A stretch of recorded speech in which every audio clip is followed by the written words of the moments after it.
to the stack of bills, you see a note, a few lines jotted down in large, uneven handwriting, just as the writer was about to rush out the door. I'm sorry, I fucked everyone over. P.S. I didn't kill him. P.P.S. Gift upstairs. A gift?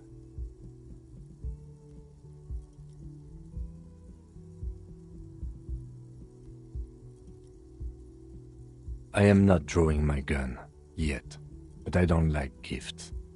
He says he's not, but his hand moves instinctively toward his holster as he studies the note. It's hardly surprising. You look at her rough, jagged handwriting on the note. She was in a rush, but not panicked. Deliberate, focused.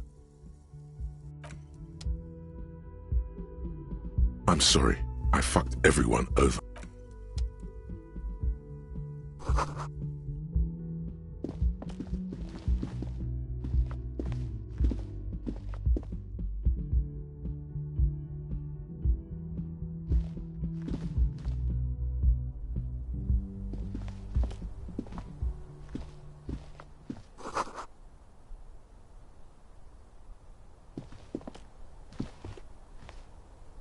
You see the same two neon-lit shapes, a man and a woman, only now a red thread bisects the room, pointing from the antenna outside to the cupboard on the wall.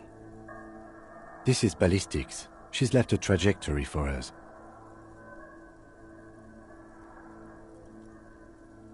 A ray of backward motion explodes from his mouth to the roof outside, A prime, to then widen into a radius of locations in Martinez, B prime, B double prime, and B triple prime. It suggests the bullet came from the extreme upper quadrant of possible angles, from a point beyond the roof, B triple prime. The island in the bay.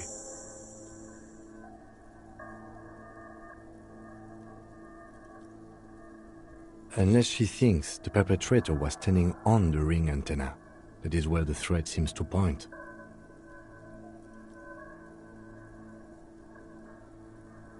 I remember. She was there that night. She would have known precisely where the bullet hole was in the glass. She had a long time to think about it after, standing on that roof, staring at the glass. It also looks like there may be more to her skill set than we know. The question is, should we trust her? I find that hard to believe, but at this point, what difference does it make? So it is. For a second he seems tired.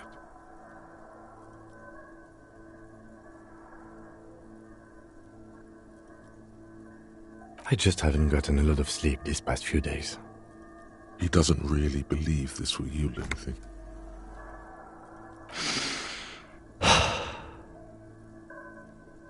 He is trying to justify it to himself. There, across the grey water, amidst crumbling concrete, a birch tree, and the half-sunken ruins of a flak tower.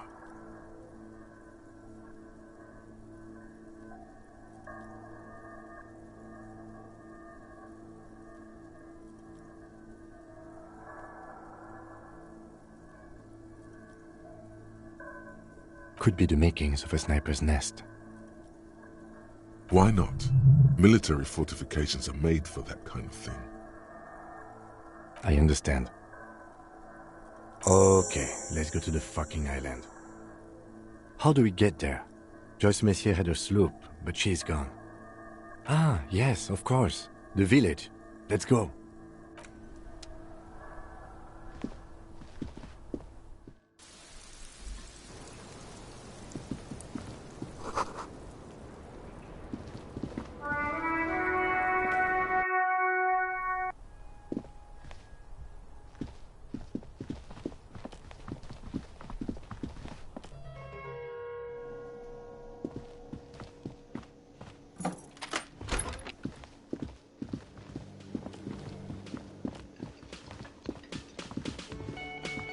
Oh, you're up.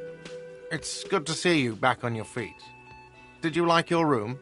I cleaned it for you. You're welcome. I thought it would be nice for you to wake up in a clean place after you, let's be fair, defended this establishment and its clientele from gunfire. I give credit where credit is due, and that, sir, was a nice shot. I was watching until you hit him. Crawled inside then. Bullets started flying. He really wants you to realize that he was also on the balcony looking by, in the danger zone, so to say. I wish you a quick recovery. Also, you and your partner are staying here free now. This establishment supports cops. The stay is free, the drinks are not. It just felt I needed to specify that. Oh, you know, people don't tend to stick around after shootouts. Turns out they're not good for business.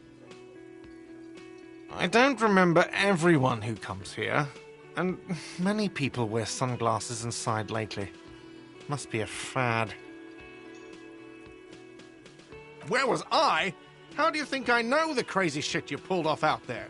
I was there, out on the balcony, protecting my establishment.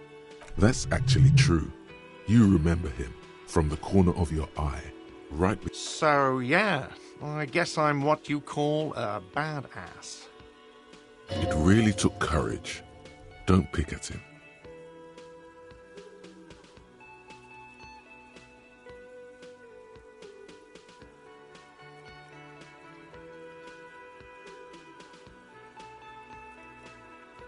He nods back at you, even more stoically. Just two badass men nodding stoically. Make that three. The lieutenant is nodding too, hands crossed. No problem.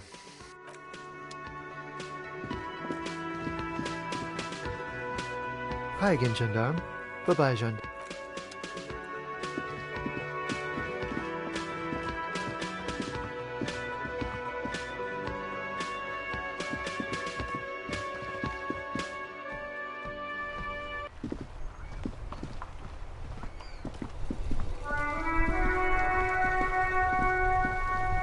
The graffito has been painted over the traces of the fight that took place here.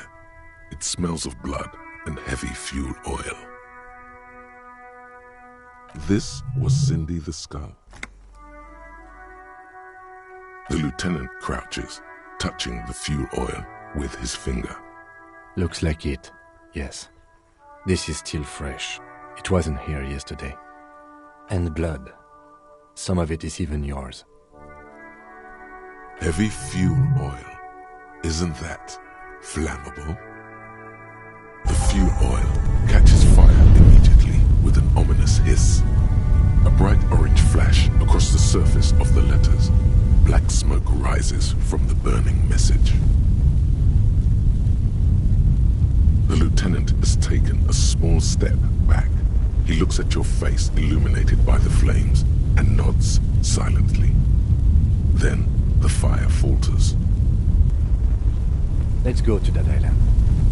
Slowly, the flames subside, the fuel burning out. The air still smells of mazout and springtime.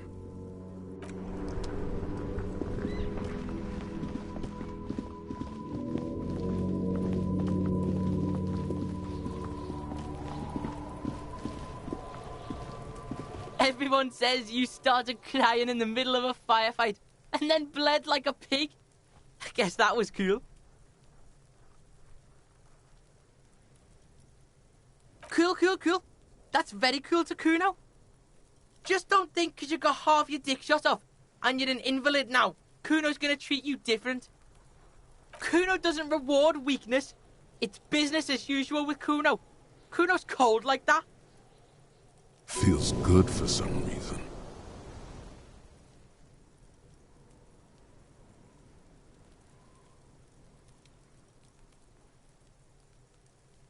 Watch out, pig. It's a dangerous world out there. But Kuno's got his eyes on you. Who knows?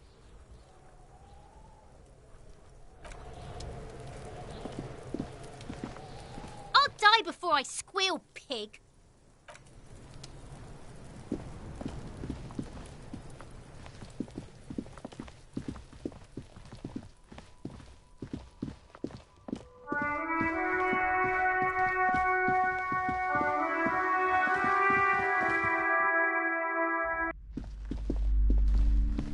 Hi, Ace Detective.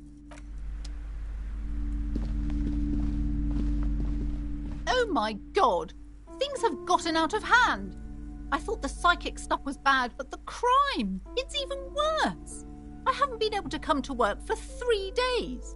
The shop has been locked. No sales, gangbangers running around, shooting everyone. Oh my god! Even the police can't take care of all of this. Just look at that limp. Someone should do something about this. Maybe I should close the bookstore and open a psychic studio. Yes! It makes sense. Crime is the 6th element, you see. I could teach people to protect themselves against bad energies and to fight crime. Yes, what Martinez really needs is more vigilantes roaming the streets. Exactly. It's a brilliant idea. Thank you, officer. I'm going to start drawing up business plans right away.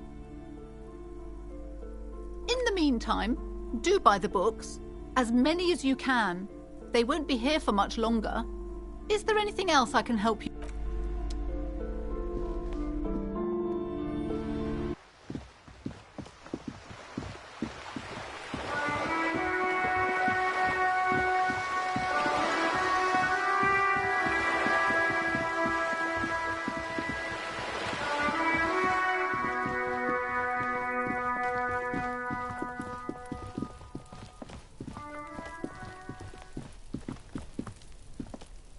The door is closed again. Now you hear someone inside, walking from room to room.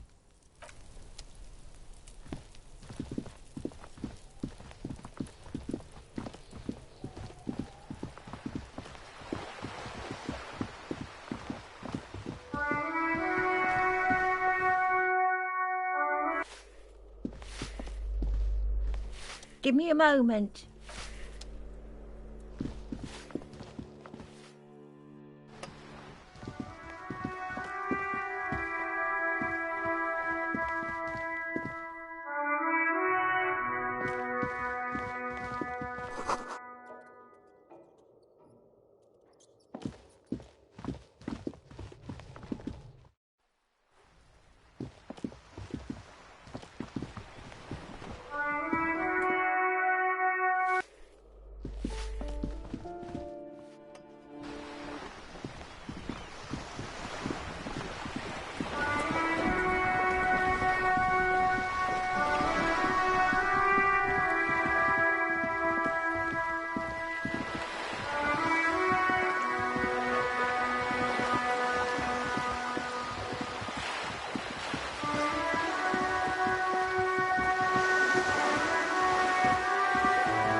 Inside, you see a set of steering levers, a radio microphone, a pull-out toolbox, and the soft glow of the fuel preheater gauge.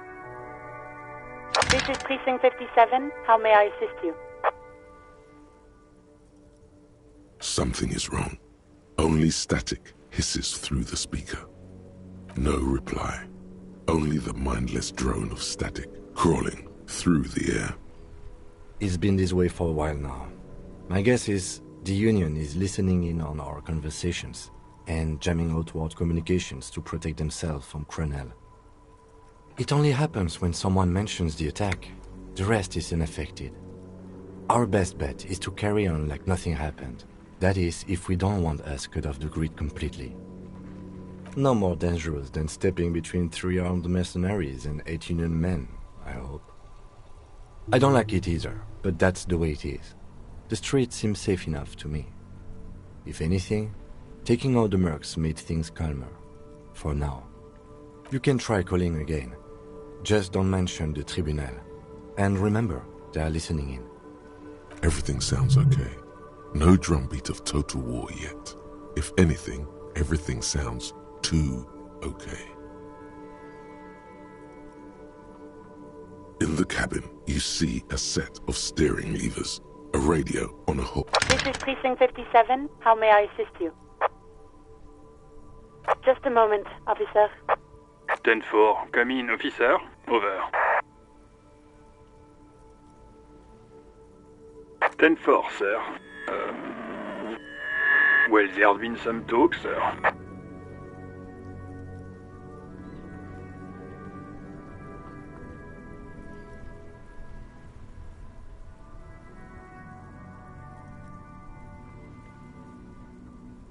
I only meant that there's been some talk in the station, that's all. But there's always some talk in the station. You know how officers in Jamrock are. But then again, some of us truly are on the take. It's unfortunate. Over.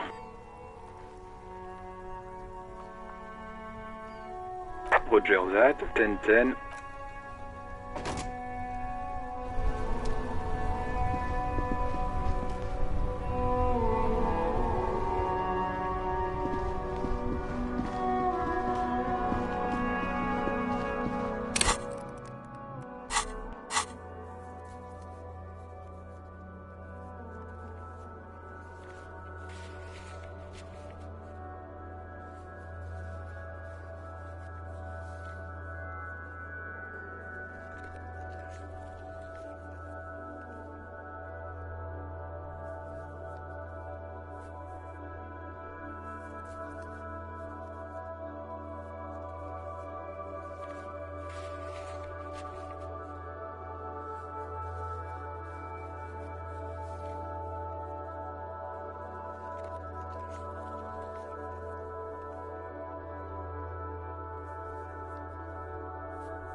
Our tenant, the policeman.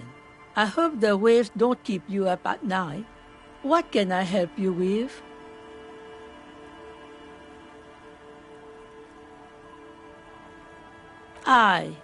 Even I can see that.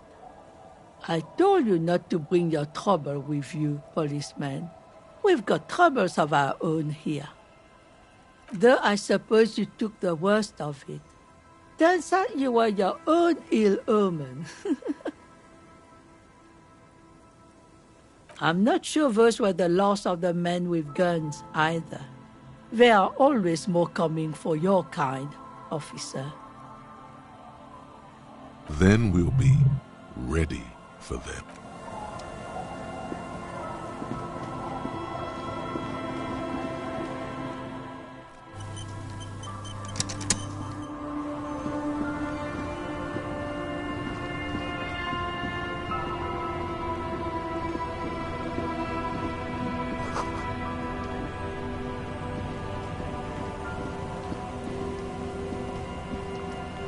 Officer Harry, what happened?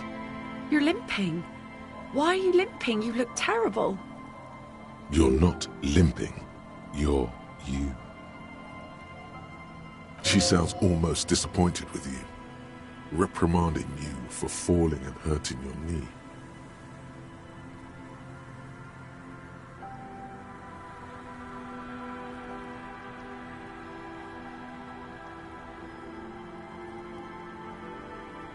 Is this from the shooting in town? We heard gunshots. Not that we don't hear gunshots all the time, but they were closer than usual. There was an exchange of fire on Rue de Saint-Guylaine. It's nothing to be worried about, madame. You didn't only get shot.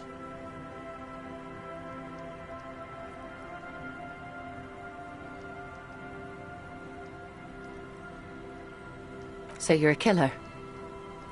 That's good, I guess. Better than being dead.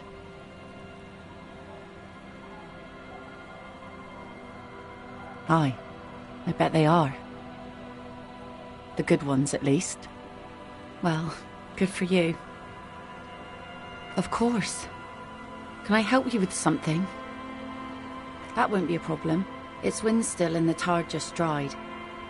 We've got 2 days of relative sunshine ahead.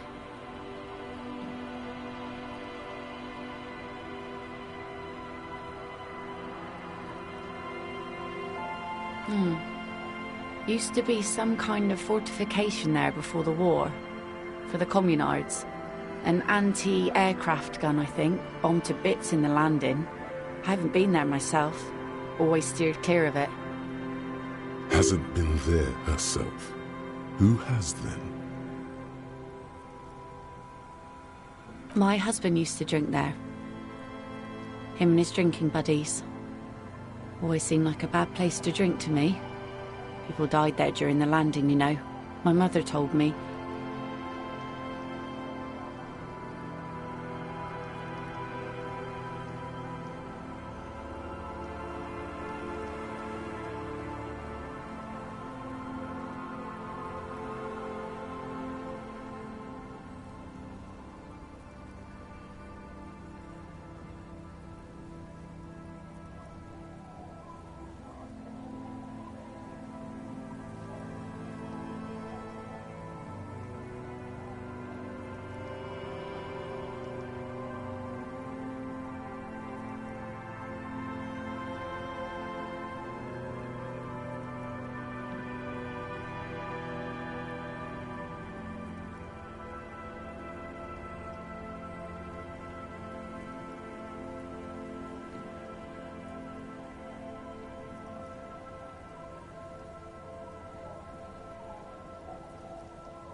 This must be one of the many fortifications that was used in the dying days of the revolution against coalition forces before they took this city.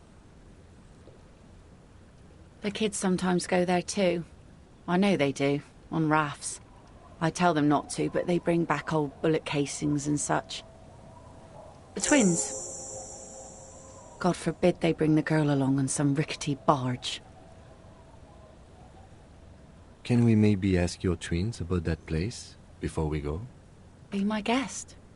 They've a strange way of talking. See if you can get anything useful out of them. I seldom do. Well, most of it's sunken. Underwater. That means concrete underwater. Cut your boat if you're not careful. Be sure to enter from the south side. Water's deep there. Aye, aye, Captain. I'm sad to hear that. Take care of that with Ether, will you? Don't get too many RCM men round here. That's cool. You boasting your bacterial infection like that.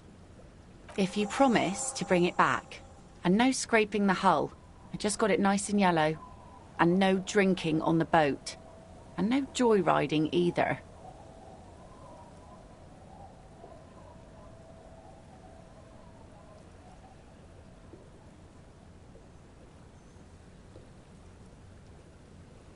Of course, ma'am. It's only for a day or two. Official police business. Aye.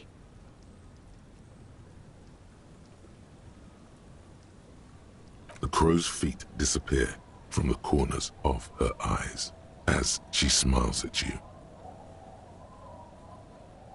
Please be conservative with the fuel, will you? Just filled her up, but it's a small tank.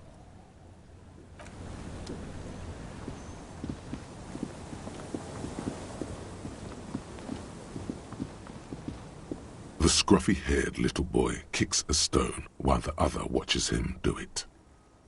And that iron... That's, nothing. It's just a seafort and some plants. You can take a raft there. It's great. And we make a fire. We make a fire. Mm-hmm.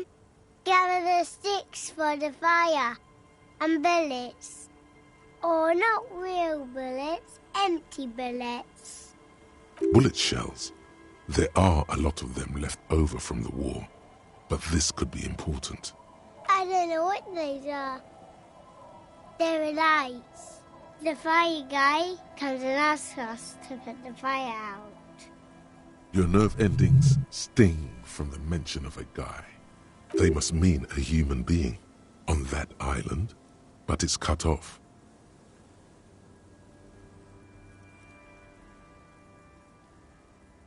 No. Yes. Let's go with yes. Because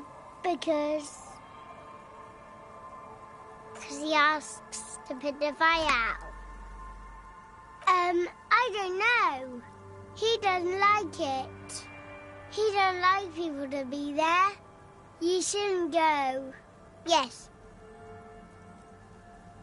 Because he doesn't want to be found. Smoke traces. I don't know. Did you mean there are electrical lights? Yes. No, he doesn't live there. I don't think. No, he lives there. Been there twice, 2 times. He doesn't live there. He isn't there sometimes. Anything else? What? I don't know. We ran. He just yelled we shouldn't be there. Our father killed himself.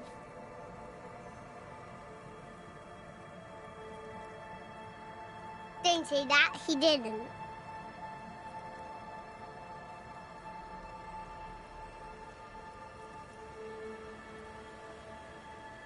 No. Yes. Let's go with yes. There's a... Lights, fire guy. We should check up on that island.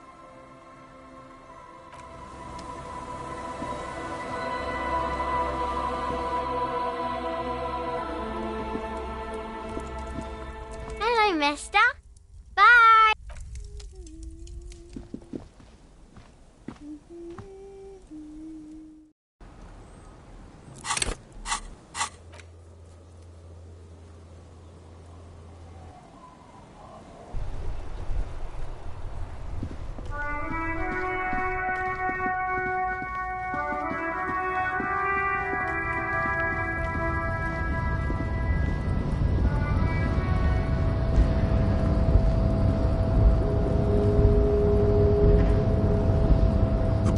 Stares at you with respect, then gestures towards the trickles of blood adorning your clothes. Yet you live. It calls back to an older era where this was commonplace. You have a true boyadero heart.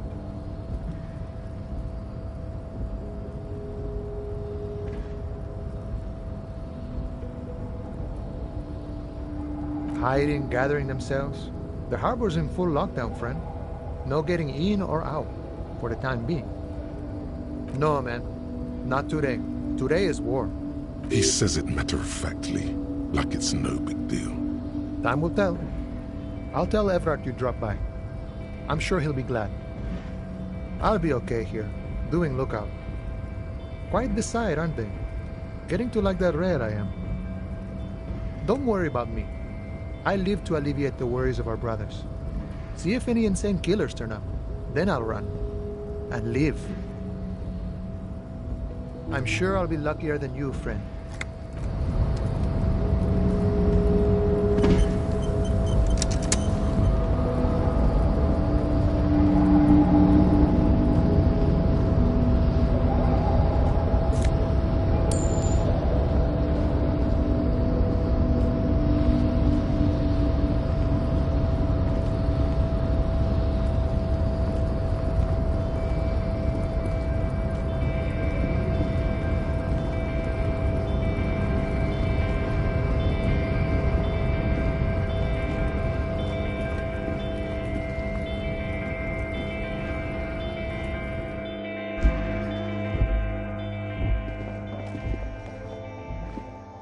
To the left of the croissants and juice,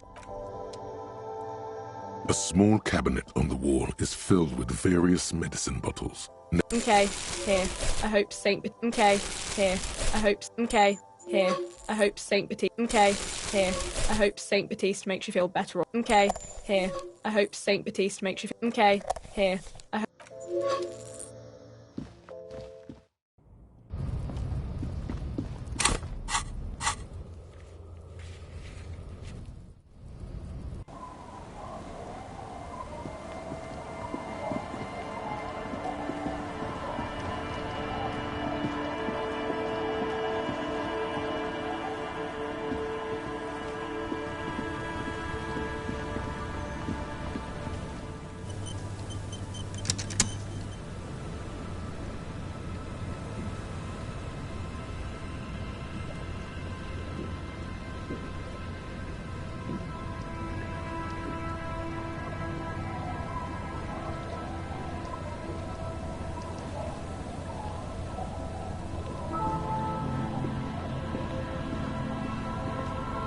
A skiff with a small steering engine in the back floats on the calm mirror of the sea. Its 2 seats are empty. Once you get in, that's it. One pull of the starter handle, and you're off into the bay. A strange trepidation comes over you. Are you sure you want to go now? Have you made all the necessary preparations? Closed all your accounts? Remember what the net picker said. It's a small tank. You won't be going back and forth on this. What?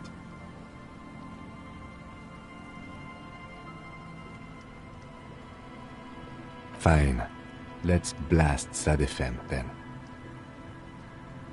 SAD FM is a radio station specializing in sad, slow rock songs. You seem to know its frequency by heart.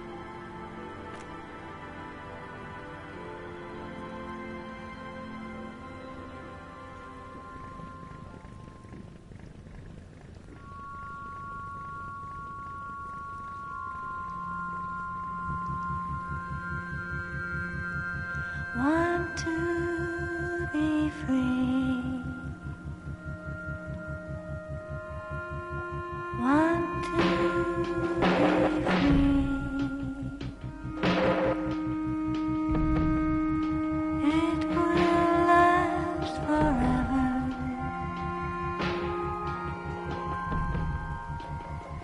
Eternally.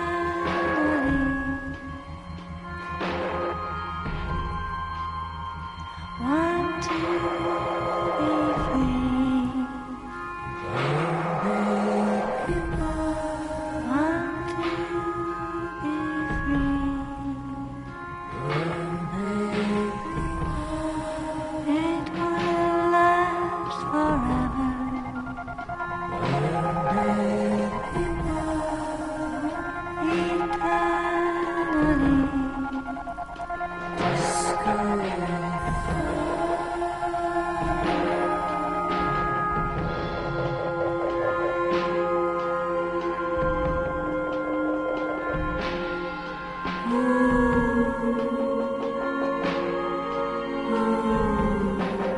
Want to be free.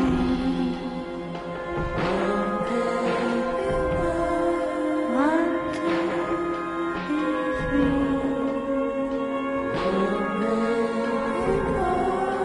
It will last forever.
The boat comes to a slow stop.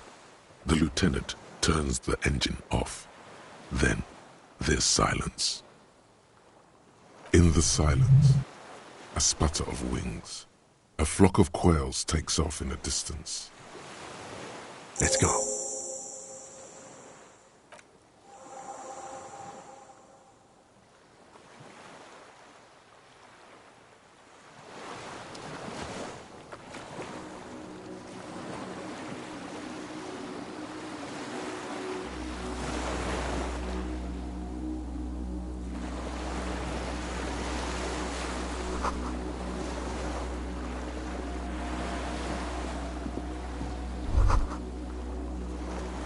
The chain trails off into the ocean, connecting the island to the supply depot on the coast.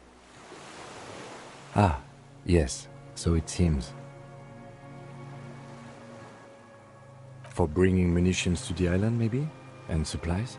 You could also lock the bay when you raise the chain.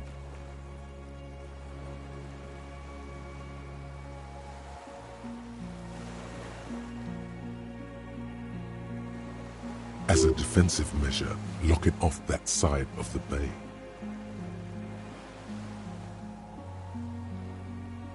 From enemies of the commune of Revachol. This sea fort was a revolutionary fortification, I believe.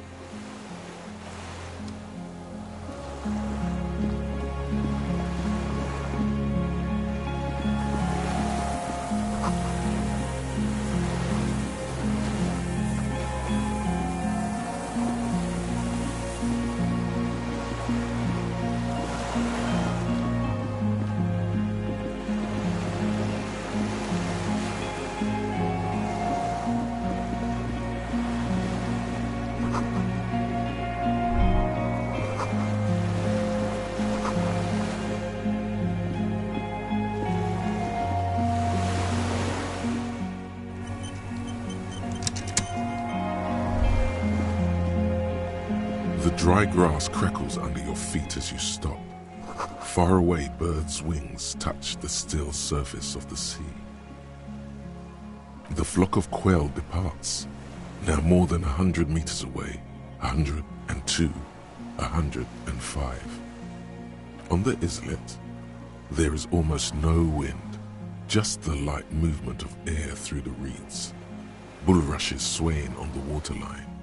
Long dried leaves chafing against each other, like a silent orchestra tuning at the beginning of some major work, of great importance to the few who attend.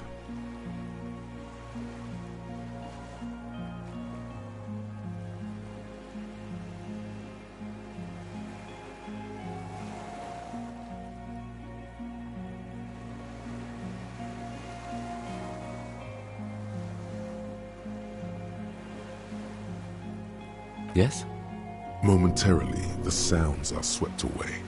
Pain shoots up your right foot and into your groin. I have. Is that why we're stopping? The lieutenant nods in silence. Air flows out of a pillbox window. There is very little there.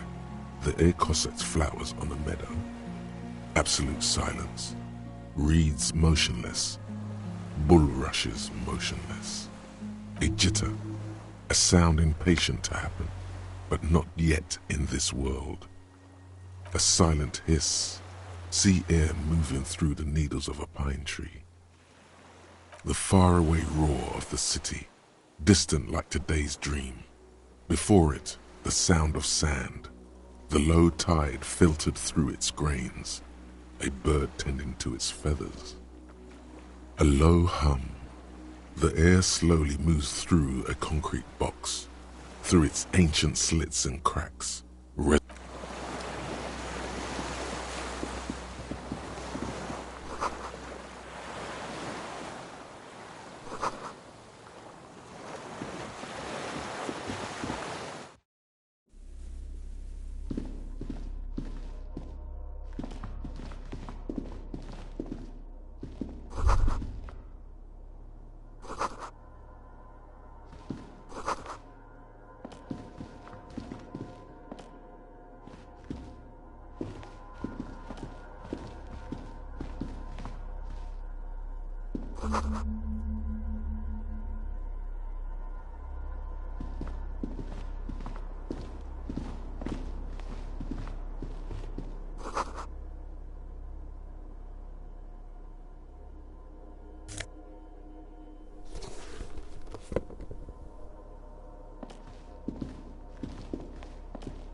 old cylindrical generator is nested above the ammo lift, with makeshift electrical wiring running out of its side and across the floor.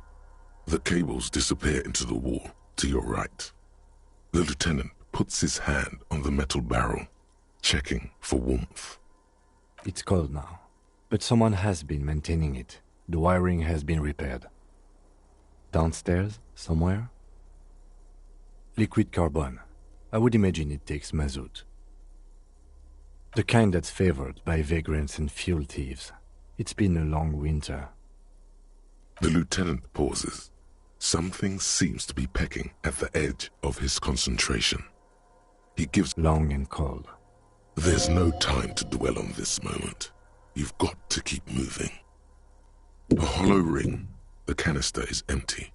Dust falls from the generator and down into the ammo lift. I don't know. I'm not a philosopher. That is his idea of a joke.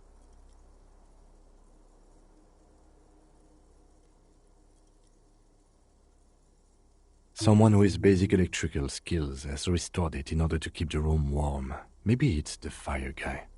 The wind outside picks up suddenly, with a faint howl. Inside, it's warm.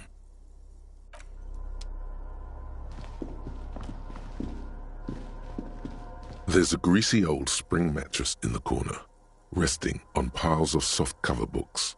White linen and a pillow are visible under a worn-out caracal blanket. Someone has been squatting here. The linen is fresh, recently washed. A flash of pain interrupts you, making you wince instead of letting the words out. You know, officer, you can rest here if you are feeling tired. I will keep watch. You could use some rest for what's ahead.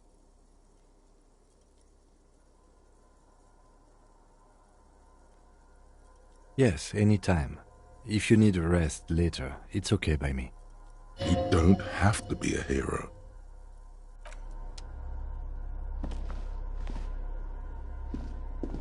Books and magazines lie scattered on the floor and on a makeshift cupboard. They are not particularly well organized. Most are soft covers, serialized fantastique and detective stories from the 20s and 30s. This disparate digest includes the classic Animal Adventures.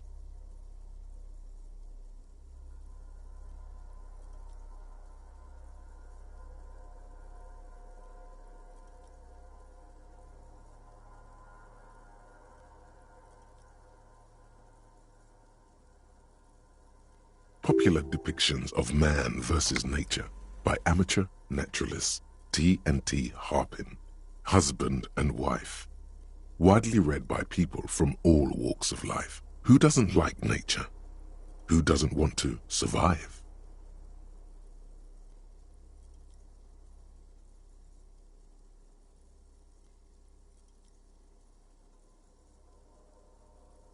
Among what is mostly commercial fiction and serialized stories, you find a magazine cathodique for electrical engineering.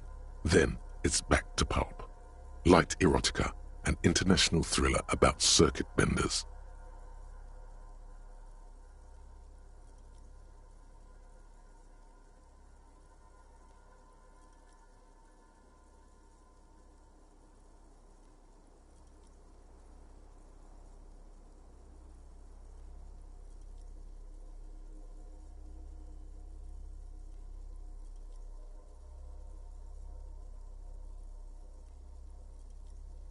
Someone's made themselves a home.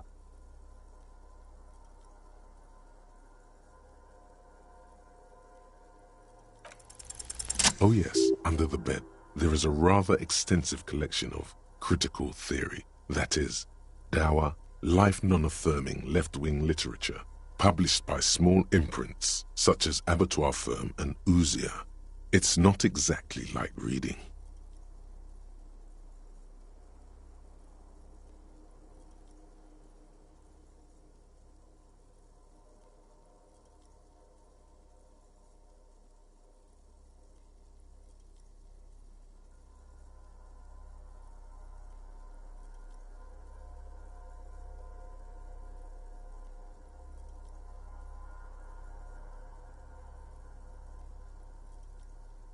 Truth, yeah.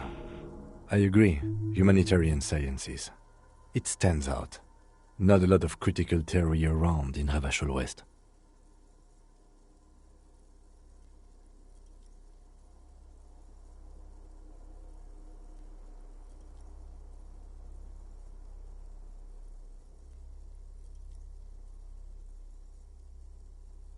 Your incendiary remark has failed to provoke him. Wasn't there some in the communist student's room? Well, yes. That one student did. The little books seem inconsequential next to the big pile of frivolous entertainment covering them. Again, I am not a philosopher, but whoever has lived here, they have some education and a certain set of interests. Interesting.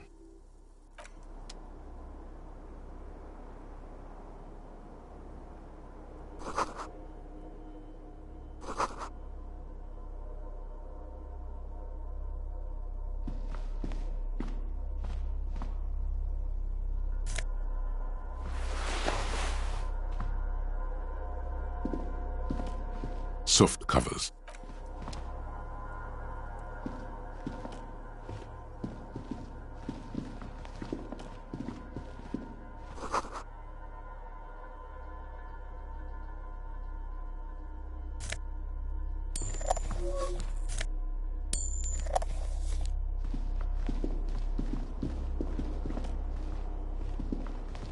The greasy old spring mattress lies in the corner.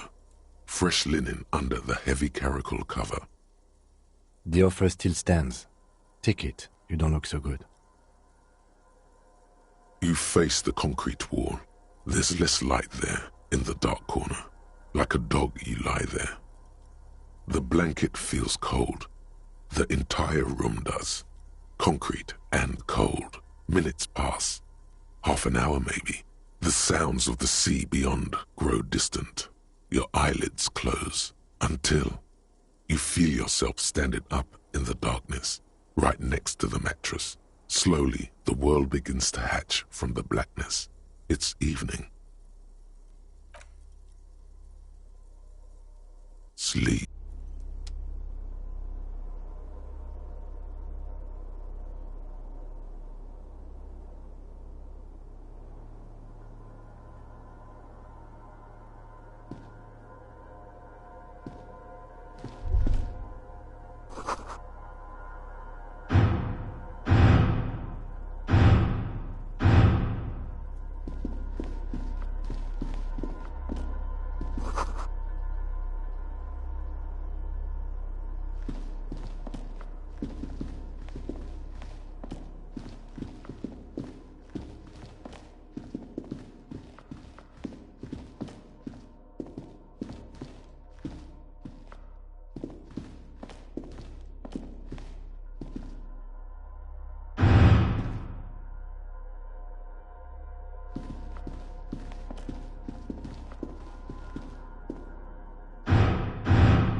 glorious day, the innocence of humanism, internationalism, and the welfare state turns around to face you. She has an airship airbag in her hand. She seems to be in a hurry. Okay, don't say you need to talk right away. Melt the ice first. This way you're already talking. Hey.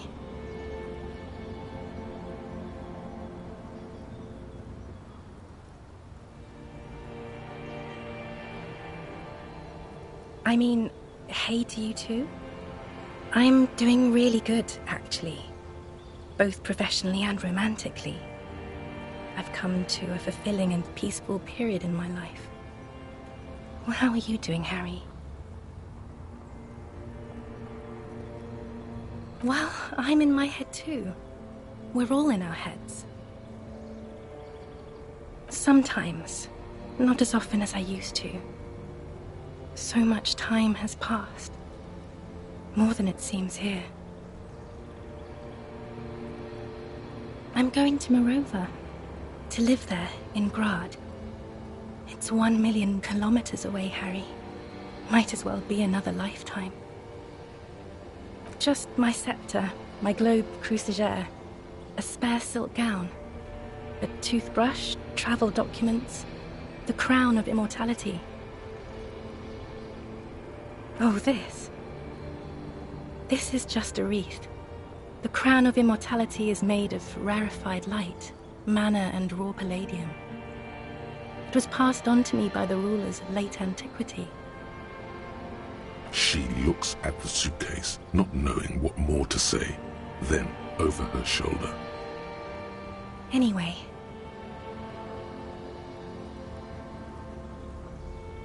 No, Harry. No. I don't want a massive, epic showdown. I want to go to the aerodrome. I have tickets for the 10:20 flight to Morova. Really. We don't have anything to talk about anymore. Every combination of words has been played out. The atoms don't form us anymore. Us.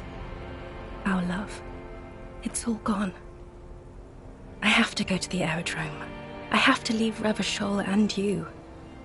And you have to be alone. In hell. Forever. Oh God, whatever you do, don't try to kiss her yet. Not after that. You're still reeling. You'll fall over if you try now.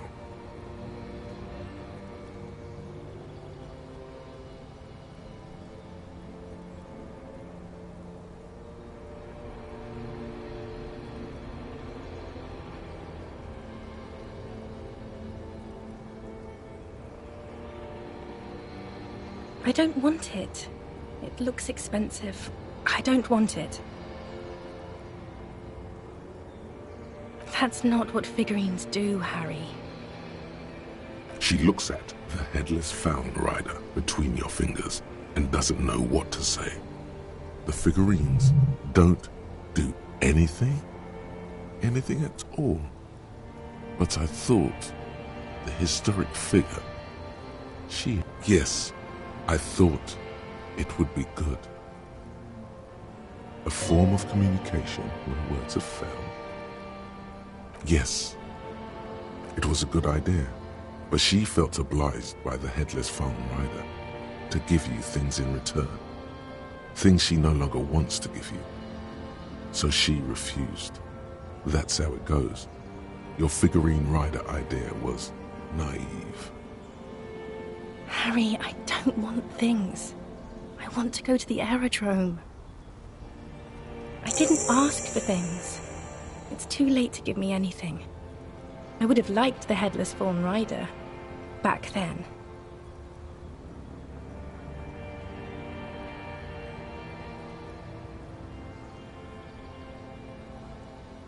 It's not, but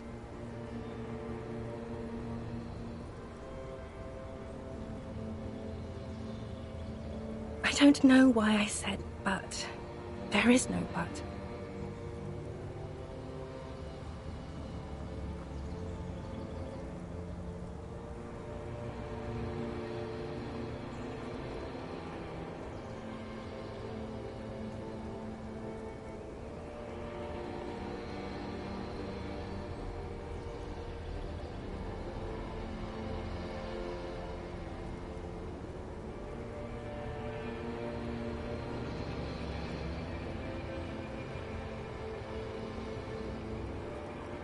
That's it, yes.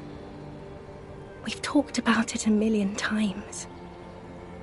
You will get over it, just like I did. People do. Things will get good for you again. Where in hell?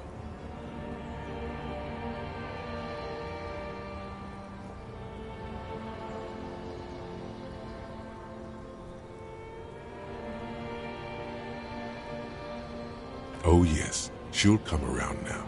I made her love you again, Harry.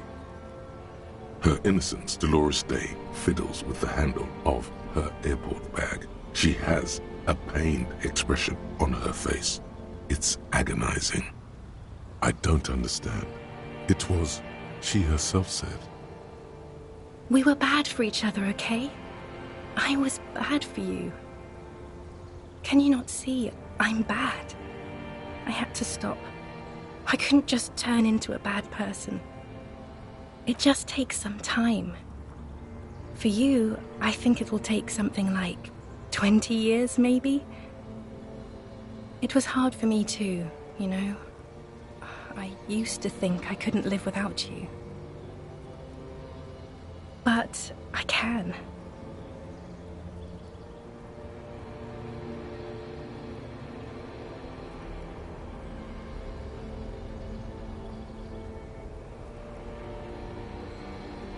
Yes, but that time is gone now. So very gone. Yes, it only took me 1 year, maybe 2. Phew.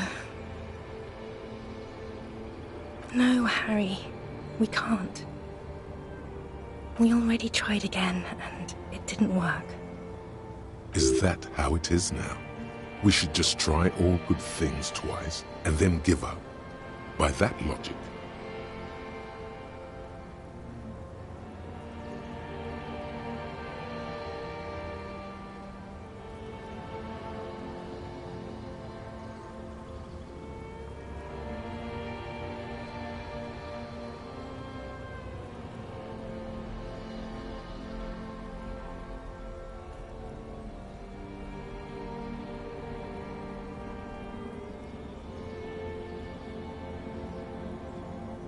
Yes, of course.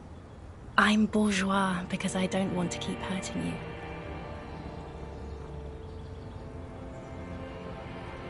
I don't know.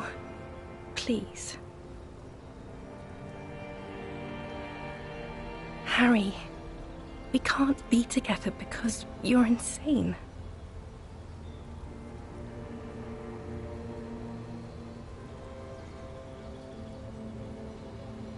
they're turning moist now. Her eyes. She slowly shakes her head and tries to get hold of herself, brushing her hands in her gown.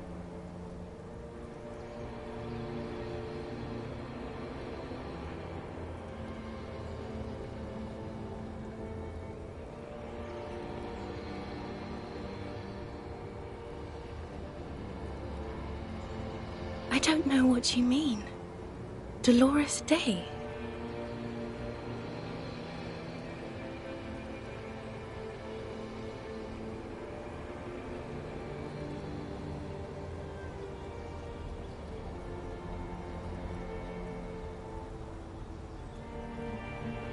The morning? I don't understand.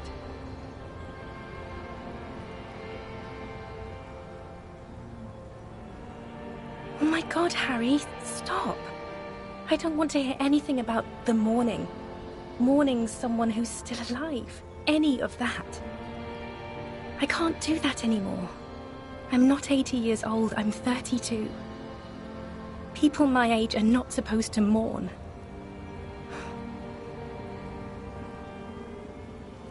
Oh, Harry, you shouldn't have done that. Call me like that. You ruined it. There was still a chance. You should have waited longer. She would have called you instead.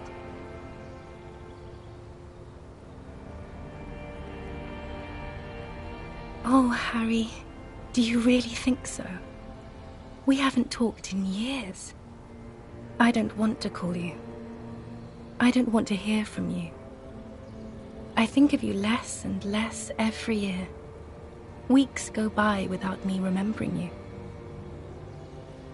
Months already. Soon it will be years. Every season that passes, the light gets less clear. I sit there in Morova, in the holy gratitude of my bliss. I put my hand on my belly and smile. The air gets cold around you. She looks down on her stomach, then up at you. Her eyes are full of tremendous distance and mystery. The death blow is coming. Black-eyed dogs wander the alleys. Apple trees hang their bony limbs low over the patchwork of roofs. Red and black. Revachol West, the evening sun. She's left and bloomed, far away from us, our vast soul. It's Dora. That's what the voice said on the phone.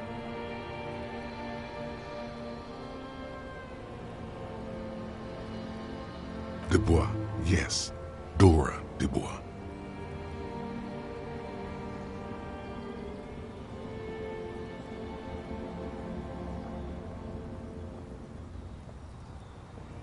Why, what? Oh, no. No. We're not doing that again. That was not the death blow yet. You saved yourself. For now. Keep stumbling around, and it will happen. Yes, Harry. I am. Things have gotten much better for me, now that I am the ruler of the known world.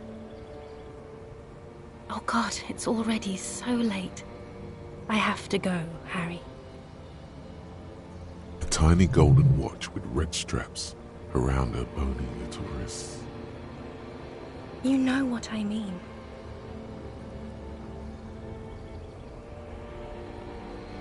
A little down. You've worked there for so long, you can't even talk like a normal person anymore. It's always lists with you. Questions. Questions? Did someone say questions?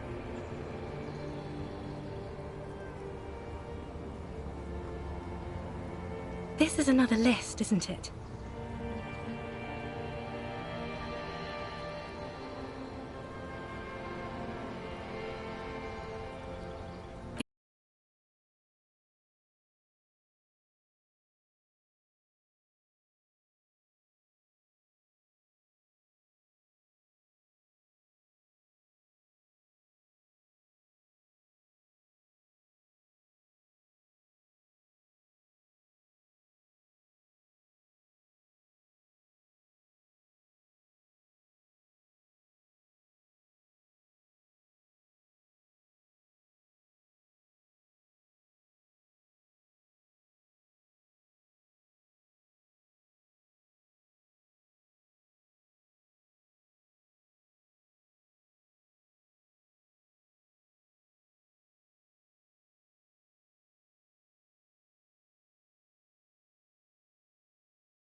A DeLorean figure, cut in black, moves below.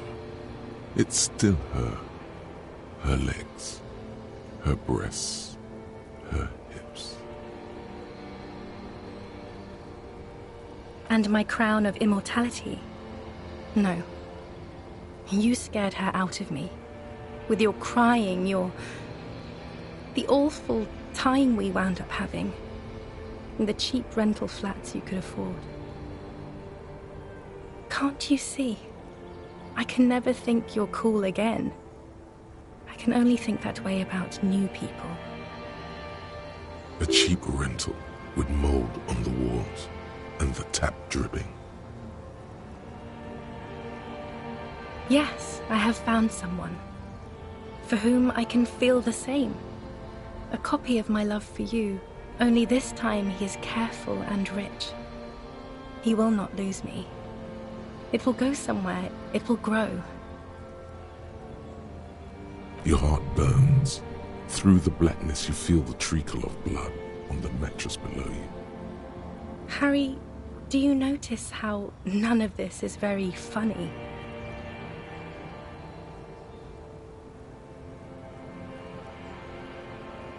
Stop laughing like that, please. It's scary. It's here, Harry. We are on Voyager Road. At the end of it, 300 meters from the stop. We used to come here to rent videos. There. You could not pay the electrical bill.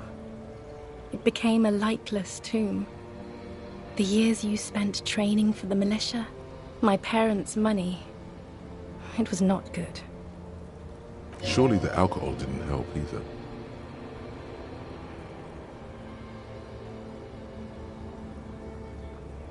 Everyone has a little glass of wine every now and then. I certainly do. It's a queen regnant thing. I don't think it was the alcohol. It was inevitability.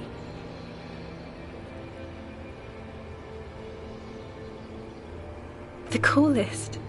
With your leather jacket and your boot-cut pants. Smoking in the bus stop. I wanted you to be the rest of my life that day. And you were. Some of it, at least. You were my first. My first kiss. My first time to have sex. The first and worst time I fell in love. I will always have that with me. It's a fact. But that is all it is. It's like a ticket stub, Harry. It doesn't do anything anymore. Yes, let's talk about that too.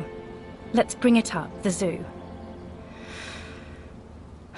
In Le Jardin, the day we went east of the river, to the aquarium first, I was sad about my mother. I don't even know why. The shimmer of the fish tank on my face, the octopuses. It was just a day then, but to think, were we there now, you could touch my hair, kiss me, talk to me about anything, go virtually anywhere in the world. Not like now. Now our interactions are limited to pain and regret. 42. That is the light rail that took me to Coron, to school and work. Every morning. It's the same stop I met you at, Harry. 100,000 million years ago. No human being should still remember the position of atoms such eons ago. It must feel unnaturally sad. A sadness so ancient, it is shared even by archaebacteria. Is there really anything left? If not, we can always repeat one of the things we have already talked about. Talk about it again. If you do not feel like doing that, you should let me go to the aerodrome. Don't let her. Don't let her go there. You should redo the topics. Go over everything. The things you didn't say before, too. Make it go on and on. She doesn't know what to say. Yes, okay. I'm glad.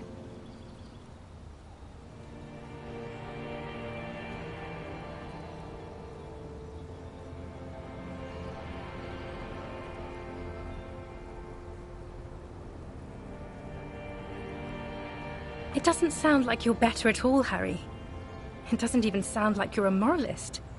It just sounds like you want to win me back or something.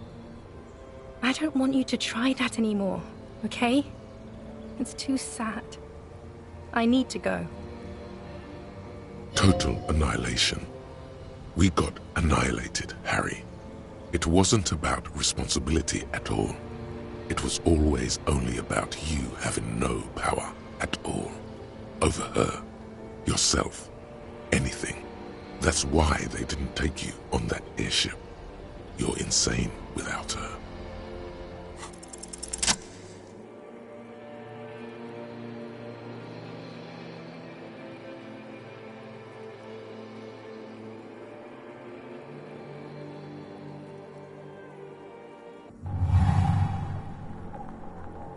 With your feet trembling from the steps you took, tepid and fearful, you stand against her, her body close to you, radiating warmth.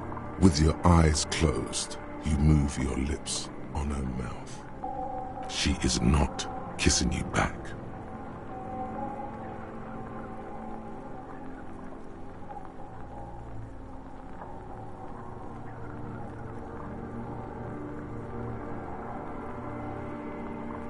Her chest rising like a pillow, warm exhalations against the side of your mouth, her tender soul moving through her lungs.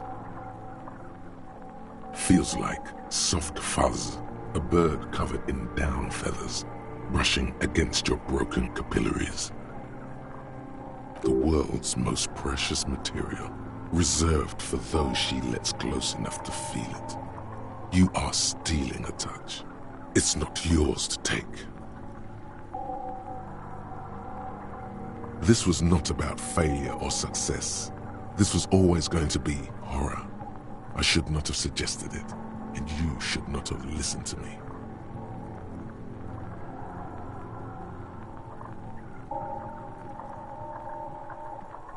The delicate wreath on her forehead pressing into your temple. The silver is cold from the spring evening air. Nothing, just pillows against you. Unresponsive, but for the taste of apricots. The moment is ending. She is going to move her face away from yours.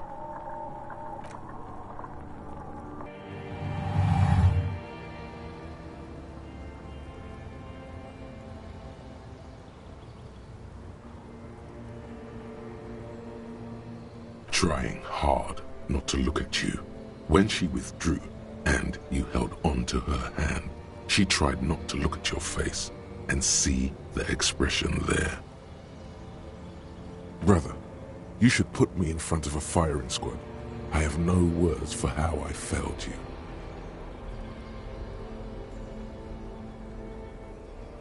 She breathes out heavily, as if something painful has passed through her, and shakes her head.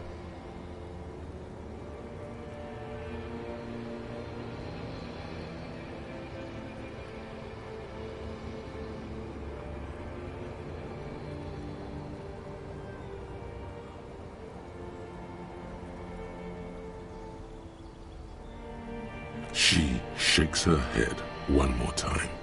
The evening wind rustles her hair, blowing old newspapers and fast food wrappings down the street. Why did you do that to yourself? You know I don't cheat, Harry. I never cheated on you. No, Harry. Not yet. There is one more thing you have to see. I'm pregnant.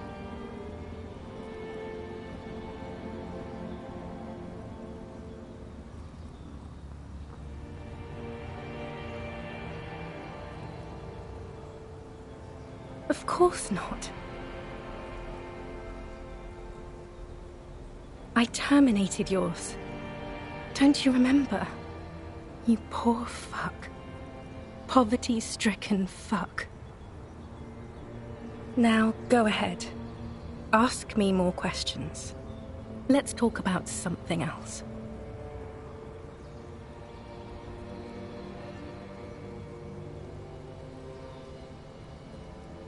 I have to, Harry. Really, I've already missed the 8:30. I'm gonna go now.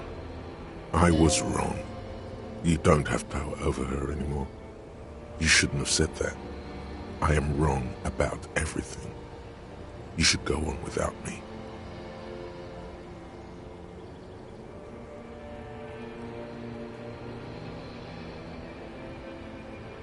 That was someone else.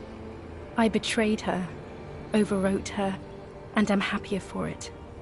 And I'm really going now. The time is up. I must be on the 10:20 flight. Yes, I won't see you, but you will see me. Oh, Harry, this is a dream. Can't you see? I'm already in Morova by now. Who knows how long ago this happened? A year? 2? 5 years ago? Right here, tomorrow night. Once this dream starts happening, it keeps happening. 3 times a week, at least. And Harry, it really, really looks like it started happening again. There's the video rental.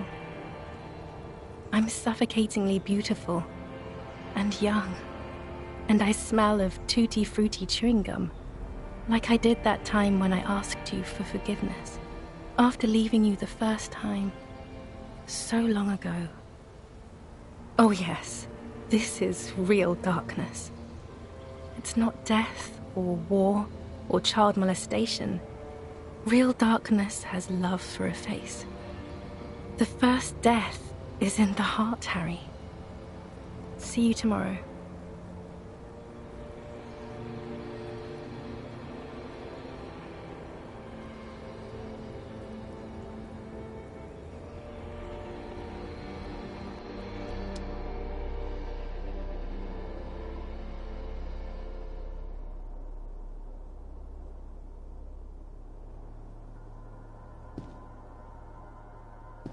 You're up quick. How was your sleep?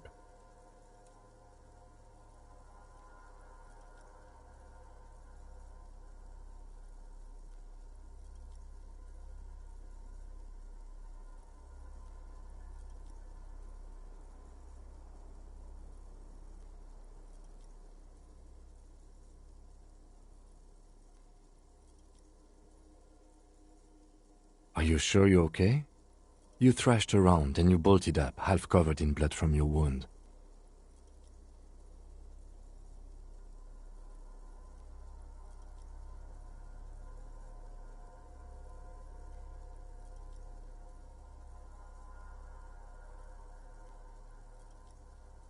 Okay.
You see a small metal door nested inside a larger one, a heavy steel blast door.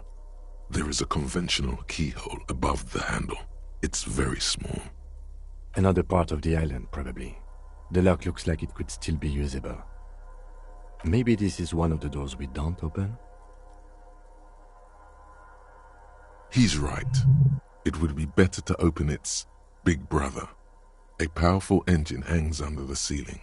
It must control the blast door. I think there's a console just southeast. Let's look around. Getting the blast door open seems like the best plan.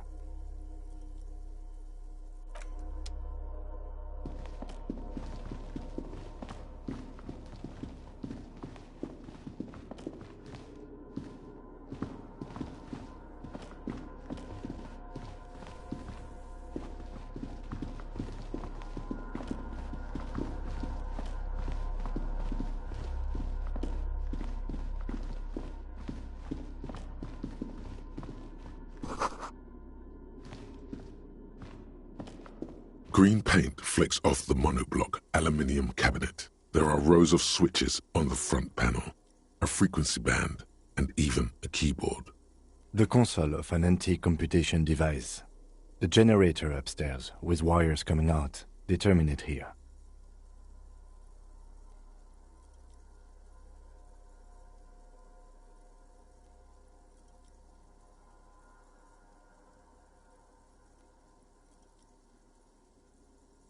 Possibly. Urgence, ouvert, allumé, radiodiffusé. It sounds like this device was used to control the electronics here. Maybe it still does. This device was used to control the electronics in the room. It could open doors, control lights, function as a radio computer.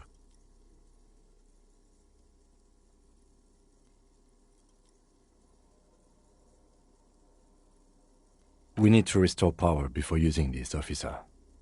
The generator, it didn't look like there was fuel in it. We should look around outside. There are barrels all over. Maybe one of them still has something in it. The boat engine.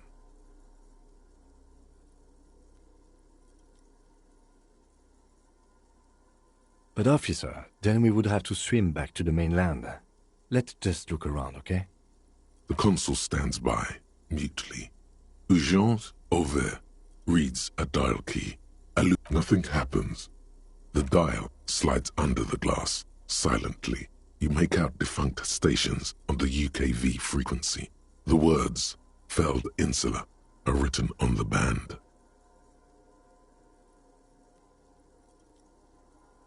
Insular.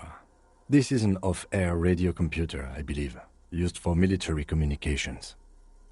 It's an air-gapped system, an off-air military model. Its circuits are nearly impossible to bend, i.e., it cannot be remote-controlled.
A strange feeling, looking at the water.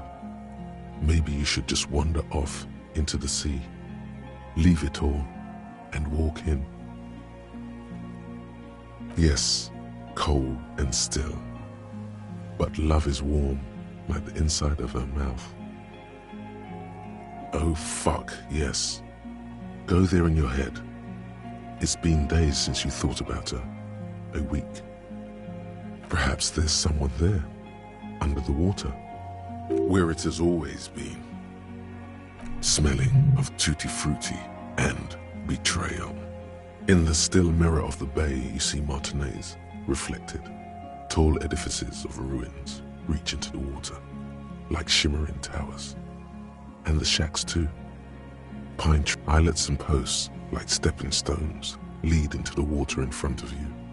Go. Step in. It's been too long.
There's a rain-soaked mattress on a concrete slab, only half covered by the crumbling roof. At the head of it, double embrasures, firing slits like two eyes in the wall.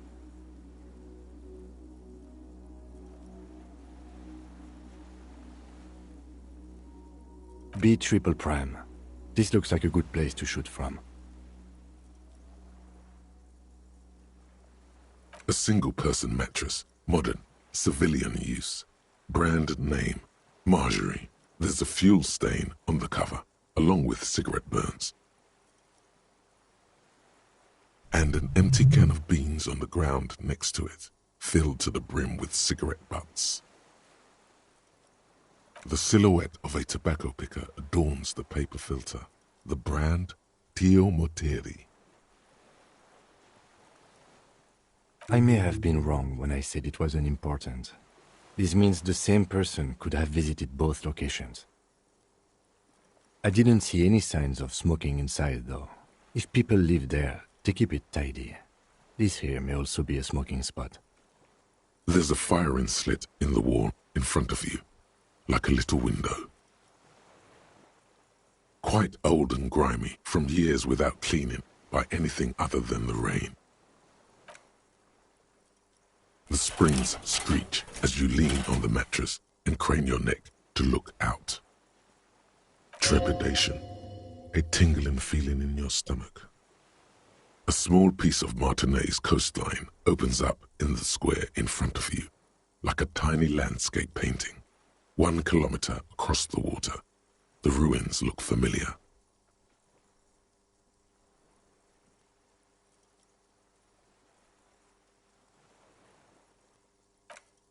The red chimney and collapsed back of the 4-story tenement in front of the whirling in rags, Rue de Saint-Ghislain, 10, the doomed commercial area. A towering skyscraper, its top floors shaved off by artillery fire. Capeside apartments, Rue de Saint-Ghislain, 33A and 33B. The box-shaped silhouette of the whirling in rags. Its sloped roof, a tiny fleck of light catches your eye on the rooftop, sunlight reflecting off the upstairs window of Clausia's room. What does that mean?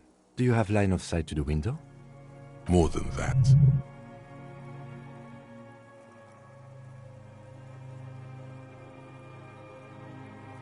A pair of binoculars? Or a scope of a rifle? You'd be prone, lying on a mattress, barrel resting on the embrasure.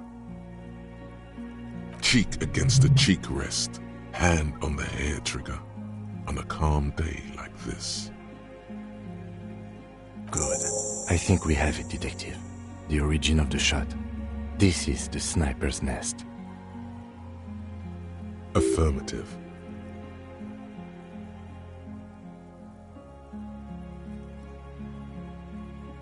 In our defense, nothing pointed here. Many leads pointed elsewhere.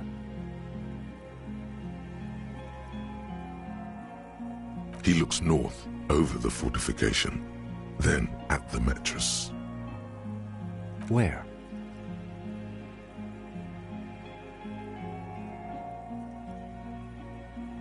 He does not answer, just nods. With his back hunched, he looks around once more and says, "We should move now."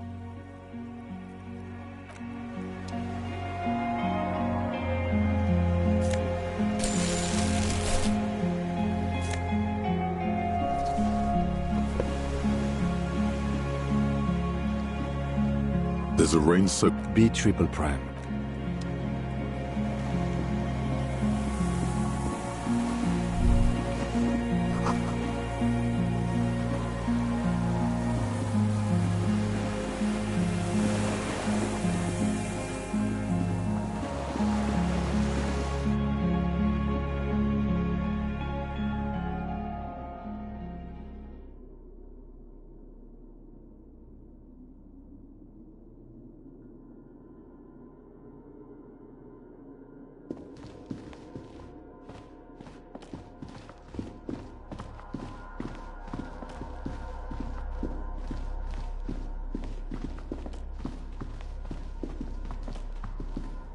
This old cylindrical generator waits with its fuel cap open. Makeshift electrical. The lieutenant assists you, holding the canister up to the fuel tank as you tilt. Dark brown, viscous fluid pours out, and the room fills with a chemical smell. There's a red starter switch on the side of the cylinder and a start rope on the other side. The lieutenant flicks the switch. The recoil start wakes the old generator up. The machine sputters like an old warhorse before settling down to a rattle. That should do it.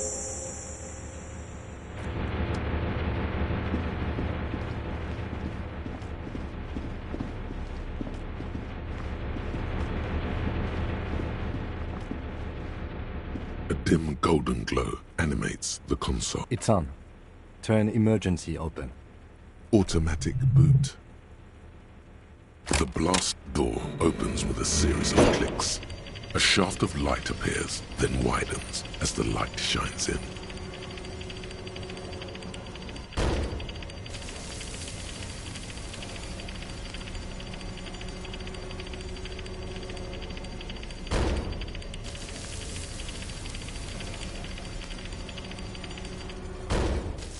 After you.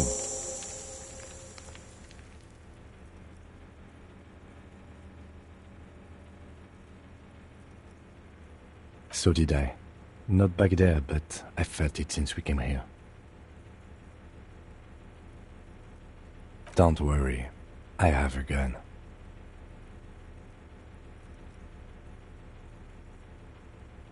I don't know.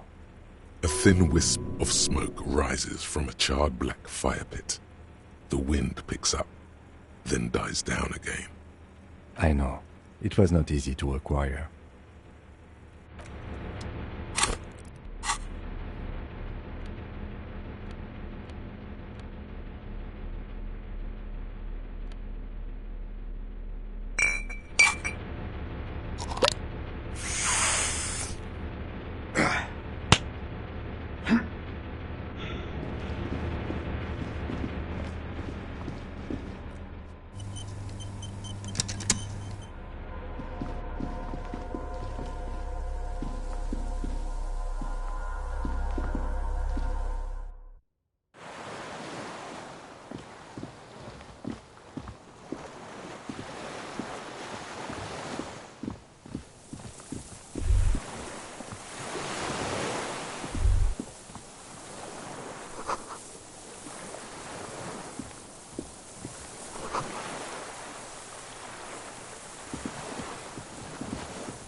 An old man, wearing tracksuit trousers, leans on the frame stock of his rifle.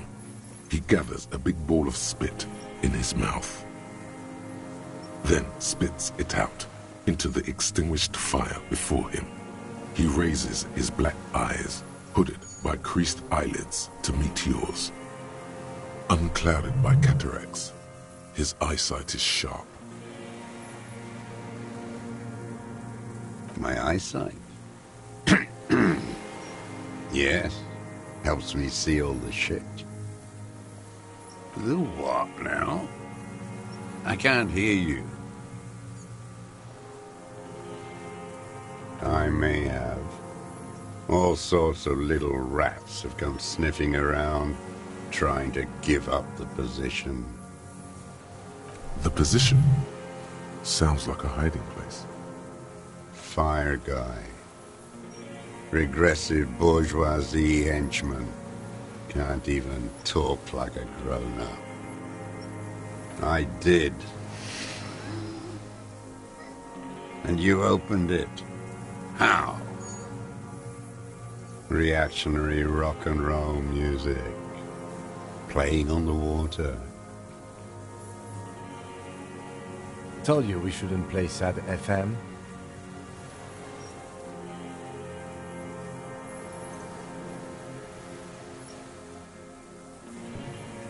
The fascists were right about rock and roll.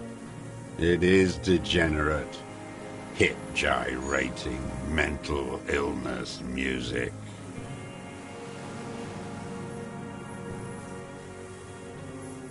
It's not nice. It's a piece of shit.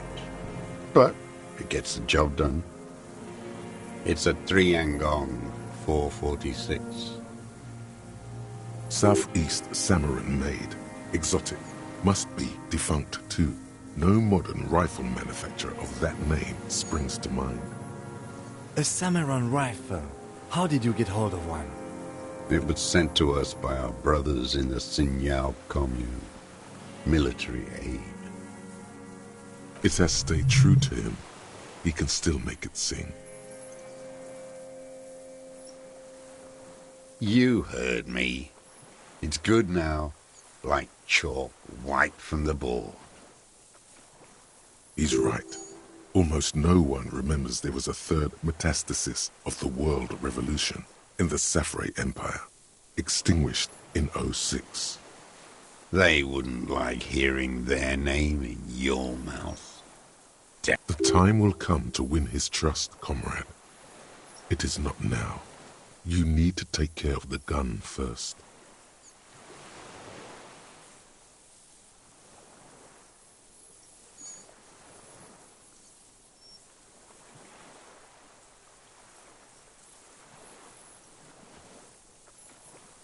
Yes, I bet you've killed a lot of people with it. You fascist fuck. Have you come to make me one of them? His right eye twitches. With what? Fear?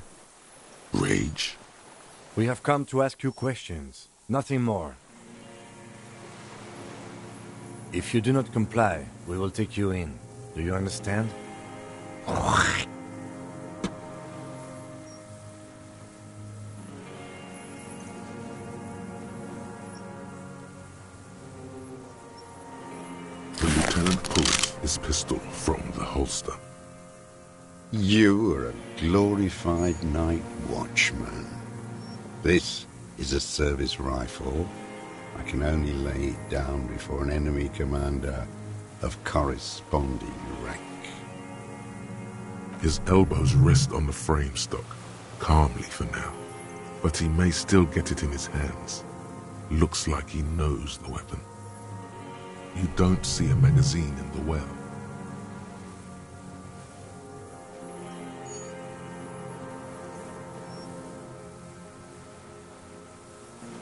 You're right. It's a good thing I got one in the chamber. Oh, wait. Yes. Look at him raise his bushy eyebrows. That's a lie. He's empty.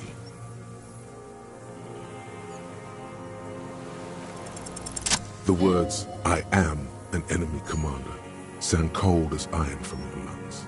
The old man still hugs his gun. And what rank would that be, dog?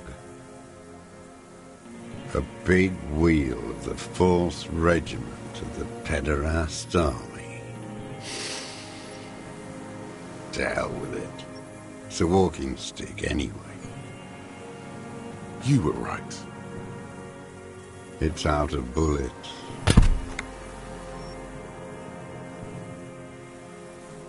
He stares on, his wrinkled mouth moving without a sound. A strange sadness, like a song. The future teaches you to be alone. The present. The present to be afraid and cold.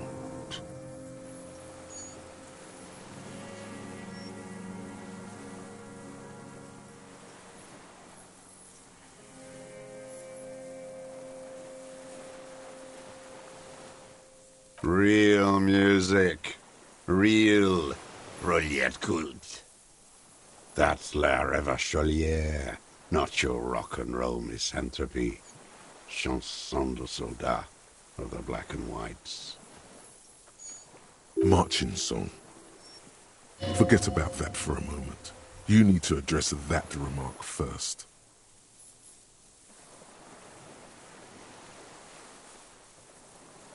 There you go. 1 of 3. In Grad, they sang Brave Children, favourites of history. And in Sinyao, it was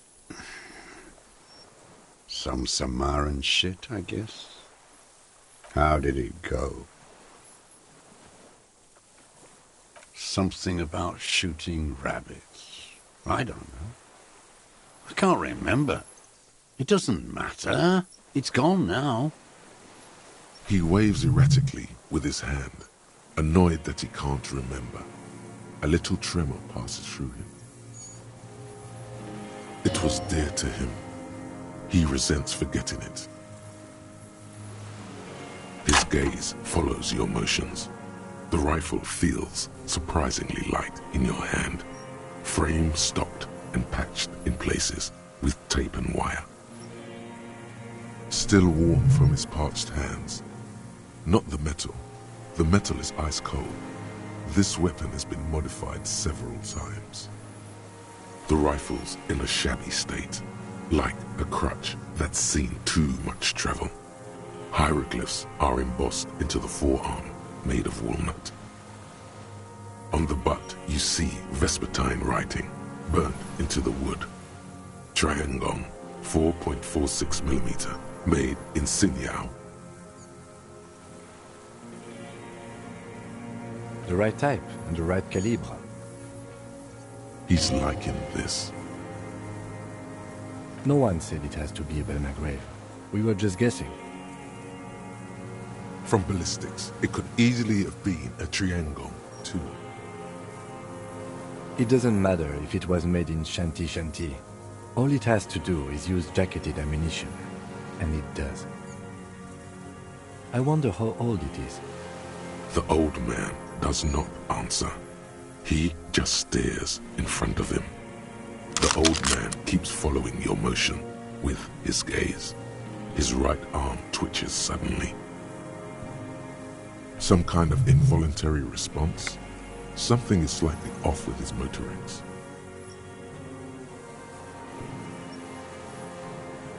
This looked very much like the murder weapon. It could be used against him to get a confession in time. My name is Josef Lilianovich Dross, Political Commissar of the 114th Anti-Aircraft Division of the 4th Army of the Commune of Revachol. I am a deserter, a partisan, and a prisoner of war. This is my termless surrender. The Commune of Revachol? Do you mean the ICM? You're a holdover from the... From the Insular Indian Citizens Militia, the army of the revolution. I was recruited in Jamrock in 07, trained in the École de Contrôle Orient, and consigned to emergency defense duties in 08. I left my unit on the eve of the landing. When I returned here on May 14th, the commune had fallen. Still armed and ideologically trained, I wrote a criticism of myself and resumed partisan duties. 51 minus 8 equals 43. No. I've been on other islands, too. I was an Resurrection until they turned it into a spa in 18. Then I was an E-48, a nameless sound, until the sea washed over it. Then I came back here. That was 22 years ago. 43 years and 10 months. It's not how a human being should live. But I had to. I couldn't just forget. I couldn't just forget what I saw. What have you been doing during all this time? Hiding, fishing, waiting. Where the afternoon grows late, on Rue de Saint-Ghislain, people walk home. Street lights will soon be lit. Further inland, the streets are alive with workers, men, women, children, street hawks and migrant laborers. The temperature is steady. Alto cumulus clouds form above Precinct 41. 2 police officers step out of the Whirling in Rags cafeteria. Satellite officer Jean-Vic Mayer inspects a series of burnt black letters splashed across the plaza mosaic. Patrol officer Judith Minot points west. The fishing village. She glances at her watch. We meet in 15 minutes. It's a 10-minute walk. The officers go, leaving behind the writing, still smoldering. One day, it says, I will return to your side. Always waiting. For her to return. Her who? Girl child. Revolution. Always. The material base for an uprising has eroded. The working class has betrayed mankind and themselves. The historic opportunity for a revolution has passed. It will not come back anymore, however hard I try, whatever I do. What has he done? Perhaps a confession will lighten the load. Yes, what? To get things going again? Fan the flame? There is no flame to fan. There is nothing left of the world, of our dreams. I was just 16 years old, 15 when I volunteered. I had a lapse of faith. You could say I misunderstood the historic role of the proletariat and thought Mazovian socioeconomics were fallible. For a second, I doubted the irreducible laws of historic materialism. A second is all it took for reaction to take hold. Petty bourgeois terror. It's in all men. It's the same thing. You haven't seen it. Not really. Not naked. It's impossible not to be afraid. It remains unclear what it is. He makes leaps he doesn't expect you to follow. And this was when? He is still not convinced of his safety. You should not be either.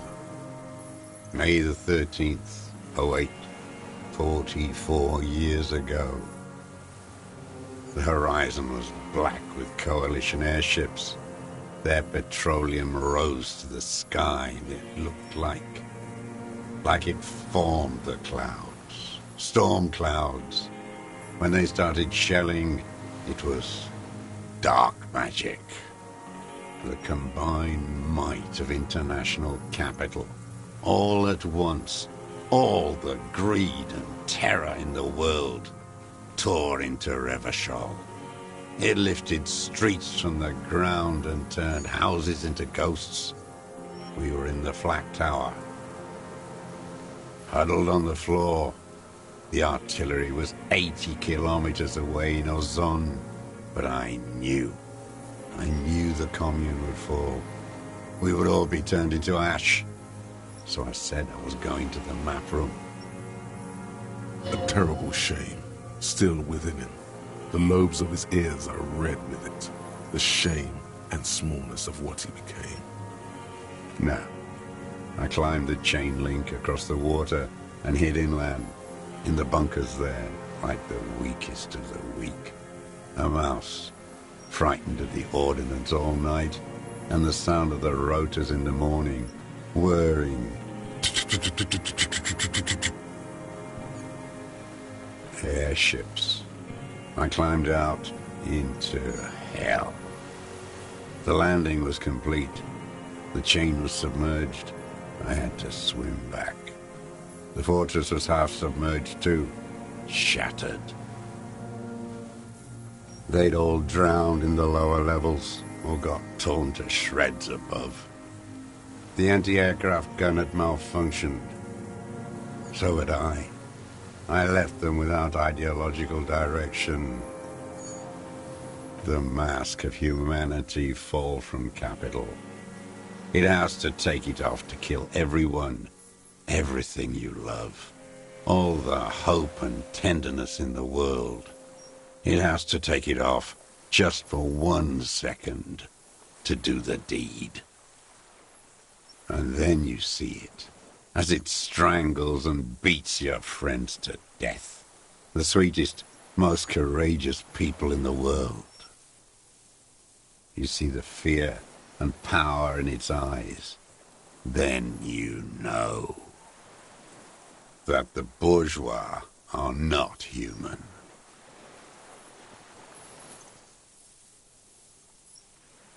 I had to fight it.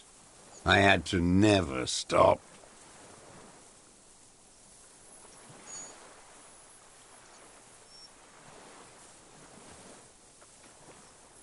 It's not an island, Dwat. It's a defensive fortification of the commune of Revachol. And I am its last surviving defender. The congenitally deformed King Philip II built it to restrict access to the Bay of Revachol. We captured it in '02, retrofitted the fort with an AA gun to defend against an airborne landing. Against the whole world. Coalition military called it Operation Deathblow. I later found out on the radio they called it Deathblow. You're one of them. Tell me, who speaks like that? We had 50 million people on Caillou alone.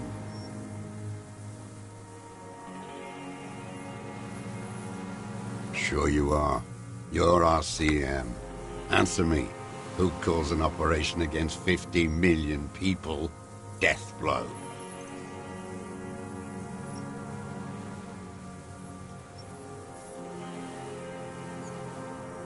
You don't know. You haven't seen it. Iblis.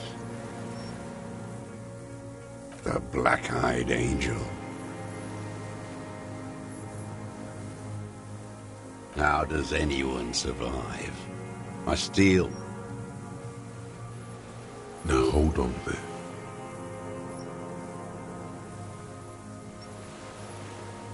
Supplies, vegetables. I collect rainwater.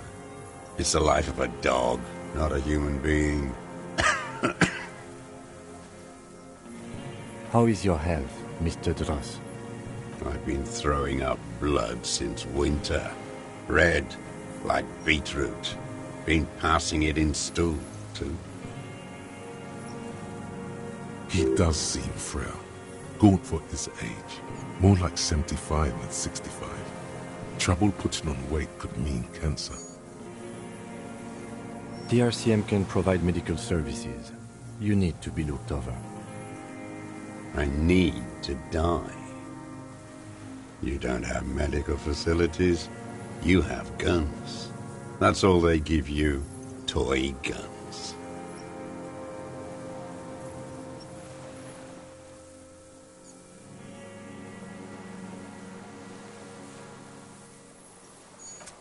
I have been running out of that stuff.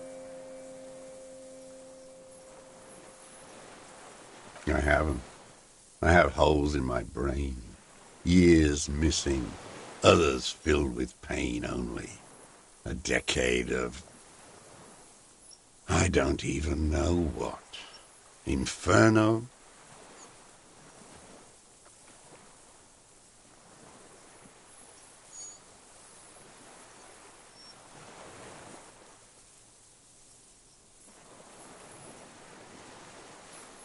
At least you know it. The traders of this city turned the lights back on in the 30s, after the fighting stopped. Ruins glittering in the dark like a fucking merry-go-round. It's disgusting.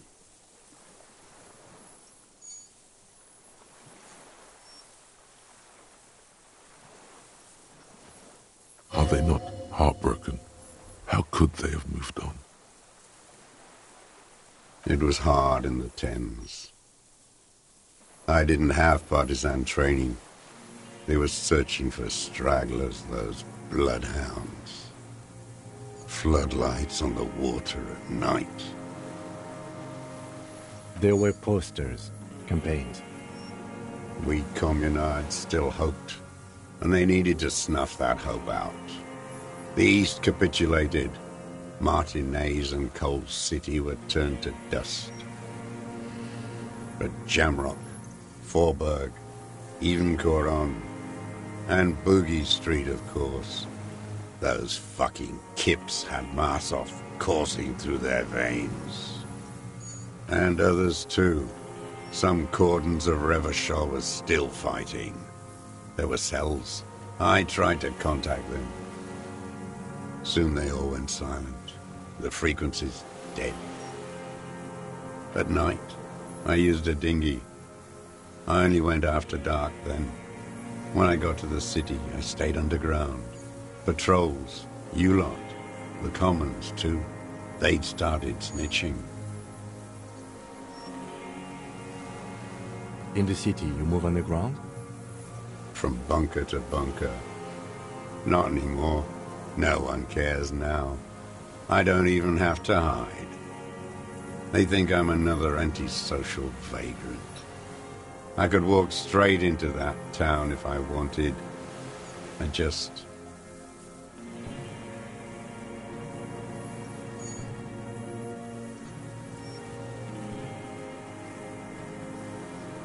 So you finally found it.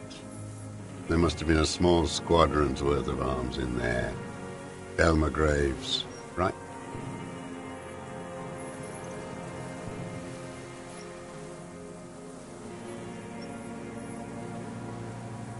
I know. So you've been there? Sleeping. Some nights. Ammo scrounging on others. Those McGraves were shit, even before they corroded. Some had bullets in the chamber, however. You feel the dots connecting.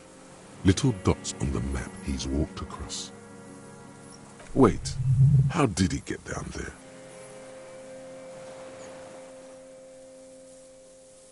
I didn't have to. Came in through the storm drains. Storm drains? There used to be a system that connected the bunkers, tunnels and such, under the church and everywhere. Most of them are gone now. Collapsed. Just bricks. All the old infrastructure has... I don't want to. They're all traitors. Pigs, rabbits, and dogs. Men without ideals are only animals. He does not want to see life moving on. People forgetting, drinking, laughing. The propaganda bunker. I used to, but not anymore. Propaganda bunker? They stored leaflets there. Broadcasting equipment, too. Made broadcasts, I think. Propaganda officers. I buried them with their leaflets. They killed themselves. 2 young boys. A lot of our boys did. I spent some winters there. Never liked it. Kept thinking of them. No need to go underground anymore. It's better in the ruins, on the ground. I do. They're good. Plenty of tar. I like that boy on the pack, too. Reminds me of the last century. The old man looks across the water, at the city, the ruins, the motorways rising above it. You're with the RCF. the coalition-appointed mob that enforces bourgeois morals in Revachol. A so-called Lieutenant W. Freighter.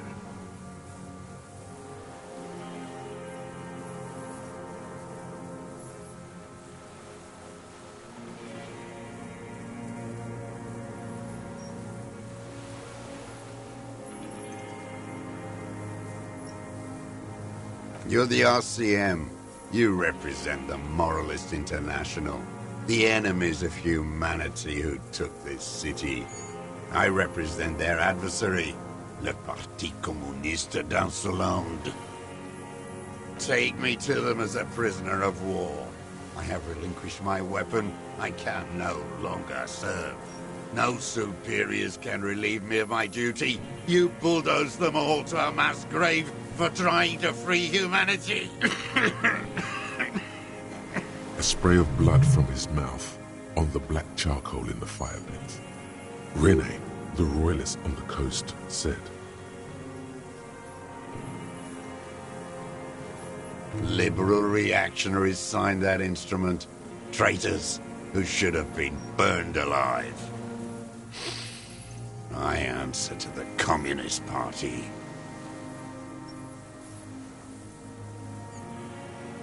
Is that part of why you've been here all this time? Because the party didn't surrender?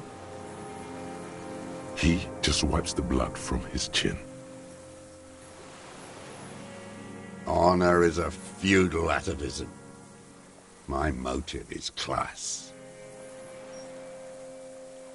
No, I am not a soldier. I am an ideological officer. I belong to the party, not the army. Trained in historical materialism, then assigned as a political commissar by the party. These things used to mean something.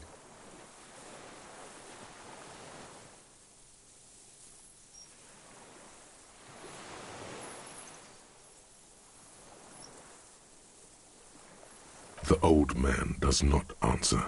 He tilts his silver head and looks at the reeds. You see a small tremor pass through his legs.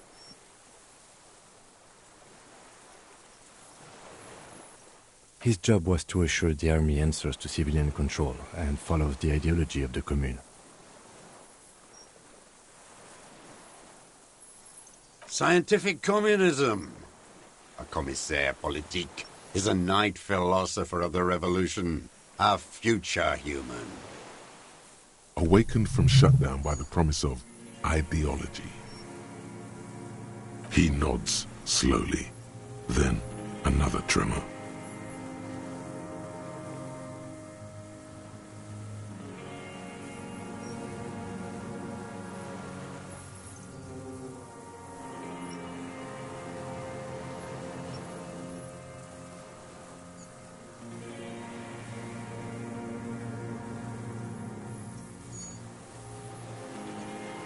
You're part of the meat shield. The human meat shield that surrounds the fascists and the license holders. You take the fire while they rape and kill. That's what you are. Detective, we have not come here to discuss ideology. We have come to ask questions regarding a murder investigation. The old man spits into the fire pit. He does not say anything more. A jitter passes his lower body. There's nothing serious in this world. It's a farce.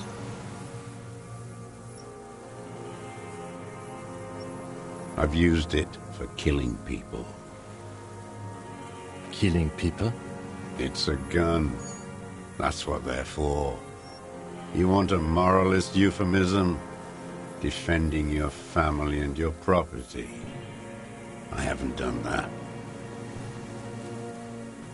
I've used it to kill people. Interesting. During or after the war? There is no after the war. Class war is never over. So he's continued killing after hostilities ended. Okay, okay. This is it. You can feel it, like battery acid on the tip of your tongue. Something you haven't felt in a while. But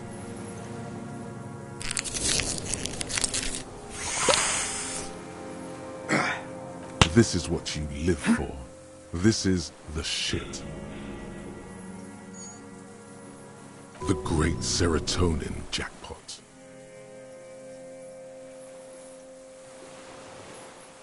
The solution. Go in straight. No euphemisms. He doesn't like those. No. Be careful now. Slow and steady does it. Make him repeat it first. Don't mess this up. Remember, he wants to tell you. Get personal.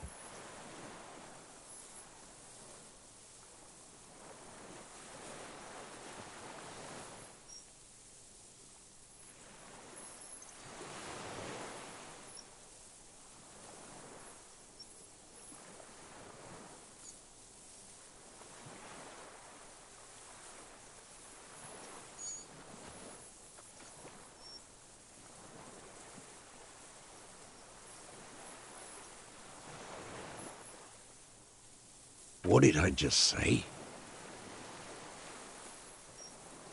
What did I just tell you? Don't drop the ball now.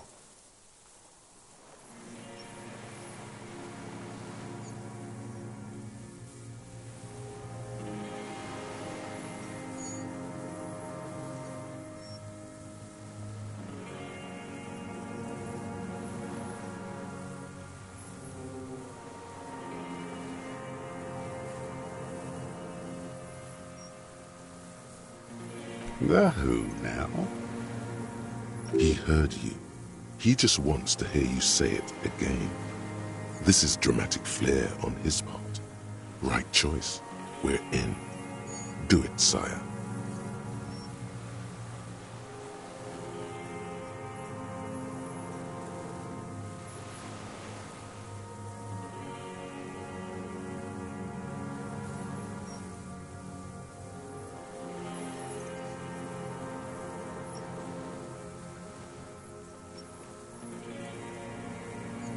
The worm? There? In the monster armor you took from him?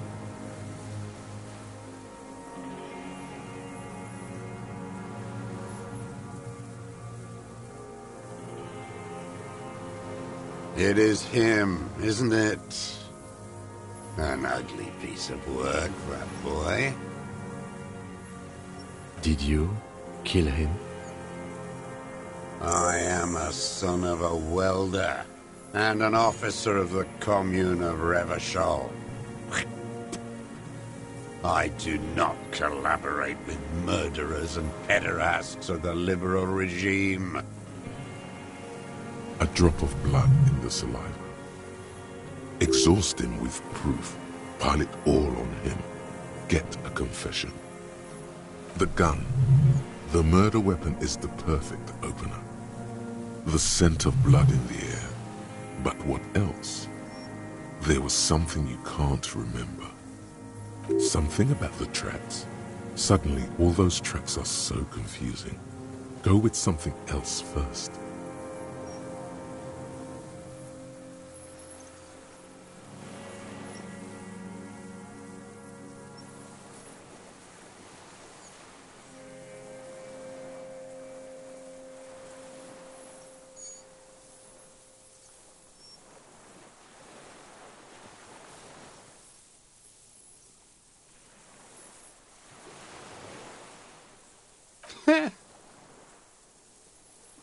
Not a lot of guns around that use military-grade ammunition, are there?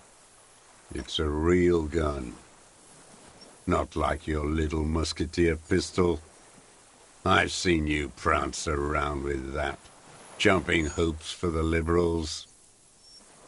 You look like imbeciles. Why don't you ask them to give you real weapons? Going against automatic rifles with these toy guns. Of course. Damn, he saw you. He's watched it happen. He would have a good view of the tribunal from here. It's not just empty boasting. So he saw you. Okay. So what? Don't let it divert you.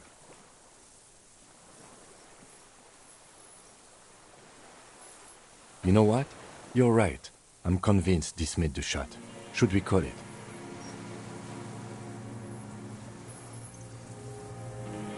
.46 jacketed ammunition, modified for range. We have it. This is it. Good.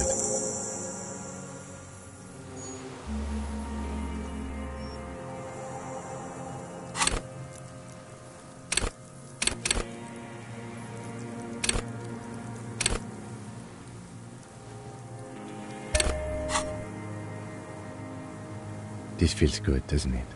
Tearing things up like this. When you have the murder weapon, you have the killer. Murder. This pushed him, but not enough. Just a little more. I saw you poking around there, looking for evidence. You're damn diligent when it comes to dead fascies. Did you like the view? You had direct visibility. There are embrasures in the concrete, specifically meant for a top follower to use. And you had a long-range rifle in your possession. You've been here a long time, Mr. Dros. Too long. You clearly need medical aid. I'm ready to die. I've done my part. He's practically admitting to it. Dead fascies, for fascists, done his part. Just one thing remains unclear. The rifle does not seem to have a scope.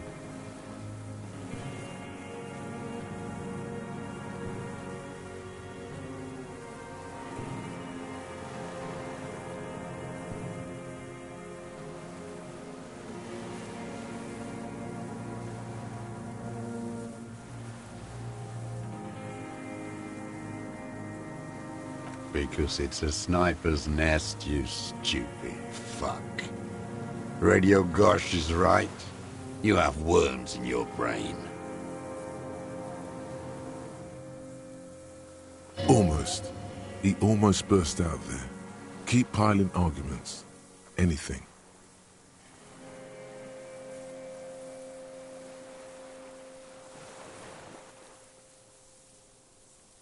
Wait, here it comes. The goddamn Maybells. The dried Maybells on Clausia's roof.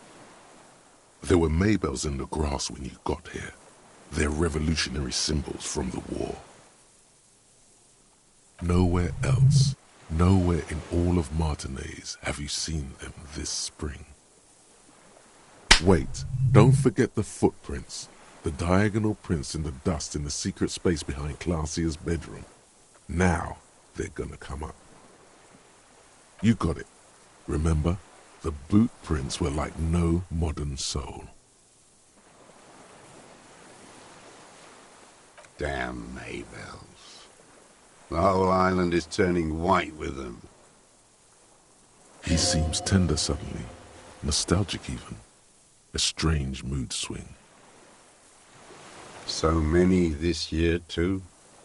The spring is coming. No, it's already here. Wash the filth away. They blossom on the islets before. We fertilize them with our blood. Resurrection was snow white in May, before they ruined it. South, the Bay of Martinez is dotted with little freckles of islets, turning green, with white flowers in white snow. The coast, too, before they piled their containers on top of it, filled with broken, useless trash for fat-fingered bourgeois children to play with. You must get around a lot to stay undetected all these years. Do you know any secret paths? Pinball workshops? I may. Clausier. He repeats the name with care, as if it were at risk of breaking. with the victim. There is a small tremble, looks like a smile, a crooked smile, yet isn't quite voluntary. He's about to burst. Don't leave any loose ends. Get him on everything. Everything is brands with you individualists. Who cares what brand my shoes are? Sansa? Some shit. Show me the souls, please, Mr. Torres. Fucking imbecile. The maker is called Sansariq, and the size is 42 to 44. These are not the unusual horizontal patterned souls you saw in the dust on the floor of the hidden room.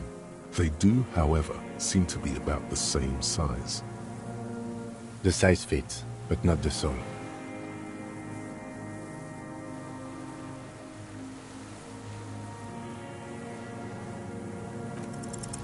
Sire, he doesn't have to be wearing them right now. Racking those brains, are you? Desperate to report something back to your masters? They must have really loved that dead fuck. The lieutenant gives you a quick sideways glance and nods to acknowledge. The prints were his. You can see it in those eyes. He can't keep them from flickering, looking for something. The old man stares at his own prints in the ash around the fire. Silent suddenly, some strange process within him. A gush of wind. Seagulls in the distance. You know who he was. A coalition-trained murderer. Armored and armed. He wasn't human. The blunt end of a hammer. Dripping with blood.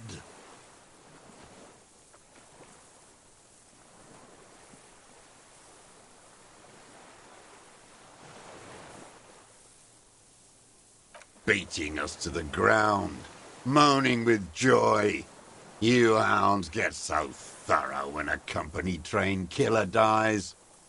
I haven't seen you on this coast for 40 years. You know, maybe I should have killed one sooner. Got your attention. Now you stop beating druggies and prostitutes in your basement. Now you come to investigate. Not when they die by the hundreds. This is it. Shot him. Shot him. Say shot him, not killed him. Oh, the inhumanity. One paramilitary less in Revachol. The lieutenant raises his right arm to hush you. Hush. He does not need to be pushed anymore. The ball is rolling. While the lieutenant listens, holding his breath. I had them in my sights. Both of them. Him and the whore. I was breathing with them, in phase. And I pulled the trigger and flew on the air until I landed in his mouth. I didn't think I had a shot like that in me anymore. I did. I saw him kneel there with his mouth full of death, and that stupid look on his face. And it... nothing. I went to sleep. Next morning there were Maybells everywhere. The world was white, or what's left of it anyway. My last spring here. I knew the fascists would come to avenge their own. And so they did. Mr. Dross, are you aware you're confessing to murder? Yes. And you were looking at Dan, the victim and a young woman, having sex, through the scope of your rifle that night, before you shot him? The old man nods. Why? Because that's what they were doing. The motive. This is where the motive is going to come from. You can coax it out of him. The lieutenant's preparing the ground. I don't understand. Do you, detective? I don't understand this part. I'm always looking. Are you always looking through the scope of a rifle? I'm just trying to understand. A rifle's scope has the best magnification. And if you don't like it? Click. Yes. Think of it as a form of critique. He will not stop now. These dialectical materialist types never do. Exploit it. You got him going. Connect every little piece now. Wrap this up like a gift. Start with when he first saw him. It will give him a chance to ramble.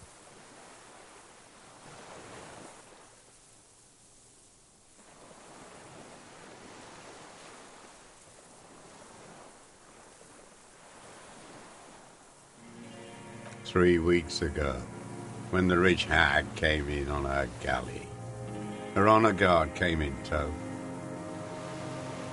Joyce. He means Joyce. Wrinkled up whore.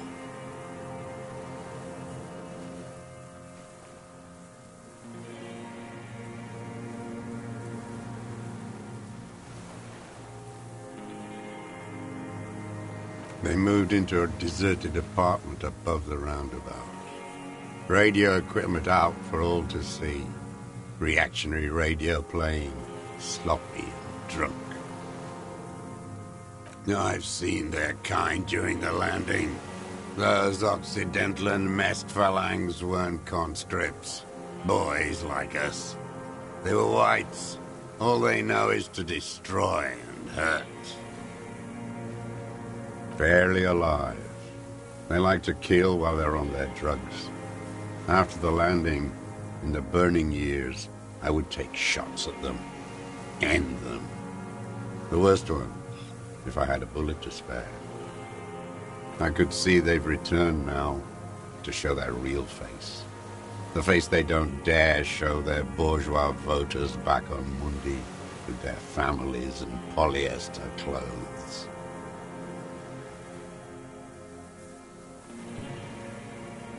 Them fucking. I didn't like that. Jealousy is a reactionary concept. I didn't like the Reaver enjoying himself. Drugged out, soothed in the arms of a young woman. I wanted him to die so he could not enjoy life anymore. And I wanted to see his head explode. That too. She should know better than to hold a child murderer between her thighs. I knew he'd be there for one more second, writhing. That's all it takes for the bullet to reach his head. Now that I think of it, I wasn't aiming for his mouth. I wanted his brains to spill out on her. But you can't have everything. This man has seen past her, like you did. And now he longs to see her covered in blood. To punish her.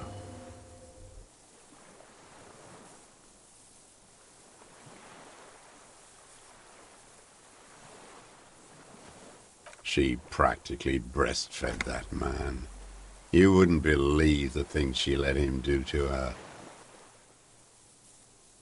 You stare at them too. In your mind, her innocence day still turns to leaf. Airport bag in hand, silks flowing in her wake. See you tomorrow, Harry. Her voice rings in the evening air, burning.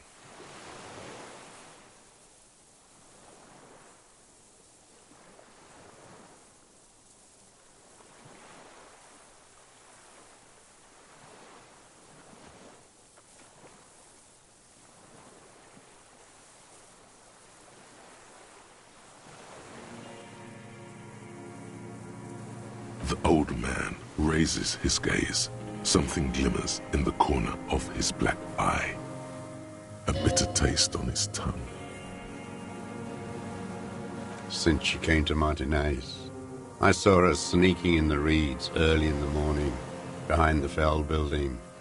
It was dark, still winter. She didn't have her skimpy outfit on then, just a spot in the night, moving. Past the Fell building on the coast? What was she doing there? Hiding something in the water. She had a fag after she'd done it. I was up in the ruins there.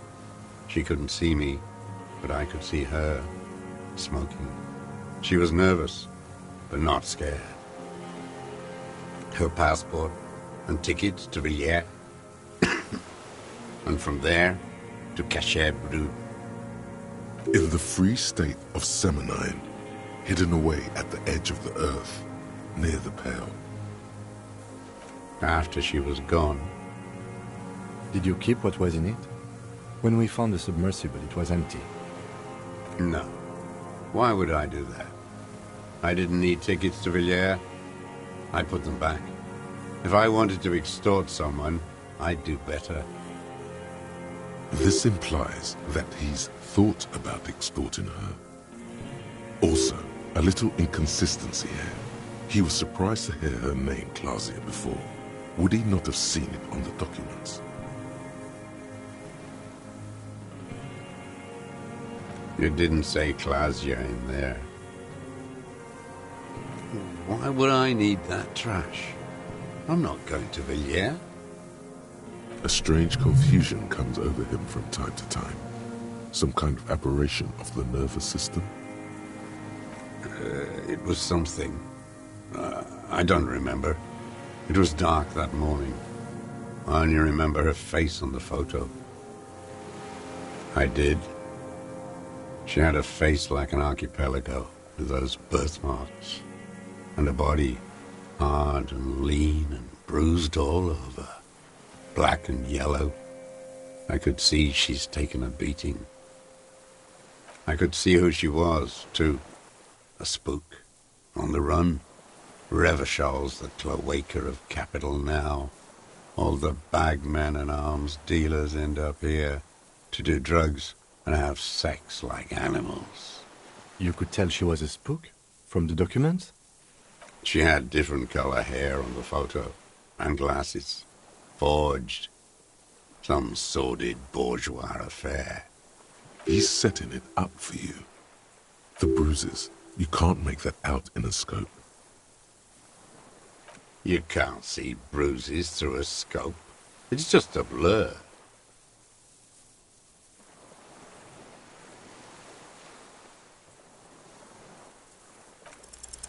It quickly comes to you.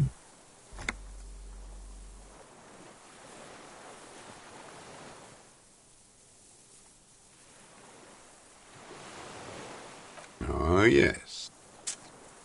Cutting those drugs of hers into little lines with a knife. Masturbating. Did you make that hole? With a clip point knife. Good for listening in, too. For hearing the moaning and the snorts. Like that, too? Yes. Bending like a bow against the glass.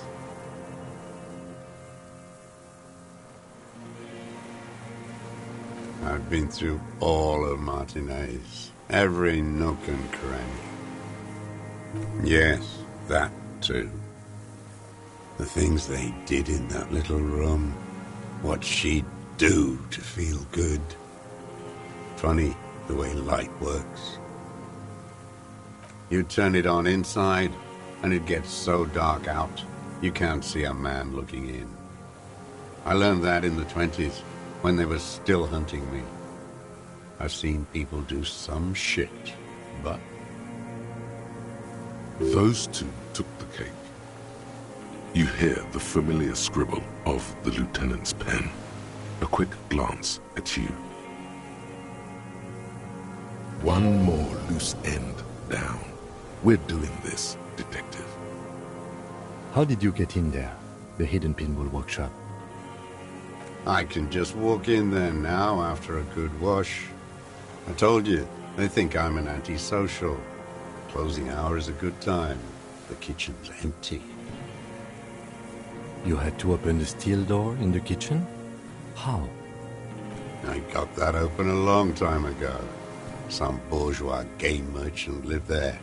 I don't know, 15 years ago. He left spare keys all over, and I took one. Then I saw her turn the light on one night in my scope. Andy found use for it.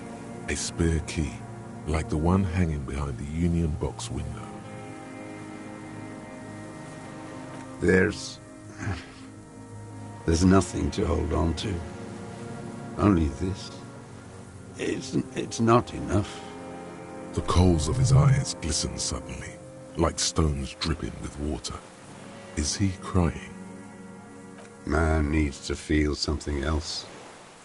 In this fight, it helps if you have your eye on something there. It's weakness, I know.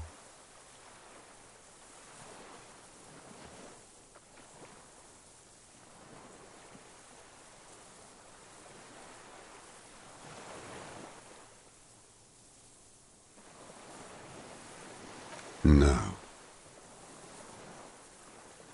I don't really know. I was there one night and she was crying, like a child, in the corner of her room on the floor, like she does sometimes. The day after I killed him. Yes, I don't know why I do the things I do anymore. Maybe, I told you, I have holes in my brain now.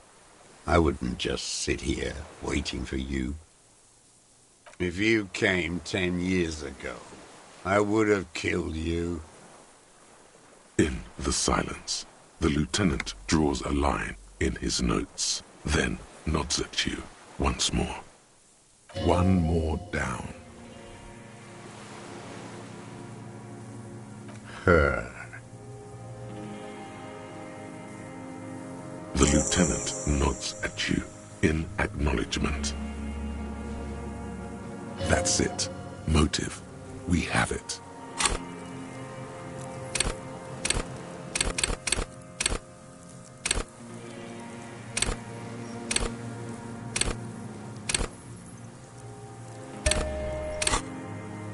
Where is she, that Clasier?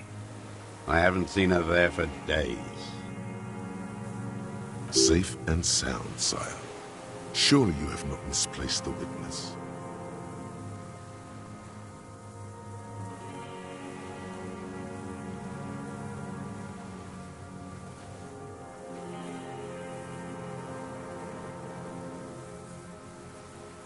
Gone. I knew it. She kept staring into the scope this last week at the island, like she knew. She'd look at night, crying or smoking on the roof, staring right into me. It doesn't matter. Midtown, across the Bay of Rivershell, the oceanic wind washes 40-story towers. Above them, Lausanne Central Aerodrome, a cocoon suspended in the sky by a web of suspension wiring, encircled by hybrid aircraft. On the platform, a young woman is withdrawing from amphetamines, barbiturates, and alcohol. Yet still she smiles among the crowd, among the great ghosts of the city she's leaving, for another, far south. Smaller, distant, hidden, not like the great chandelier she sees sparkle in the night below her. Streetlights, towers, tenements, and water, and across it a dark strip of ruins, barely visible if she didn't squint her eyes. There, on a dilapidated jetty in a nameless village, 2 police officers and 1 special consultant look across a narrow strip of sea. The ruins of a seafort stick out of the water, built by Philippe II, reappropriated by the Commune, then lost in the landing. He's there, doing what exactly I don't know. Satellite Officer Vic Mayer points at the ruins. Behind that anti-aircraft something. That's why we can't see him. Special Consultant Heidelstein is optimistic. We'll see the boat when he comes. Let's go get a coffee until then. I know this interesting little place. Where? His voice trails off as the three walk down the jetty. As the men go, Patrol Officer Minnow looks back over her shoulder at the crumbling fortification like a rotten tooth rising out of the water. We could get more. We've got him talking. Who knows what he's seen and done over the years? You could get more out of him. He likes talking. Enough. Take him in. Bend his arms behind his back and end this.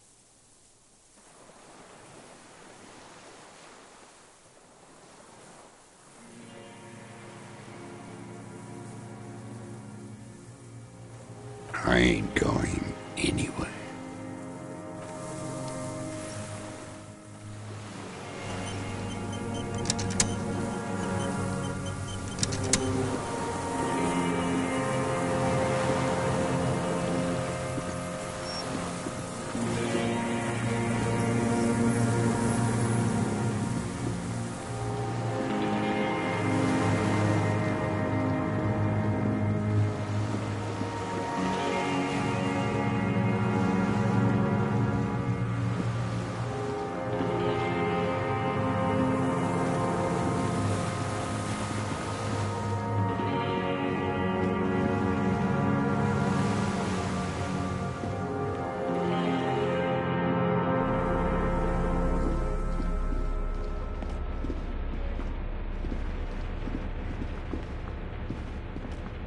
Soft covers.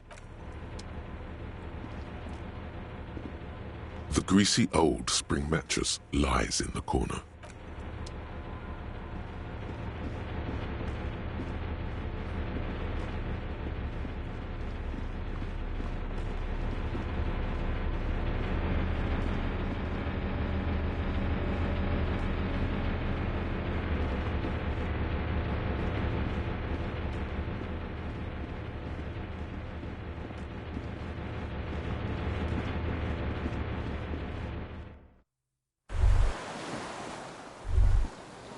ICM? This feels familiar somehow.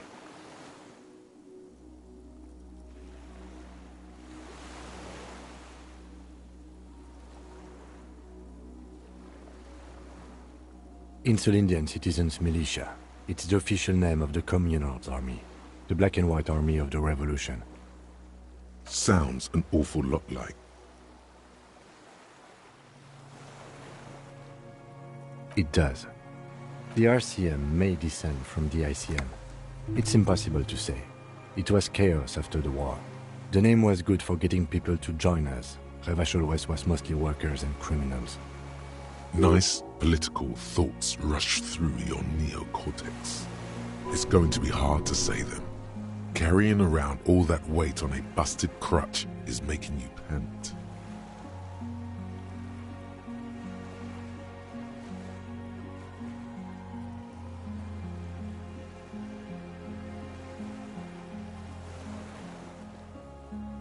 There were all sorts of groups and groupuscules back then.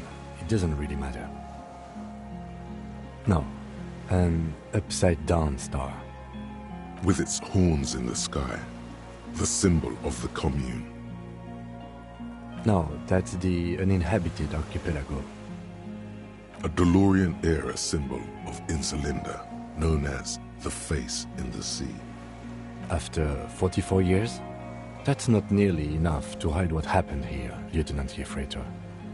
One of these barrels was still leaking fuel, as you saw. The city is full of things like this. Old bullets, guns, fuel.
Yes?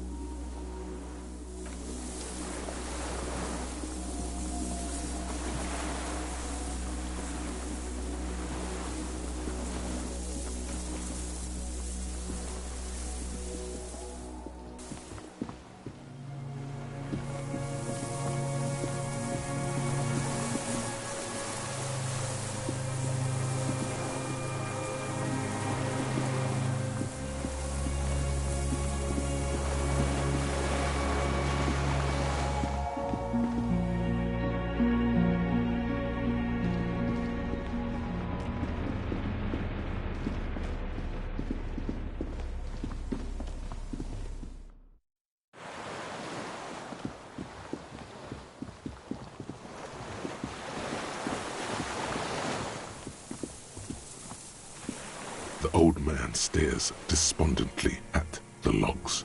It's like he's forgotten you're there. A tragic comedy. Druggies, prostitutes, and rentiers. A strange little engine seems to fire up in him again. It straightens his back.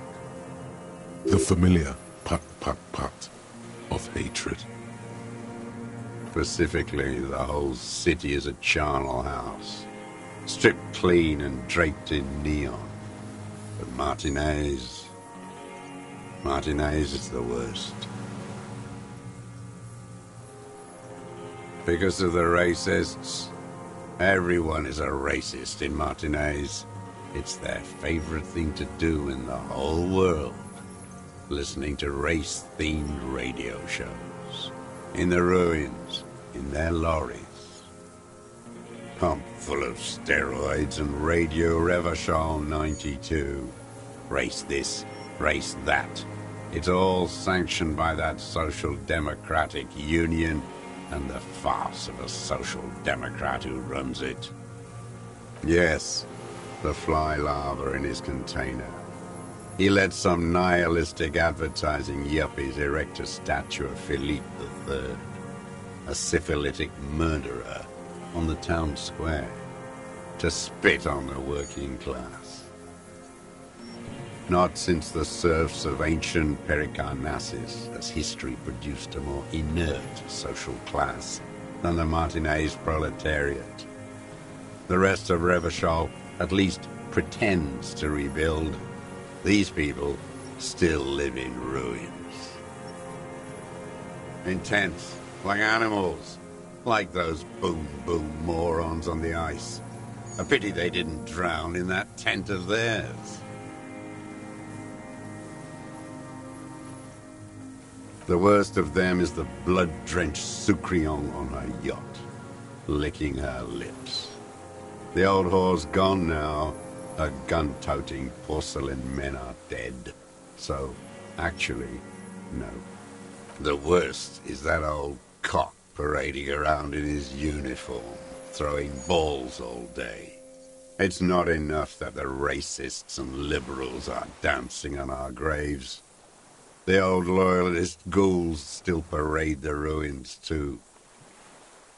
Every morning he's there, while the parasites he fought to protect are off in Ozon, or Coyamorang, or some other island they built their palaces on, feeding on drugs and having sex with their own children. That's all the rich really want, sex with their own children. Throughout history, even the royal bloodline of the suzerain, it's all just an excuse for them to have sordid sex. We did good when we pushed him under that horse car. If only, in the 30s, those disco whores... The disco whores are too much. Hatred shuts down his brain's language center, leaving only a nonsensical sputter. There was something about a statue and nihilistic advertising agency people might be worth investigating.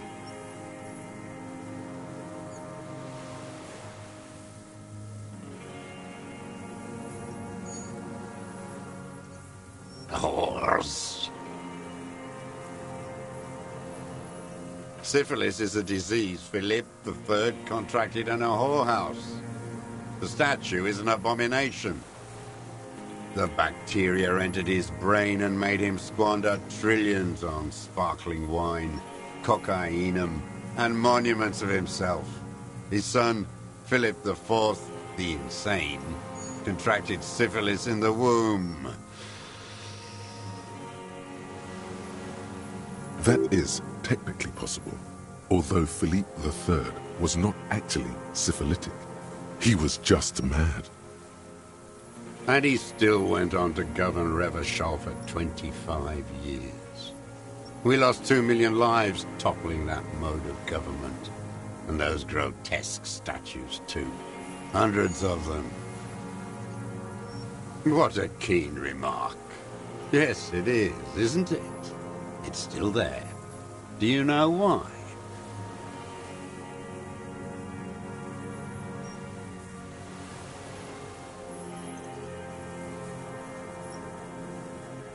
No. Cynical design cockroaches like you erected a new, ironic version of it. We tore it down with honest, working-class plastic explosives. But there it is again, grinning. Art is a bourgeois establishment. It's an affront to humanity. Every gallery should be bulldozed, and the artists should all be given 30 years of hard labor in Yekokata. Wait, the bullet hole in Philippe's heart. The statue had been shot. That was him. It had to be. He's already proven capable of taking a far more complicated shot from here. I did.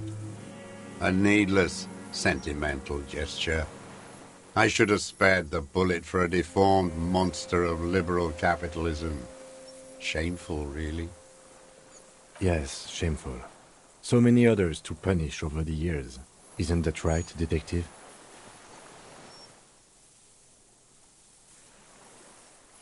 The fat union man let them put it there. Corrupt as he is. Probably got a fat check for it, too. Shared with the law. Accusations of corruption. Push them aside with a sharp change of topic, officer. Put the heat on him.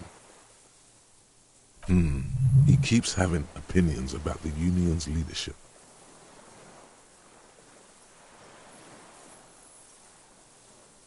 Another hideous disappointment. Unions are the real enemy. The true enemy of the proletariat. Placating the masses. Disappointment. So personal. He displays a familiarity with the union's top brass. That deformed toad? I wouldn't expect him to wipe his own ass. I mean, the brains of the operation. The smart one. Edgar.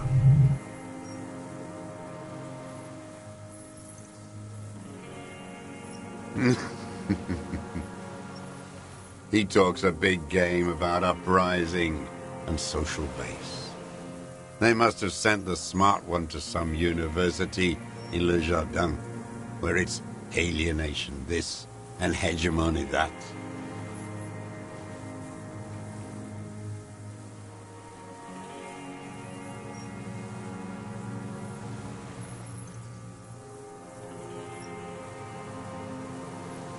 He's been sweet-talked by this Edgar. They must have met in person for such animosity to have developed. You can't live alone. The Clares wouldn't miss a man hidden in their own backyard. Not all this time. Nothing happens in Martinez without them knowing. Of course. Maybe the Clares asked him to.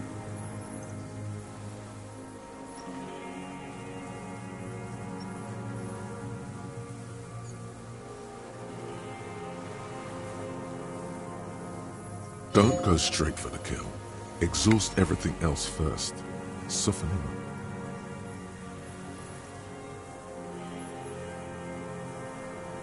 up. I haven't approached anyone. I hid.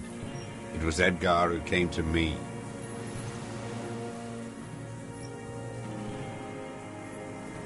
How did he know you were here?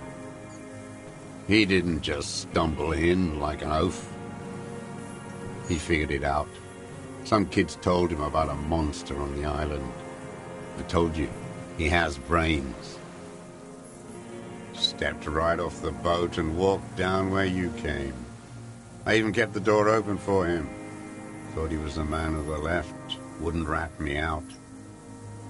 I was right about one of those things. 20 years ago, neither of them could walk now, could they? They were less fat then. That's around the time the Clares came to power. Edgar did the talking. Paid his respects like I were a fossil in a uniform. Offered platitudes about the struggle. Flaunted his pink degree. Even quoted Marzoff. Never trust a social democrat who quotes Marzoff. Oh, and charity, too. They love their charity. Offered me blankets and social housing. I still have the gas cooker he brought. Let me be here. The ZOC is an unlawful successor of the Commune of Revachol. We took this fortification from the Loyalists. Even the Clares understand this. They let him be here. Understanding was a courtesy. But why such a courtesy? You know why I killed that fucker, Dwat. As to Edgar, I'm not doing anything for that swine again. Again? What have you done for Edgar before? Tried teaching him some Marzovian socioeconomics. They didn't stick. We parted ways. Okay, he didn't do the hanged man for them, but he's insinuating something. There is more here. You can feel it. He was not outright lying, but almost.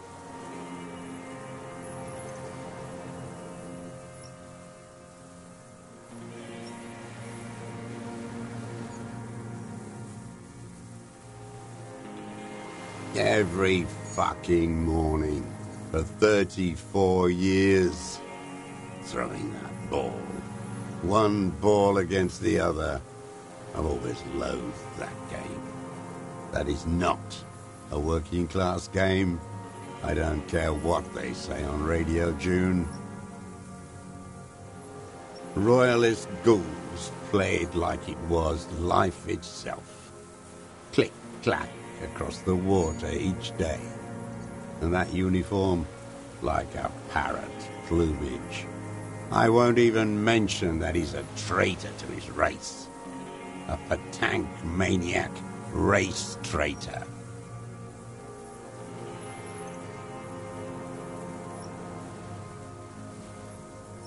I remember him. I remember him from La Noce. Not him personally, his make and model. There were tens of thousands of them. I thought we took them all out before the Liberals came to their rescue. We missed one. That one. There doesn't seem to be a single person under the pine today. Not even Gaston. Alone. Fat and plump. Like a pheasant. Just begging to be popped off. Please, Mr. Dross. Shoot me. Not yet. I like to look at him strut around, place the crosshair on his medals, right on his face, and just fiddle the trigger. Think about it. Let the bomb melt in my mouth. Save the treat for later? He is a juicy bonbon, that one. A real treat for the black day. The blackest. When I put that gun in my own mouth, I think, no, don't waste it. Put this lead in that cock, René. For the boys he killed. And then I look at him throw those balls, and I suddenly feel better. I even hid one bullet, so I'd always have one. For him. Haven't seen him around lately, strutting around. Must be down with arthritis. I hope it hurts like hell. I hope he sweats blood.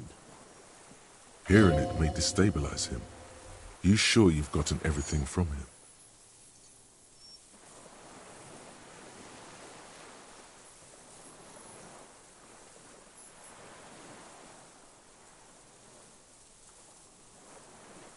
Torture. Not to be throwing his balls for our... himself. The same hatred. The same. You try...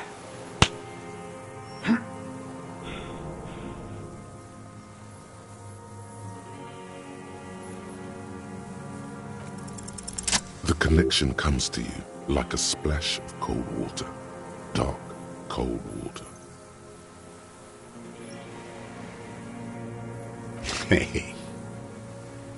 He acknowledges it. Here we go. A twist behind the dark bend. That bourgeois cow, Tiffin Holly was her name. Licked the rich man's hand every time he came to town. Never seen a labor leader so hot on mutual cooperation. And money. She liked that too. That Holly was a real bridge builder and a deal maker.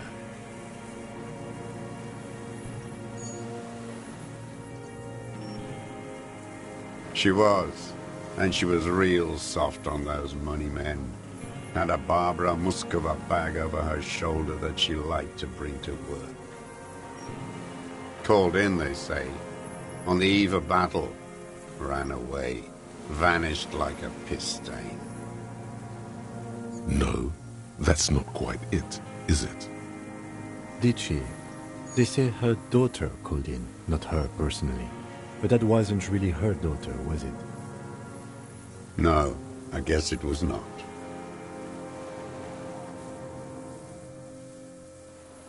She couldn't make the call herself.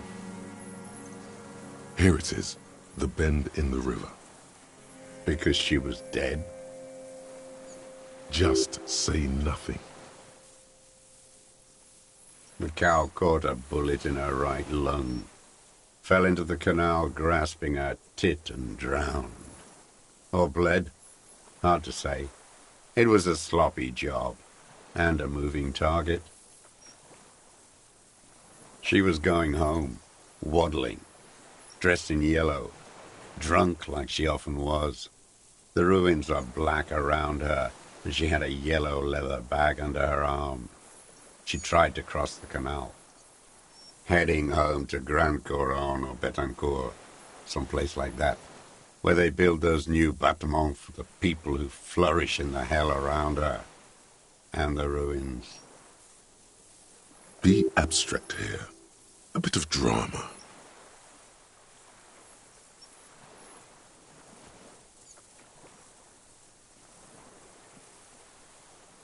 Huh. It was someone. Someone shot her. Or maybe she just fell. I get these violent ideations. My memory is filled with holes, especially the 30s. All I know is nothing changed. Not in the material base, not in the hegemony. There was no uprising. Just words. The Union fizzled, sogged. Nothing came of it. Nothing. Edgar didn't keep his part of the deal. Huh. If you were to testify to this, give the RCM something on Edgar, you could walk.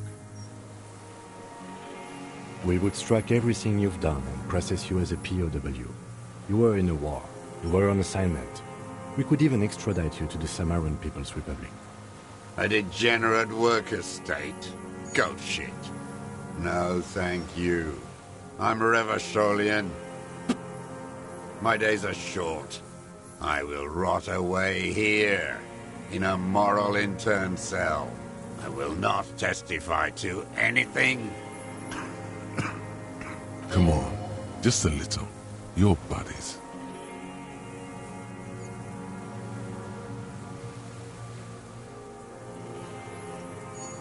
I haven't lived and fought for 40 years to end up as a collaborationist. I've heard it. On Channel 8, 40 AM, Radio Revachol, late night. Everyone is a blobber in this world. Everyone betrays everyone. They're all already locked up for betrayal. The best ones, the ones with heart, were slaughtered, trampled. The same old freezing hatred. There is plenty here to work with once he's in custody, and the lieutenant knows it. He gives you a little nod to proceed.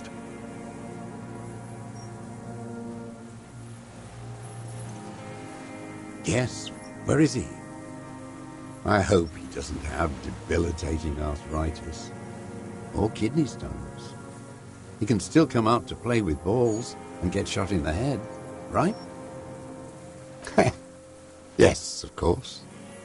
Must be past a kidney stone. I hope it's excruciating.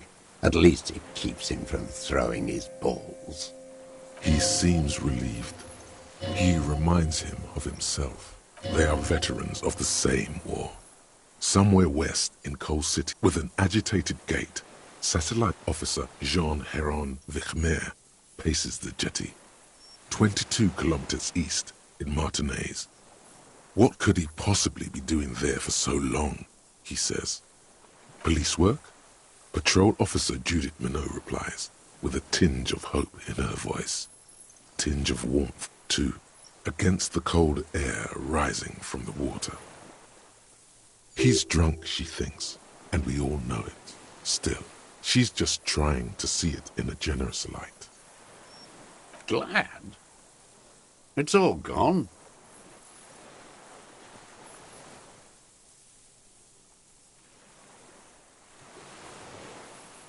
His lip curls into a sneer at the memory. Glad?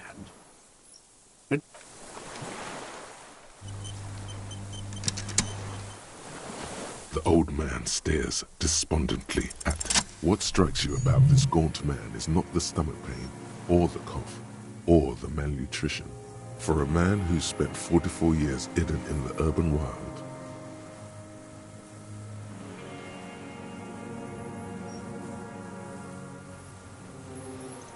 indeed, he speaks fluidly. His movements are rapid, if erratic. His voice, despite the cough, is there. It is capable of expressing complicated ideas. Above all, he seems animated. It's a mystery. This animation comes at a cost too. Erratic hand gestures, thought processes cut off like threads, as he just stares at the logs or the reeds.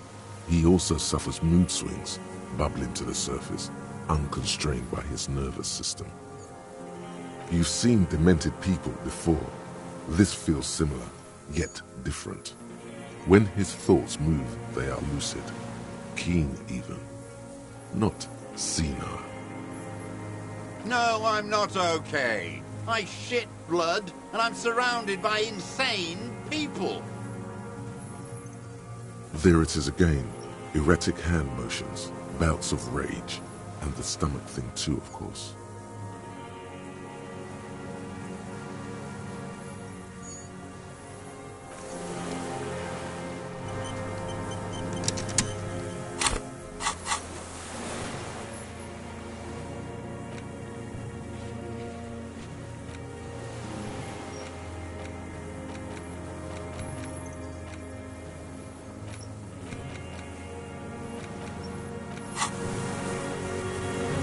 The old man stares despondently at...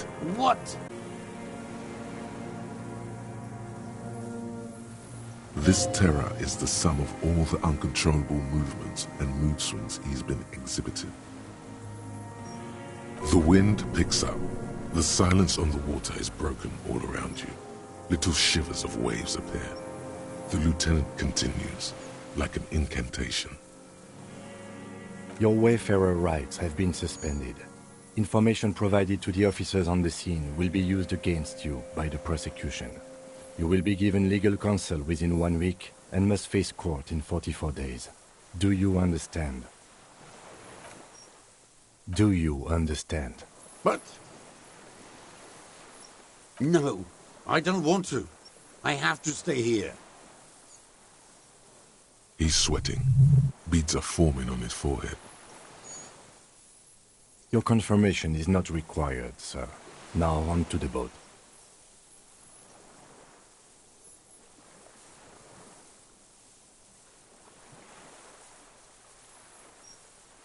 Not really. We could escort him to the pier, then either one of us can take him inland while the other stays here, but... But then, who watches him while you're coming back here? You come back for me? How about I go and send a boat back for you? What is this farce?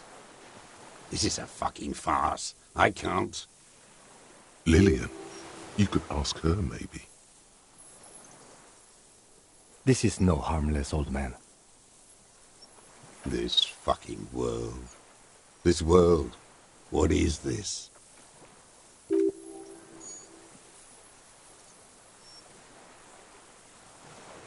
No, listen. Listen now.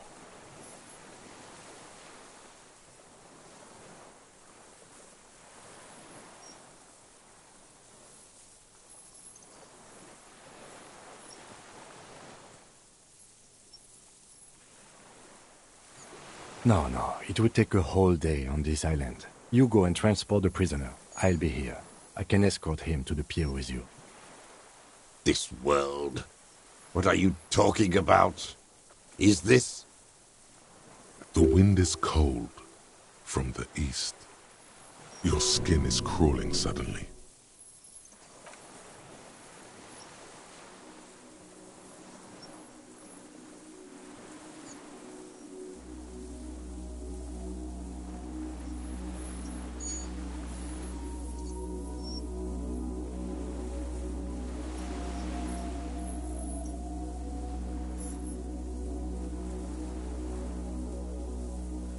A delicate tangle of arms and legs unfolds from the reeds, limb by limb, to then just stand there, moving its scythe-like arms in ghostly silence.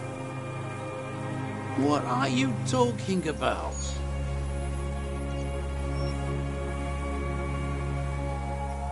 There's nothing there. The stick insect is over 3 meters tall. It looks straight at you with its tiny pinprick eyes and its grotesquely small head. You feel your legs shaking under you and your gun hand rise instinctively. Tell me what you see, damn it. I can't make out one small thing in the reeds. I can see it. 4 simple words, thank God. If he can see, then you're not insane. But that means it's really there, spinning slowly, in absolute silence, its limbs long and slender. Be very, very careful.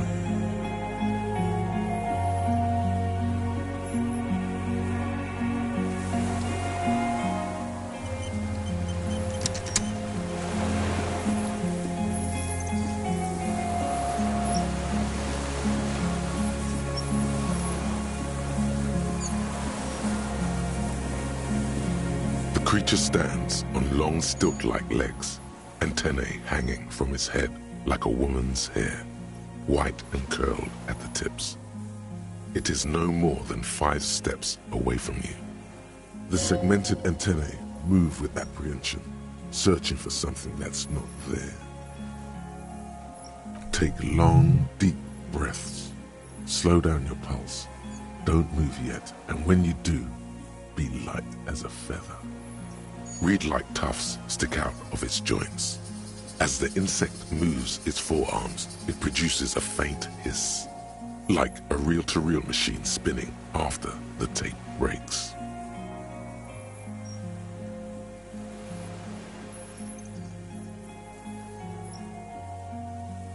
It is. You glance over your shoulder. The lieutenant holds a piece of milled aluminium. He begins to pull it open, extremely carefully. It's the camera. No, the flash will scare the creature off. Warn him now. We need a photo. No one will believe us. From the corner of your eye, you see a sudden cascade of motion ripple through the phasmid's limbs. A series of ultrasonic clicks fills your ear. I won't be one of those fools who didn't take a picture. He's letting his pride get in the way. You see the phasmid turn to him, its mandible antennae reaching out. Its motions are quick, sudden. Shh. Okay. The spindly mechanism turns itself back to you, its antennae taking their measure of the air, slowly.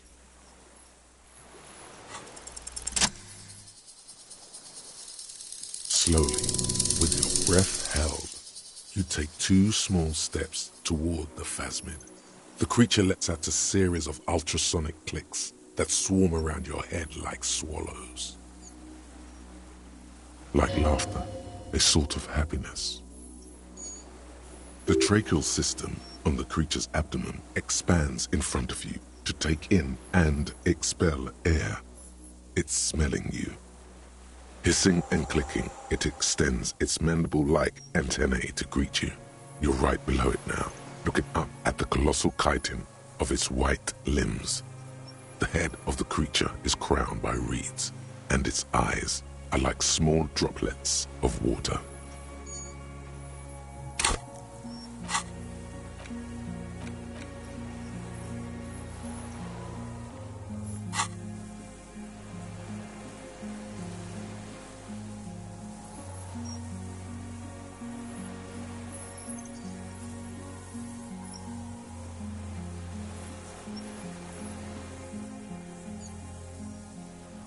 Maybe it is real, the pheromone.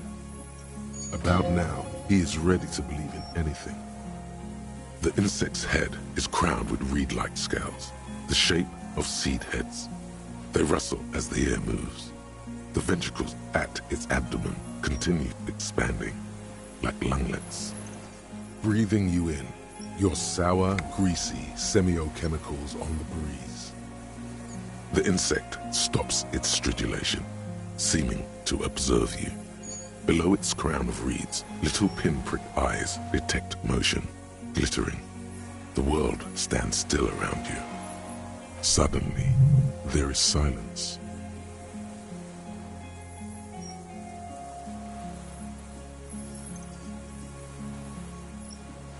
As you do, the invertebrate comes to life, its limbs moving independent of each other, as if each has a mind of its own. They are white, like stalks of porcelain, knitting above you, praying to you.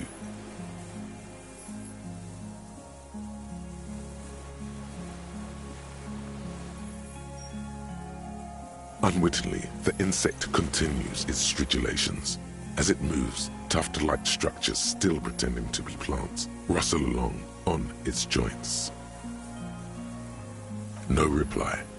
A total ancient silence comes from its mouth, along with what appears to be some kind of foam. The stridulations of its limbs continue all around you. You were right. Little bubbles form on the mouth parts of the creature, on its segmented lower lip. It looks to be foaming, slowly. The foam is white, then yellowish.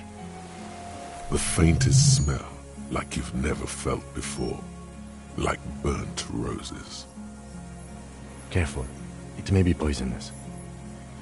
The foam slowly turns a darker shade, like burnt caramel, as the insect moves its mouth parts, masticating.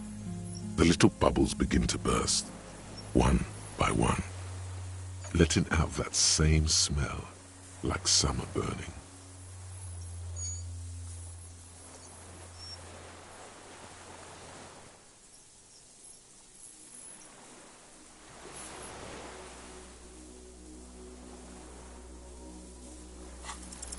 I...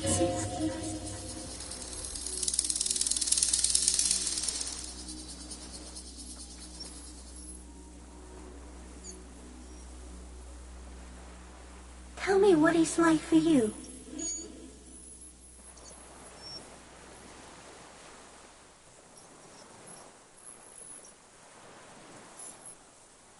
Yes, holy is the Lord of hosts, and all the earth is filled with his glory. Now, I will tell you what it's like for me. For me, it is a series of half-lit images, a kind of darkness, being intruded upon, transient, dim, moist. Shapes of plants and animals, and internal sensations. A swarm of sounds, tiny vibrations on the inside of my forearms. All speak of complexities totally beyond my understanding. I am at the end of a narrow funnel, weightless, so light, it only feels like something to be me. In truth, perhaps I'm nothing. I certainly do not have a soul, and if I did, it would never ache. Are you sure? Sometimes, when molting, I will grow a lost limb. One time something went wrong, and a small leg replaced a missing antenna. The leg tried to move around independently, making it hard to walk. Yes, thankfully someone ate it. The next time I molded, I grew an antenna again. So am I. I was born to detect sucrose rewards and semiochemicals. What were you born to detect? He's in a bad state, deteriorating fast now. He thinks I am beneficial to him, but I am not. I only quicken his deterioration.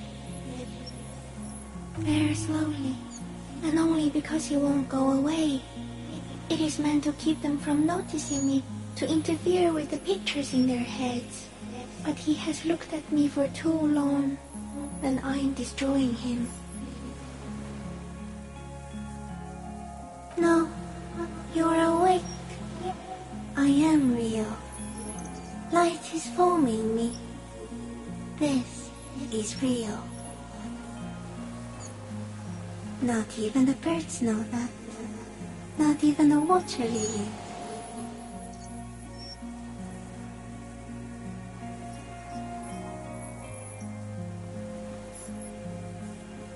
You can also eat it. If it's a leaf, you can put it in your mouth. Yum yum. Or read. Wait, so... Yes, they don't mind. Yes, I once cloned myself and ate the little ones. It was winter, and I woke up at the wrong time. It was an accident. I am an unknown species of the order Phantasmodia, endemic to the Insulandian Insula. For the last 350 years, I have hidden in plain sight, masquerading as the reeds, molting, cloning myself, unfolding at night to play with trash bins and boys. I went unnoticed by the first settlers and the land surveyors of the suzerain, also by the soldiers of the revolution and the officials of the occupation. Even the Seminoles Islanders who came here first, but did not stay, have not seen me.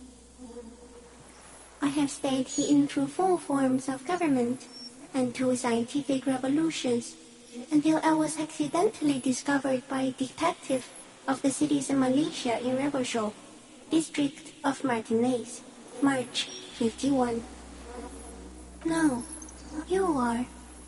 The moral of our encounter is, I am a relatively median life form, while it is you who are a total extreme madness.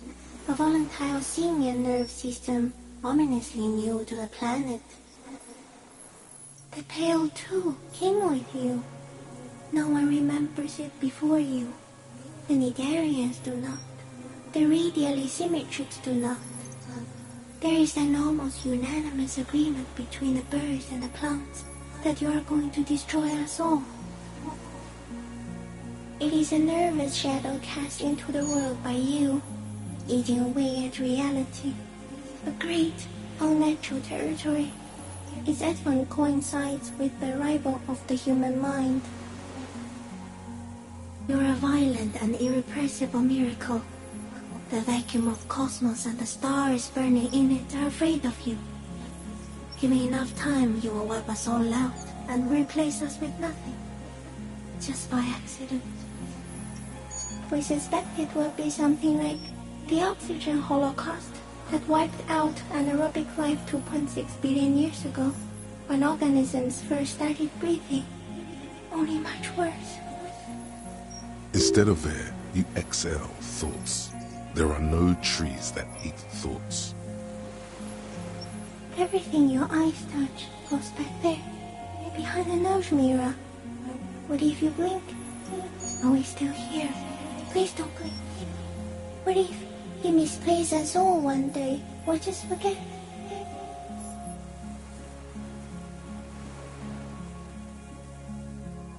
No, you're only thinking it now.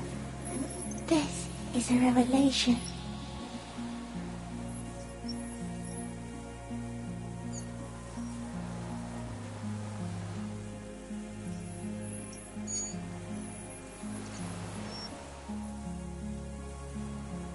So it is already happening. Soon, one of you will close your eyes and open them to see that none of this ever existed.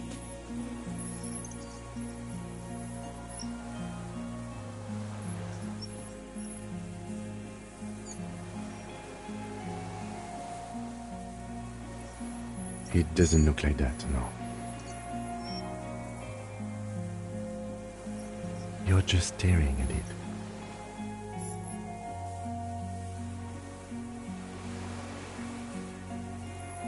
Okay. Is it somehow related to the case?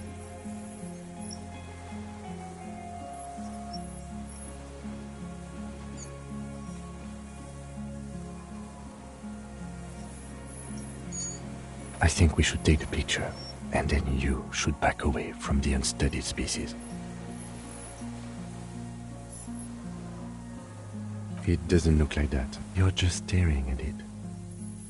Okay. Is it somehow really? I think we should take the picture, and then you should back away from the unstudied species. No, there is one more.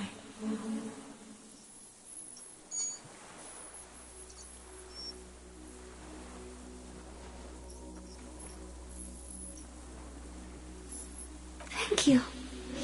I also have one more thing to say to you. That woman, turn from the ruin. Turn and go forward. Do it for the working class. She was middle class. It doesn't take a 3-meter stick insect to tell you that.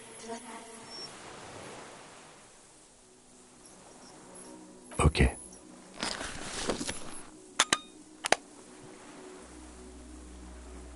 There is no change in the insect's motion while it's being aimed by the camera. It remains fixated on you. In 3. If it moves, you jump back. I'll shoot. Here we go. 3, 2, 1.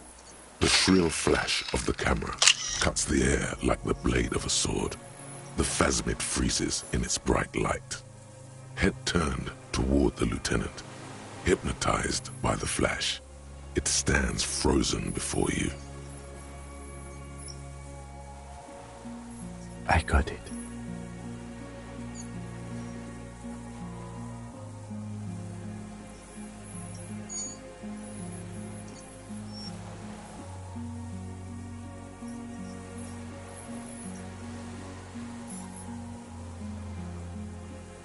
The limb before you is incredibly light, like eggshell. It's much lighter than a reed. You feel a soft push could tip the creature over. Its hollow exoskeleton collapsing. Warning!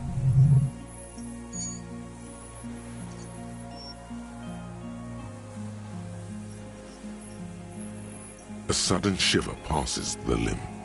Looks like the creature is awakening, wave by wave from its stupor. Some sort of countdown process is happening. That's all you have time to think.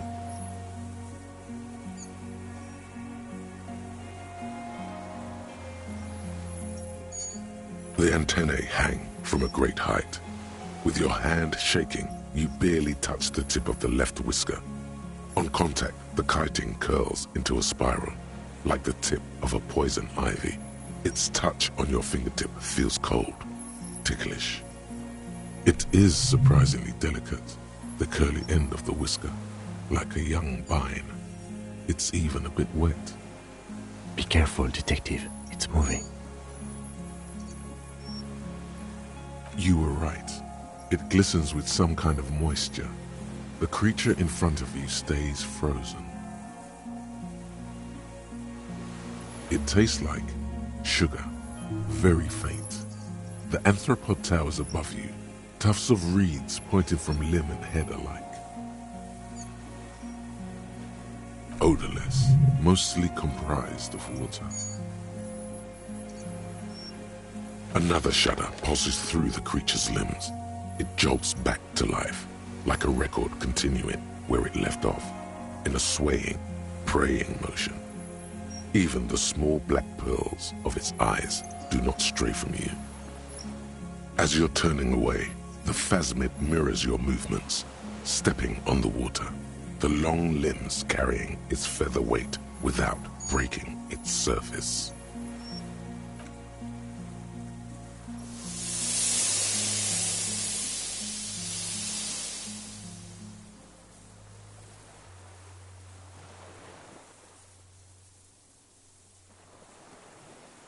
And just like that, it's gone, skating away across the sea's calm mirror like a skipping stone, leaving nothing but circles on the water. And something under it, in the place it stood, bobbing there, among the reeds, a collection of items. It's gone.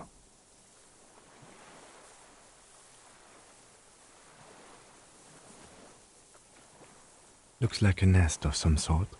We should have a look. Apparently, yes, like a water strider. Only, I've never seen anything like that in my life.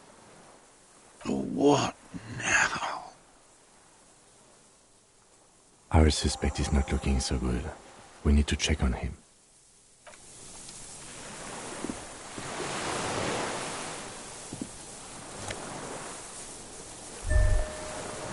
Brother, you've managed to collect all the armor pieces. Too bad it's too late for the big showdown.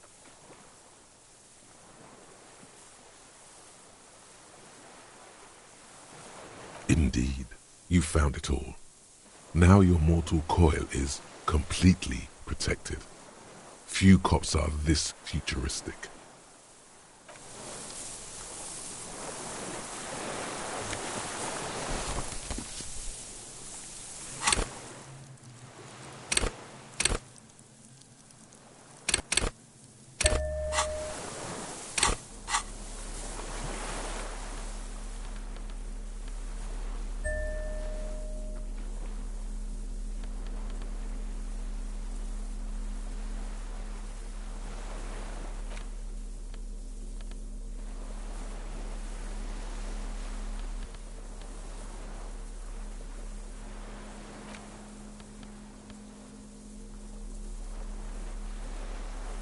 This passport, issued by the Sovereign Republic of Oranje, is issued to a black-haired woman called Katarzyna Alazie.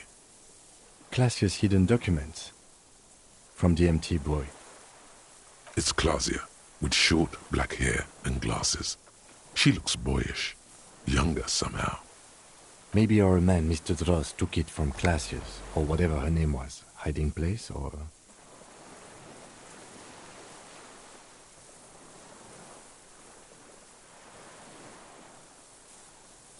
Like a magpie? What a coincidence. Then it would also have collected the other objects, which would be highly unusual. By now, the lieutenant has accepted your unusual methods.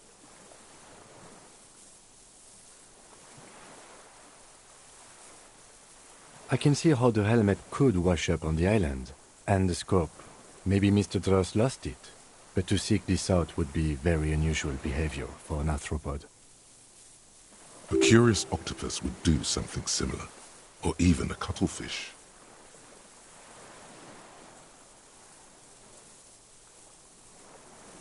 An octopus belongs to a very different class. It's not even an insect, it's a mollusk. But yes, I see your point. She said it would be for Anouk Meyer-Smith. Anouk Meyer-Smith.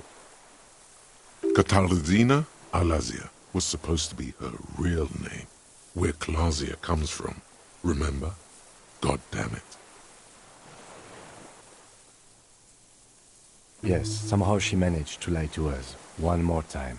In a way, she's still lying to us right now. I don't know, but it's not Katarzyna Alazia, or Klasia, or Anouk Meyer-Smith.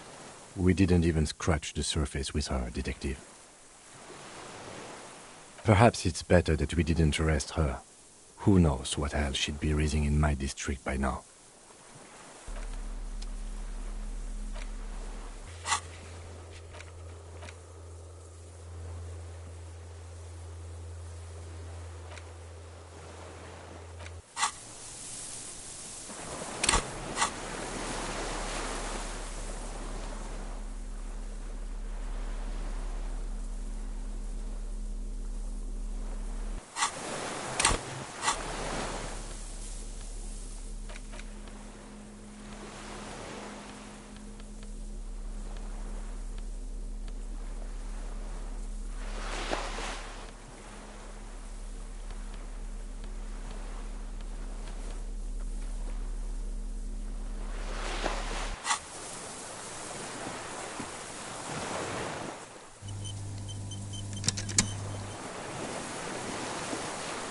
What is it?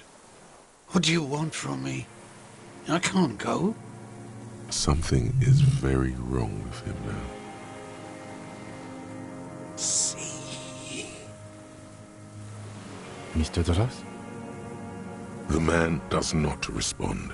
He keeps staring, black eyes glazed over and bulging from their sockets, his gap-toothed mouth shaking. The plastic cape feels coarse. A light shiver passes the man. Other than that, no reaction. He feels small and frail. He's going into some kind of psychomotor immobility. The good news is, this solves our transportation problem, doesn't it, Mr. Dross? The trembling mouth appears to sigh. Between this and the broken tire he's used for a boat, I think it's safe to leave him here, while we go and get help. It will need to be medical first, I'm afraid.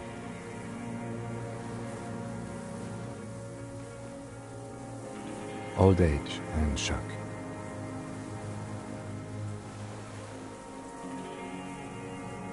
The appearance of the Phasmid in conjunction with the stress of the arrest. He spent his entire life here. For him to leave would be... He stares into the reeds. Your words don't stir anything in him. Perhaps you should.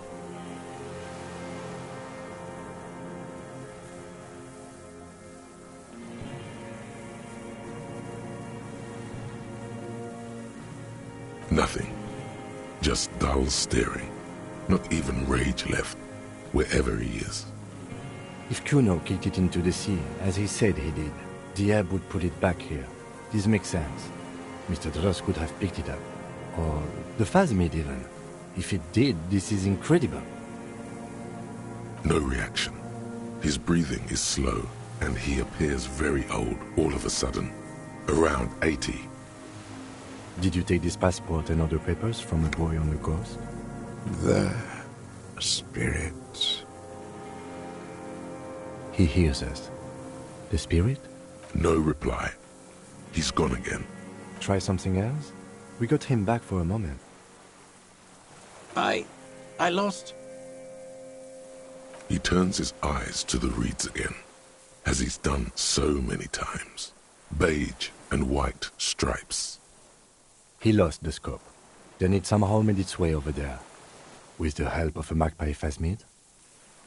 This sight is a T9, Mr. Dross. Was it attached to the rifle when you made the shot? Silence. Not even a sigh. The plastic cape flaps around his face in a gust of wind. His back is slouched and his mouth open. The blacks of his eyes are receding. His pupils are returning to normal. We should think about getting back to the mainland, to get help. He'll be safe here, if we don't take too long.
The skiff is swaying on the waves by the dock. Let's. We are done here. The skiff rocks gently under your weight as you get in.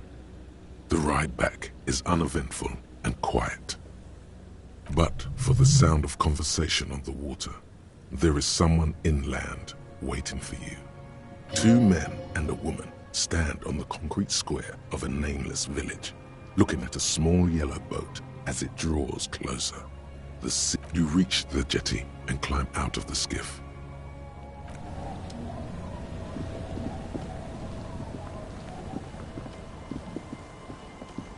Look what the tide brought in.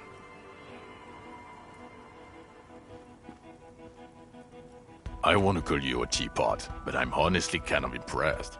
No idea where you got all that gear, but there's no doubt in my mind that some bad people are looking for it.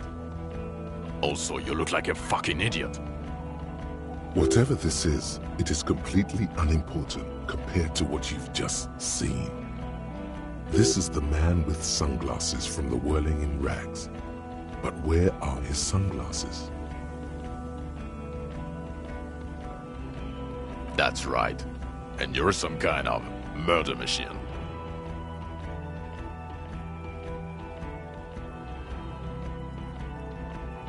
Oh, really?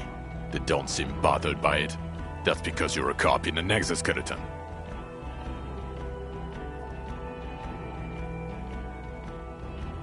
Actually, are you? Are you still a cop? There's so much disco going on, it's hard to tell. Vic, calm down. We're not forgetting about anything. Look at you. Hello, I'm Trent Heilerstad. I believe we've met on several occasions. I'm your goddamn partner, Jean-Vic Quemar, and this is your special task force. Or what's left of it. Special Consultant Trent Heilerstam, Patrol Officer Judith Minot. Hi. We've come to scrape what's left of you off the pavement. Lieutenant Kim Kisuragi, Prison 57. We've just come from the island, where our investigation led us. The scene is making even him feel as though he has to justify your actions. We might need your help with something later. As if he recalled that he's in fact a decorated police lieutenant and not a naughty boy. But this is clearly a departmental matter, so I'm going to leave you to discuss it among yourselves.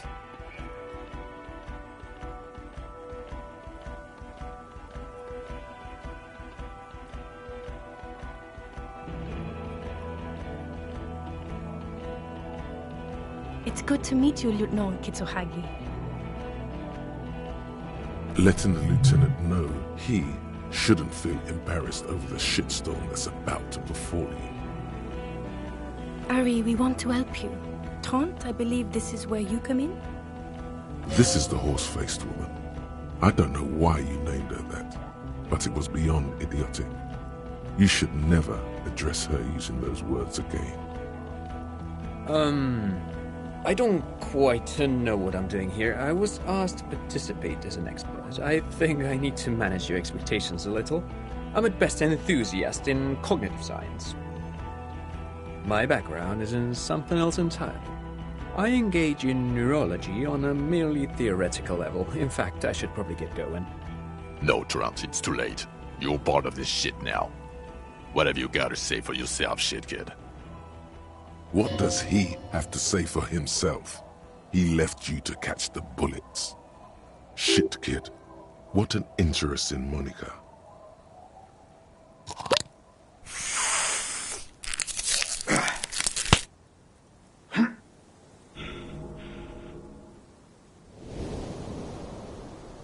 You. Shit kid, that's you. Despite all that you've done, the deserter, the phasmid, the case? No, because of all that you've done. The cafeteria manager you fucked over told us where you went.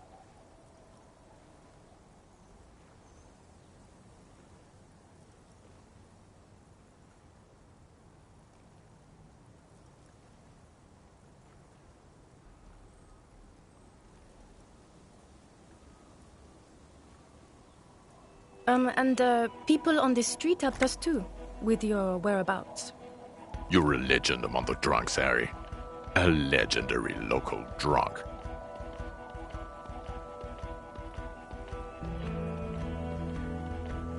It's okay. I didn't come here to gloat or to fool you. Neither did he, actually. That's right. Worried. I'm always worried about you. Every time you don't show up to work, or when you do about stink. You're a worry fest. She's worried about you. I'm worried about you. Even Special Consultant Backpedal is worried about you.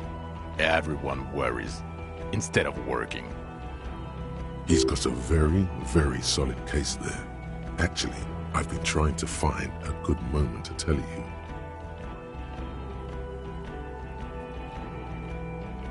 Yes, you often sound like a brutal idiot.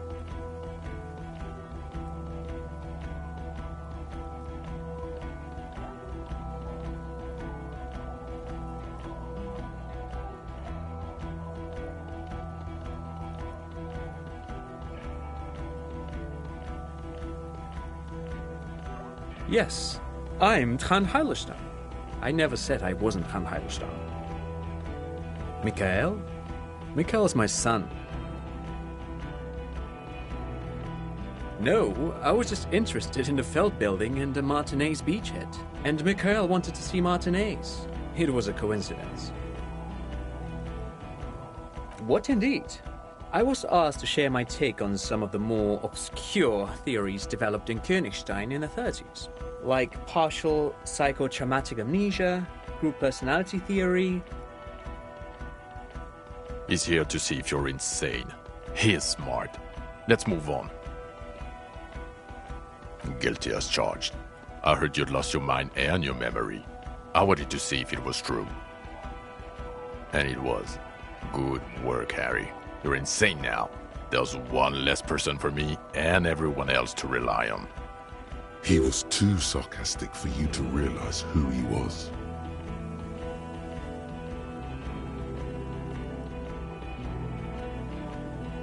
I'm clinically depressed, Harry.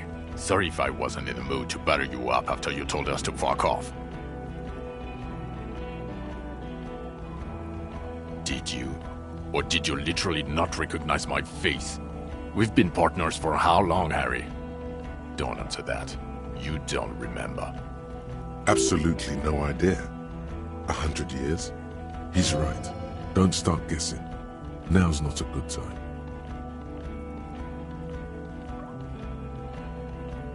Duped?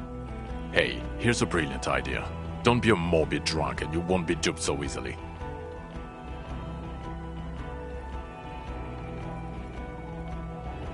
Yes, I'm still Kinkisuragi, still a lieutenant from Precinct 57. Still caught up in this crossfire, too.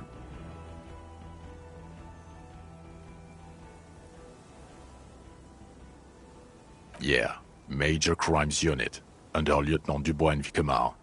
Ring any bells? Refresh your memory? It's a goddamn Major Crimes Unit. There's you, me, Jude, Tron fucking Heidelstown, and Guillaume Baby. I'm technically just a civilian advisor. Oh, fuck you. You're part of this shit show. Oh, that's an interesting story, actually. Guillaume Bevy is a police reporter who joined our team. He was really good. Then he left because he lost faith in your ability to lead the unit.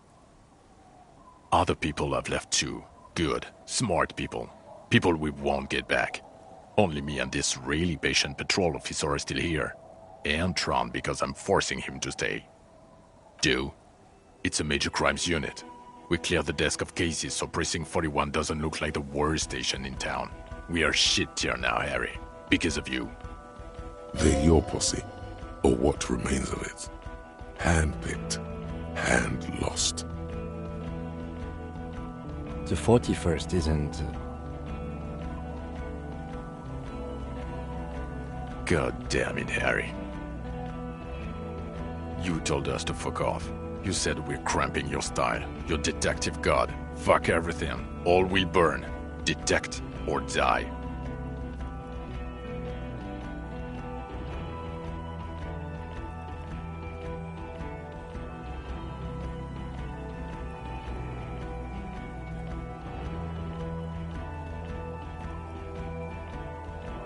You were crying hysterically. You were drunk, breaking things, being emotionally abusive. You said we were going into the abyss. None of us wanted to see the abyss, so we fucked off. Like you told us to. The bells aren't ringing because you have brain damage, Detective God. Trant, this is where you come in. How bad is it? Well, he doesn't have visible tremors, he talks without slurring, he can drive a boat, he's standing, reasoning. All good signs, but complete retrograde amnesia, episodic and semantic. Meaning, you forgot both who you are and the definitions of money, Isola, pal, and so on.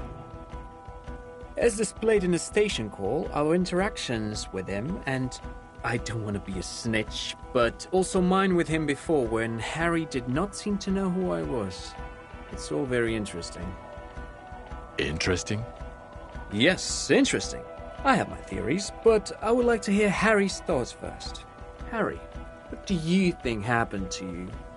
Neurologically, psychologically, and why not socioeconomically?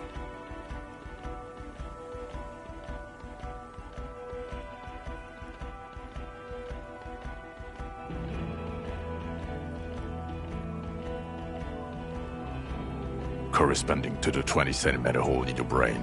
Sure. This theory has great symmetry. I see how it folds into itself neatly. Precisely, Satellite Officer Vic Mayer. It's Martinez.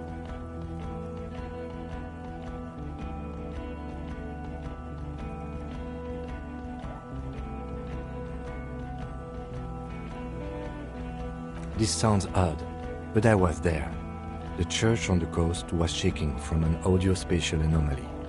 It may have been anthroponetic or perhaps related to radio waves.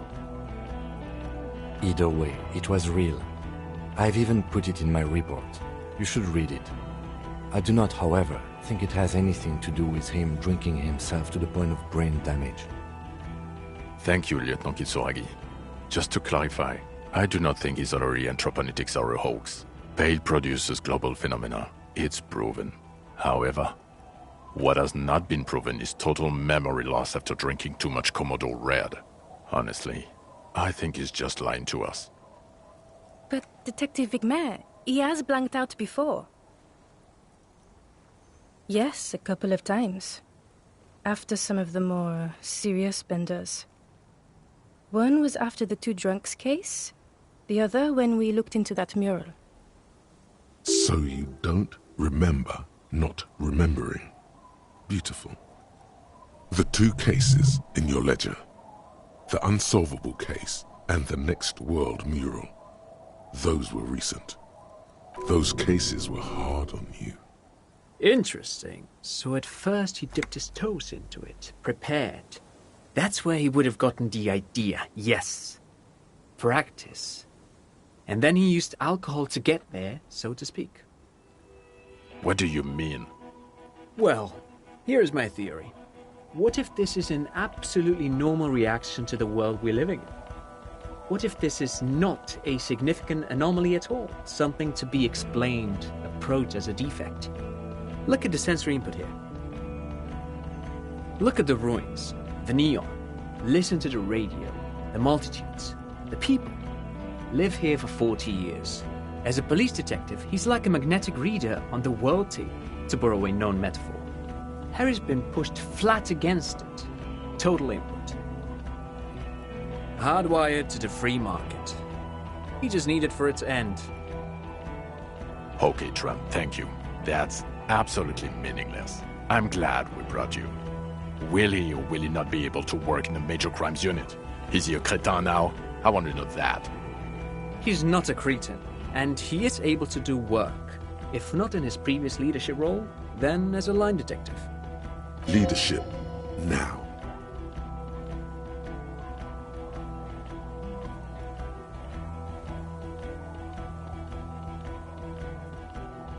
No one even mentioned that. I misphrased my question.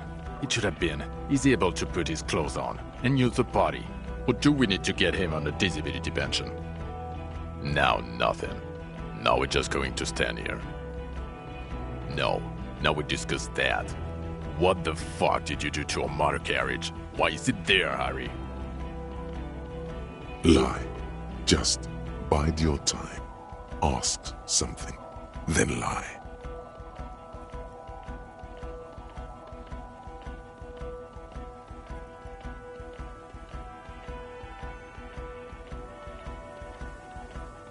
Yes, in the ocean, under the sea. Our work vehicle, with fishing clams and other sea shit.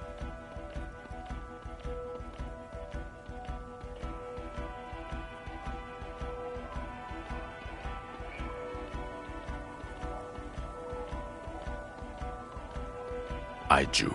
You drove it into the water. Everyone on the street saw you do it. It's going to be a local landmark too, on the brochure. Thank you for fucking us, Harry. Thank you for destroying 45,000 real of police property that's coming out of my payslip. You know that, right? You're gonna get fired, and I'm gonna pay till I die. It doesn't matter. Your badge, Harry. Show me your badge.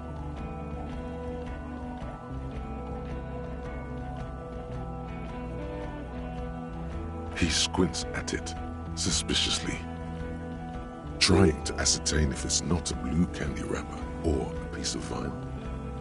Okay, and your gun? What is it with all these material objects? Here we go again. Lost gun, trying to terrorize you.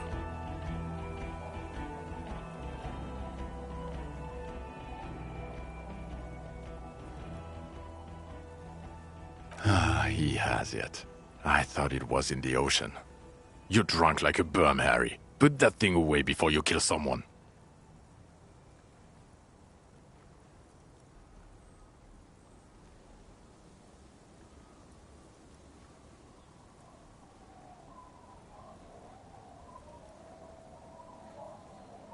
A little drink? You smell like a corpse. I'm downwind and I can barely breathe. You smell like shit. You let a suspect escape, Harry. Glacier something. Because you were too drunk to assess a flight risk. We've read the reports. Lieutenant Kitsuhagi's. We know.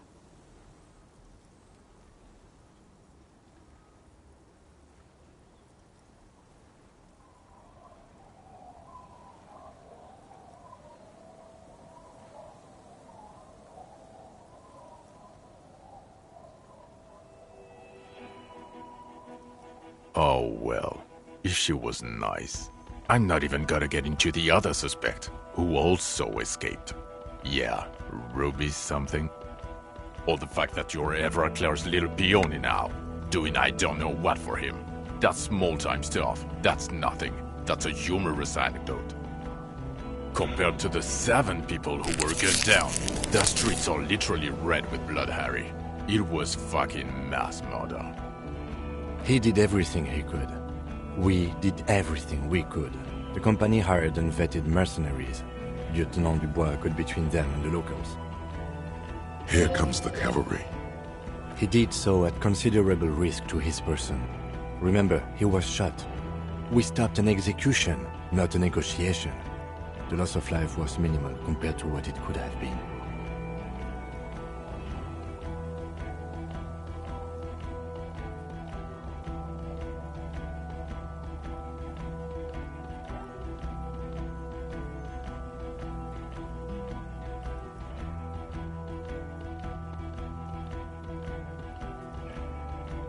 Thank you for the input, Lieutenant Kitsuragi. I didn't mean to suggest you didn't handle the situation. He thinks of apologizing, but decides against it. You've spent the week with him on this case. What is your take? On the case?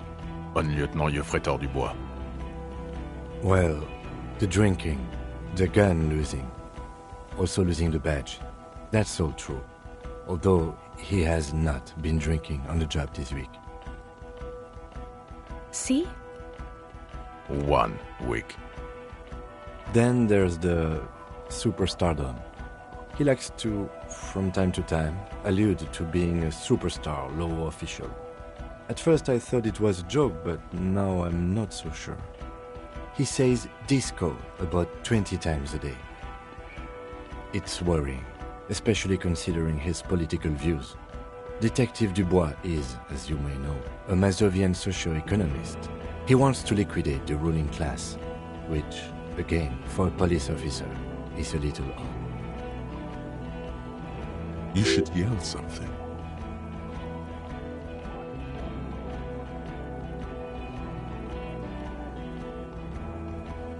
The RCM consists of policemen of the state that is, so a little discrepancy there.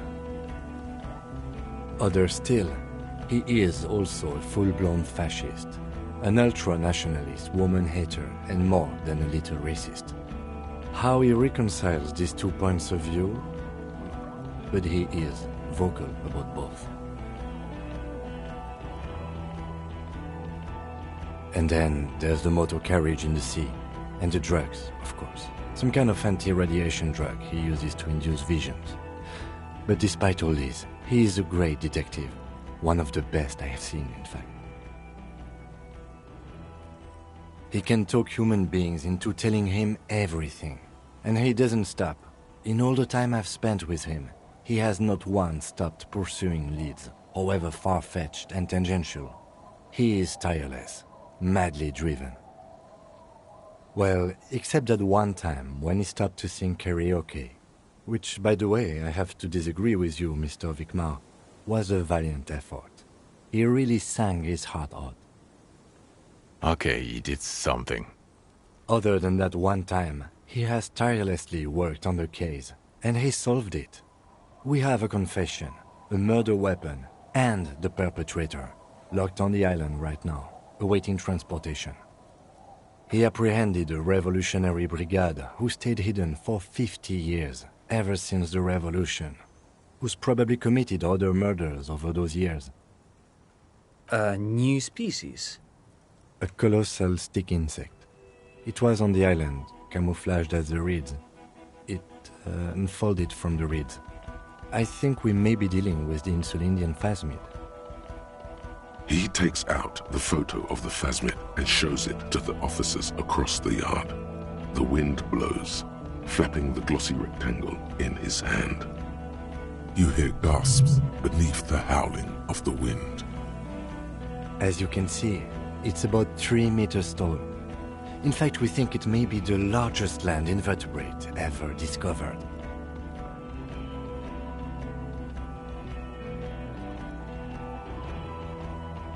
Fucking hell is that?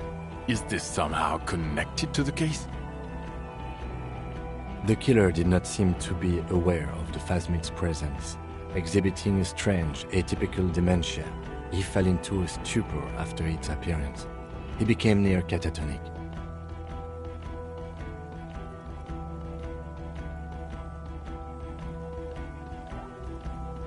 So it is connected. I must say, this is absolutely extraordinary. I don't even have words for it.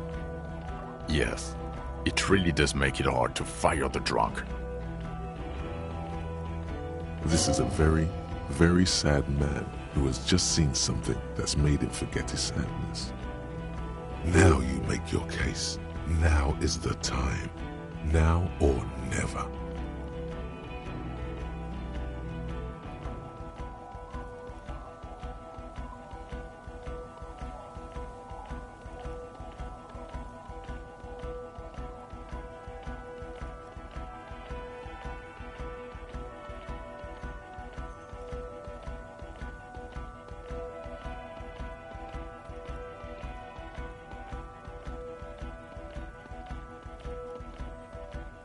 Lilianovich, a revolutionary matronym.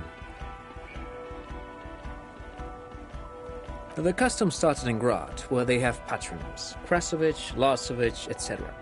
The revolutionaries saw this as a chauvinist atavism, so they used matronyms, derived from the mother's name instead. This man's mother was Lilian, his Lilian's son, Lilianovich. The custom was overturned after the revolution failed, but not before it made it to Revachol. So, it is what a soldier of the ICM would be called. Thank you, Trond. Thank you for that piece of cultural theory. You said you have a motive? Of course, excuse me, I just thought it was noteworthy.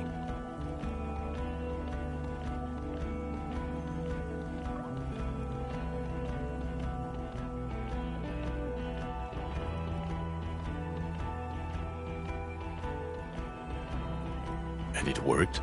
You got a war going? Yes, until we stopped it.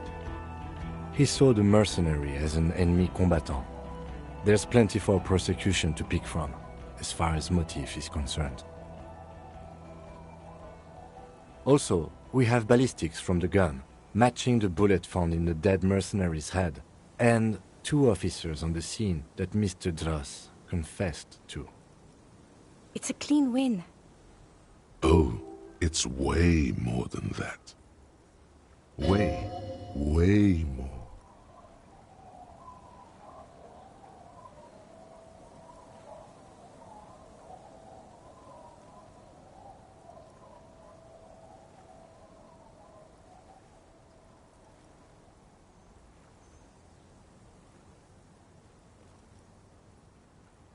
Perfect folding mechanism. Get over yourself, Harry. I can still smell the booze on the wind. God damn it. Doesn't it ever leave? It is there. Like in your bones or something. It will pass. In time.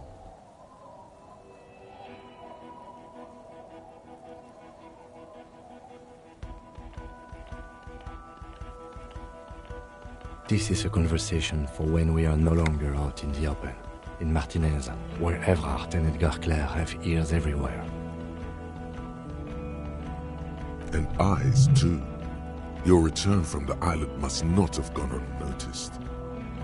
Understood, of course. But a case against Everard would be big. I would prefer not to partake in anything union-related, for political neutrality. female? What makes you think so? You had to see it. It had the subdued colors of a female. And the nesting behavior too, I think. Incredible. Were there eggs in the nest? Not as far as I could see. There were other things there, though.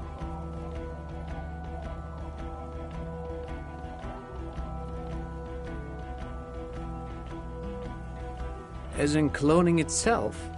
What makes you think so? Interesting. Then it is especially vulnerable to disease. A single strain of bacteria could wipe out the entire species. We're probably talking conservation efforts here. In his mind, he's already planning a nature reserve and knows a good guy for that. Actually, you know, this would indicate it was a male. This is far from anything in my field, but I think such nests are called bowers. They are for attracting mates. Bowers are built by males of the species who can't afford colorful mating displays physically. This one was plain colored.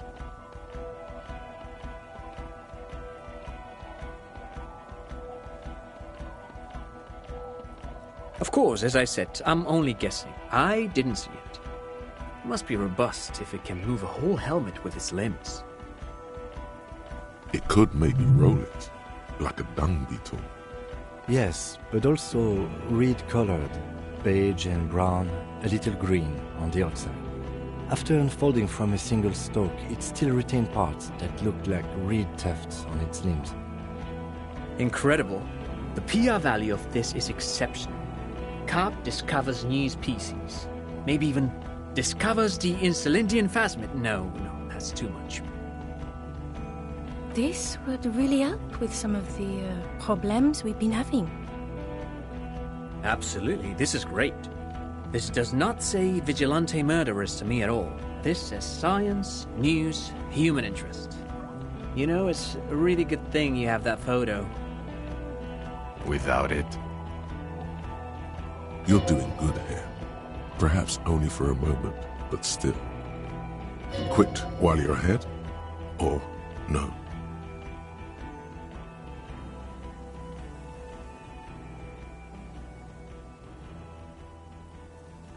Yes. Fallen through a gap in a boardwalk. Drunk. The body was transported to Precinct 41, our morgue. I had Tilbrook and Mullins take care of funeral arrangements and family stuff. You're not the only cop in the world, Harry. This all comes back to us. Still, good work with the missing person, Detective. It's still a point for you. No denying it. I don't know what a doomed commercial area is.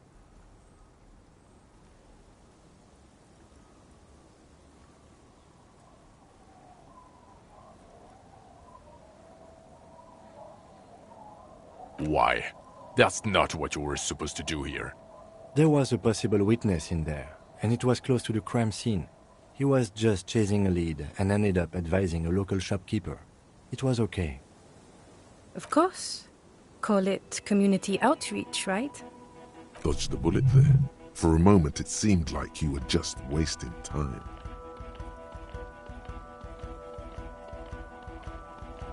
Who's Kuno? You don't want to know. You're right, Lieutenant. I don't. You snorted the drugs, I know you did. It's alright. I mean, at this point, anything is but the drink. What was that?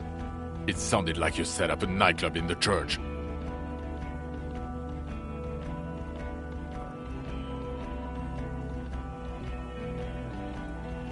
Get a grip.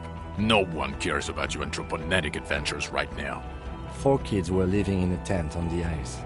They were going to drown when it melted. It's not optimal, but the building was abandoned, so he put them in there. It's okay. It's not that okay. Get off this subject now.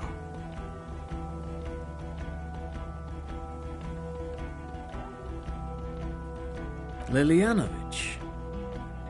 The customs... This man's... So? Thank you. Of course, excuse me. I just thought it was noteworthy. And it worked? Yes. Also... It's a clean... Oh, it's way more than that.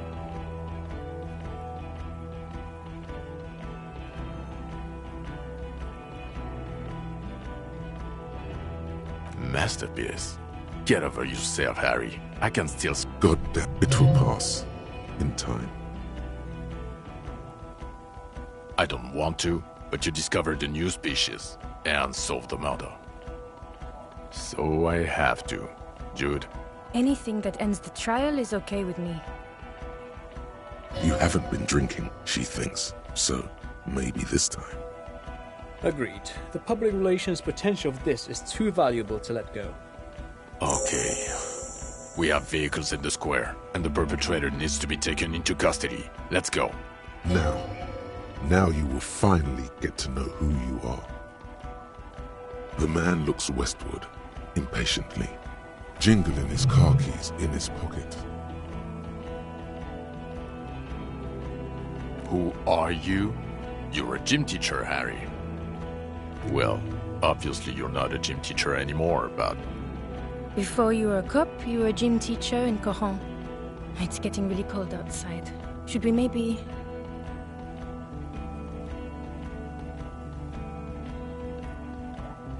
Harry, it explains everything. The running around, the jumping, the bicep girth, your inexplicable facial hair. The fact that you don't seem to know what homosexuality is. Also, this guy. Just everything about this guy. And this guy, too. God, even this javelin-throwing freak here. Of course. Contact Mike.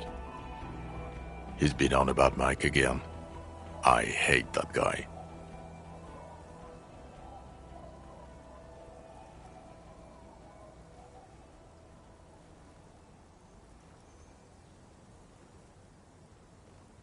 Oh, you don't say. Does he also vault an impassable gulf of finance and privilege? It is getting cold out. In your 20s or late 20s, you've really let yourself go since then. Yes, you taught gym in Coron. I believe that's the term. Taught gym at a high school. You were a high school gym teacher. The smell of sweat and glue, the worn floorboards. Coron is just east of Jamrock. It was a short walk every morning to the baseball field or the sports building. High school. Harry, your goings-on with Kuno, Andre, Assel, the whole thing on the ice. That's why you are so juvie. The regular. You found some chick. She inspired you to fight the big fight. Be more than you are. All that. You, every morning, walking from Voyager Road to teach gym. She, leaving for the academy with her spring coat on. The air filled with the smell of smoke and raspberries and incredible hope. An ocean full of hope. I knew it. I knew no normal human being can run like that. He's an honest-to-God gym teacher. It's not a mystery. Some chick fucked you over. Also, you were drunk. Dubois? It was Dora Engelund, I think. You've said her name, but you weren't married. You were engaged. Something like that. Half Vasa. Vasa is where beautifully and impossibly blonde people come from. No one is married anymore. This is Revachol. God, I don't know. 6 years ago, she was way before my time. Yeah, or 7. You're not doing too good there. It's an old man thing. 2 old years equals 1 normal year. That and Dora Engelund really tore you a new one. A big one. Incredibly bangable.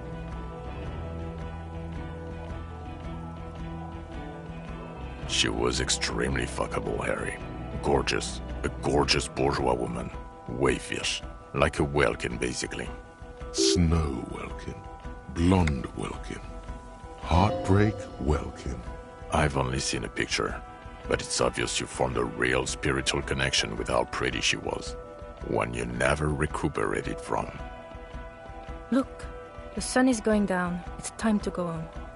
I think she taught in the Académie des Arts, east of the river. Way east.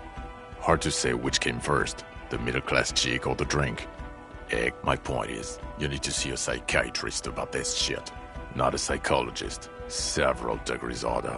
Is there something harder than a psychiatrist? A forensic psychiatrist? Go talk to that.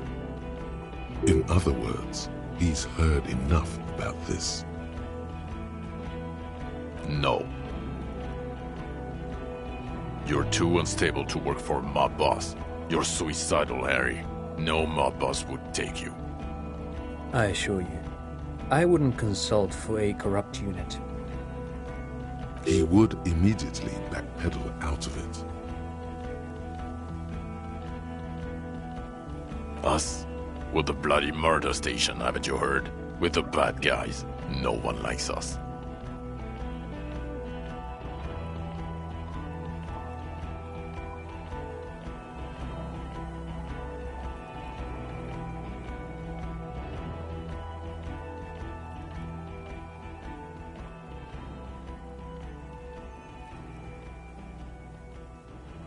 That's not true. Jamrock is too big for one precinct. You are just understaffed, and everyone respects the 41st. You have Captain Price.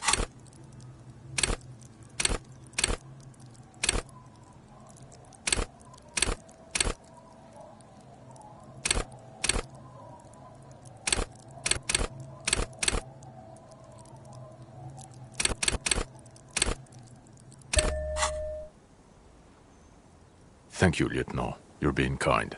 It is an understaffed station and the district is too big, which is why we need to...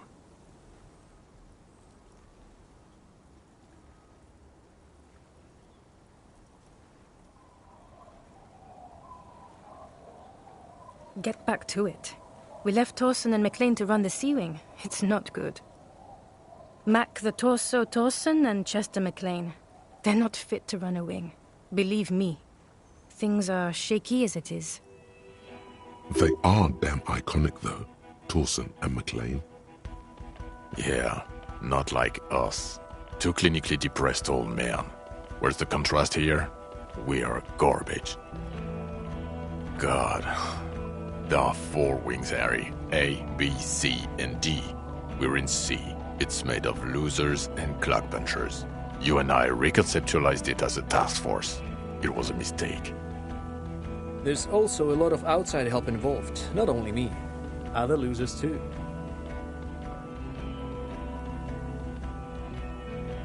He's anything but a loser, although he would like to be seen as one. It's cooler that way.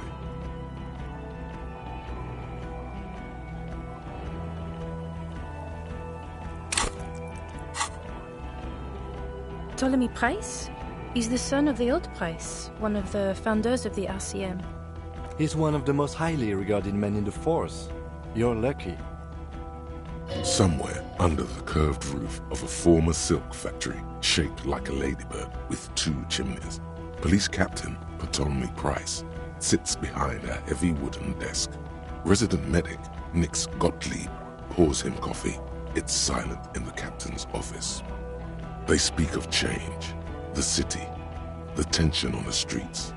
They speak of the events of April and the blood on the streets in May. So he remembers that. Yes, there may have been a raid on some churches. It wasn't good press. Shooting up churches never is. I was out of town, to be clear. Our enemies were hiding in a church, to the best of our information. That's it. I'm not talking about this anymore. Your security clearance is shit tier right now. You have to wait for it to go up. He means it. The RCM and its enemies will not be discussed on this coast. Your clearance will not go up while you're within earshot of the Union headquarters. Okay, it's not the bloody murder station. It's an old converted silk mill with green desk lamps and a coffee corner. A lot of good people work there, hard, every day. Jamrock is the largest ghetto in Rivershore. Faubourg, technically, but but it's divided into 11 districts. Jamrock only has us. The press will blow over. Jamrock is lucky to have you, and it's often considered to be the greatest of the districts. You're lucky to have it. Thank you again, Lieutenant.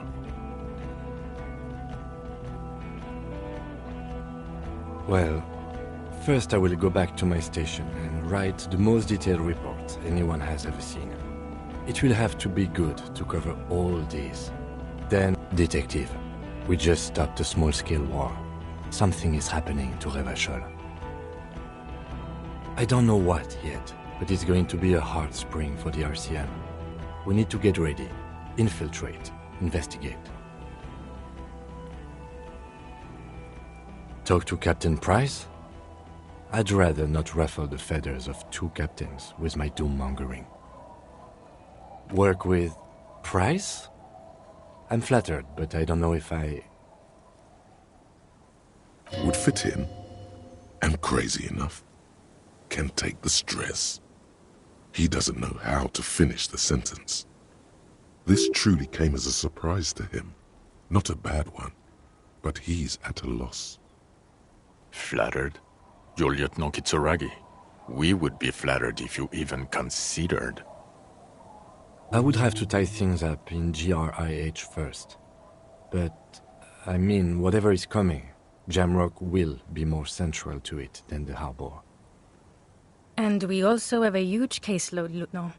Piles that we need to get back to. Mountains, even. I do like the sound of that. He's really considering it. Who is Lena? She lives at 1113 Tabernacle Road in Jamrock, remember? Tabernacle? It's on the way over. Near where you live on Perdition. Fine, if we're gonna drop you off anyway. She and her husband were conducting the search for the Phasmid. It's their discovery, in part. They should know as soon as possible. It would do you good to deliver some positive news for a change. She is going to be over the moon. Good.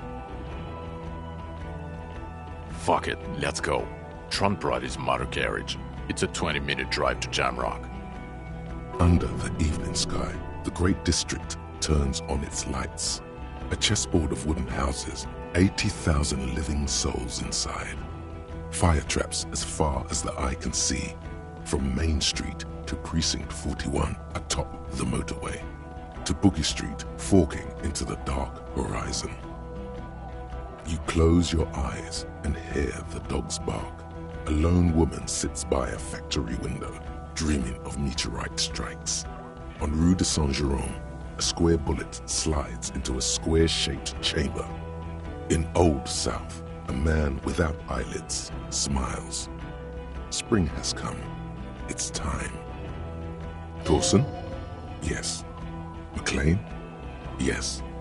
Heidelstein? No. Vicmere? Yes. Dubois? Of course. Really? Nick Gottlieb looks up from the list. I hear he's unstable. You say that like it's a bad thing. Captain Potomny Price gestures with a ballpoint pen. It's dim in his office, and the curtains are drawn. Harry's our man. He'll pull through. When he does, he'll side with the people. Understood. Gottlieb returns to the list. Minnow? Of course. Wonderful. Then can we please just go back to Jamrock now?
Thank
you.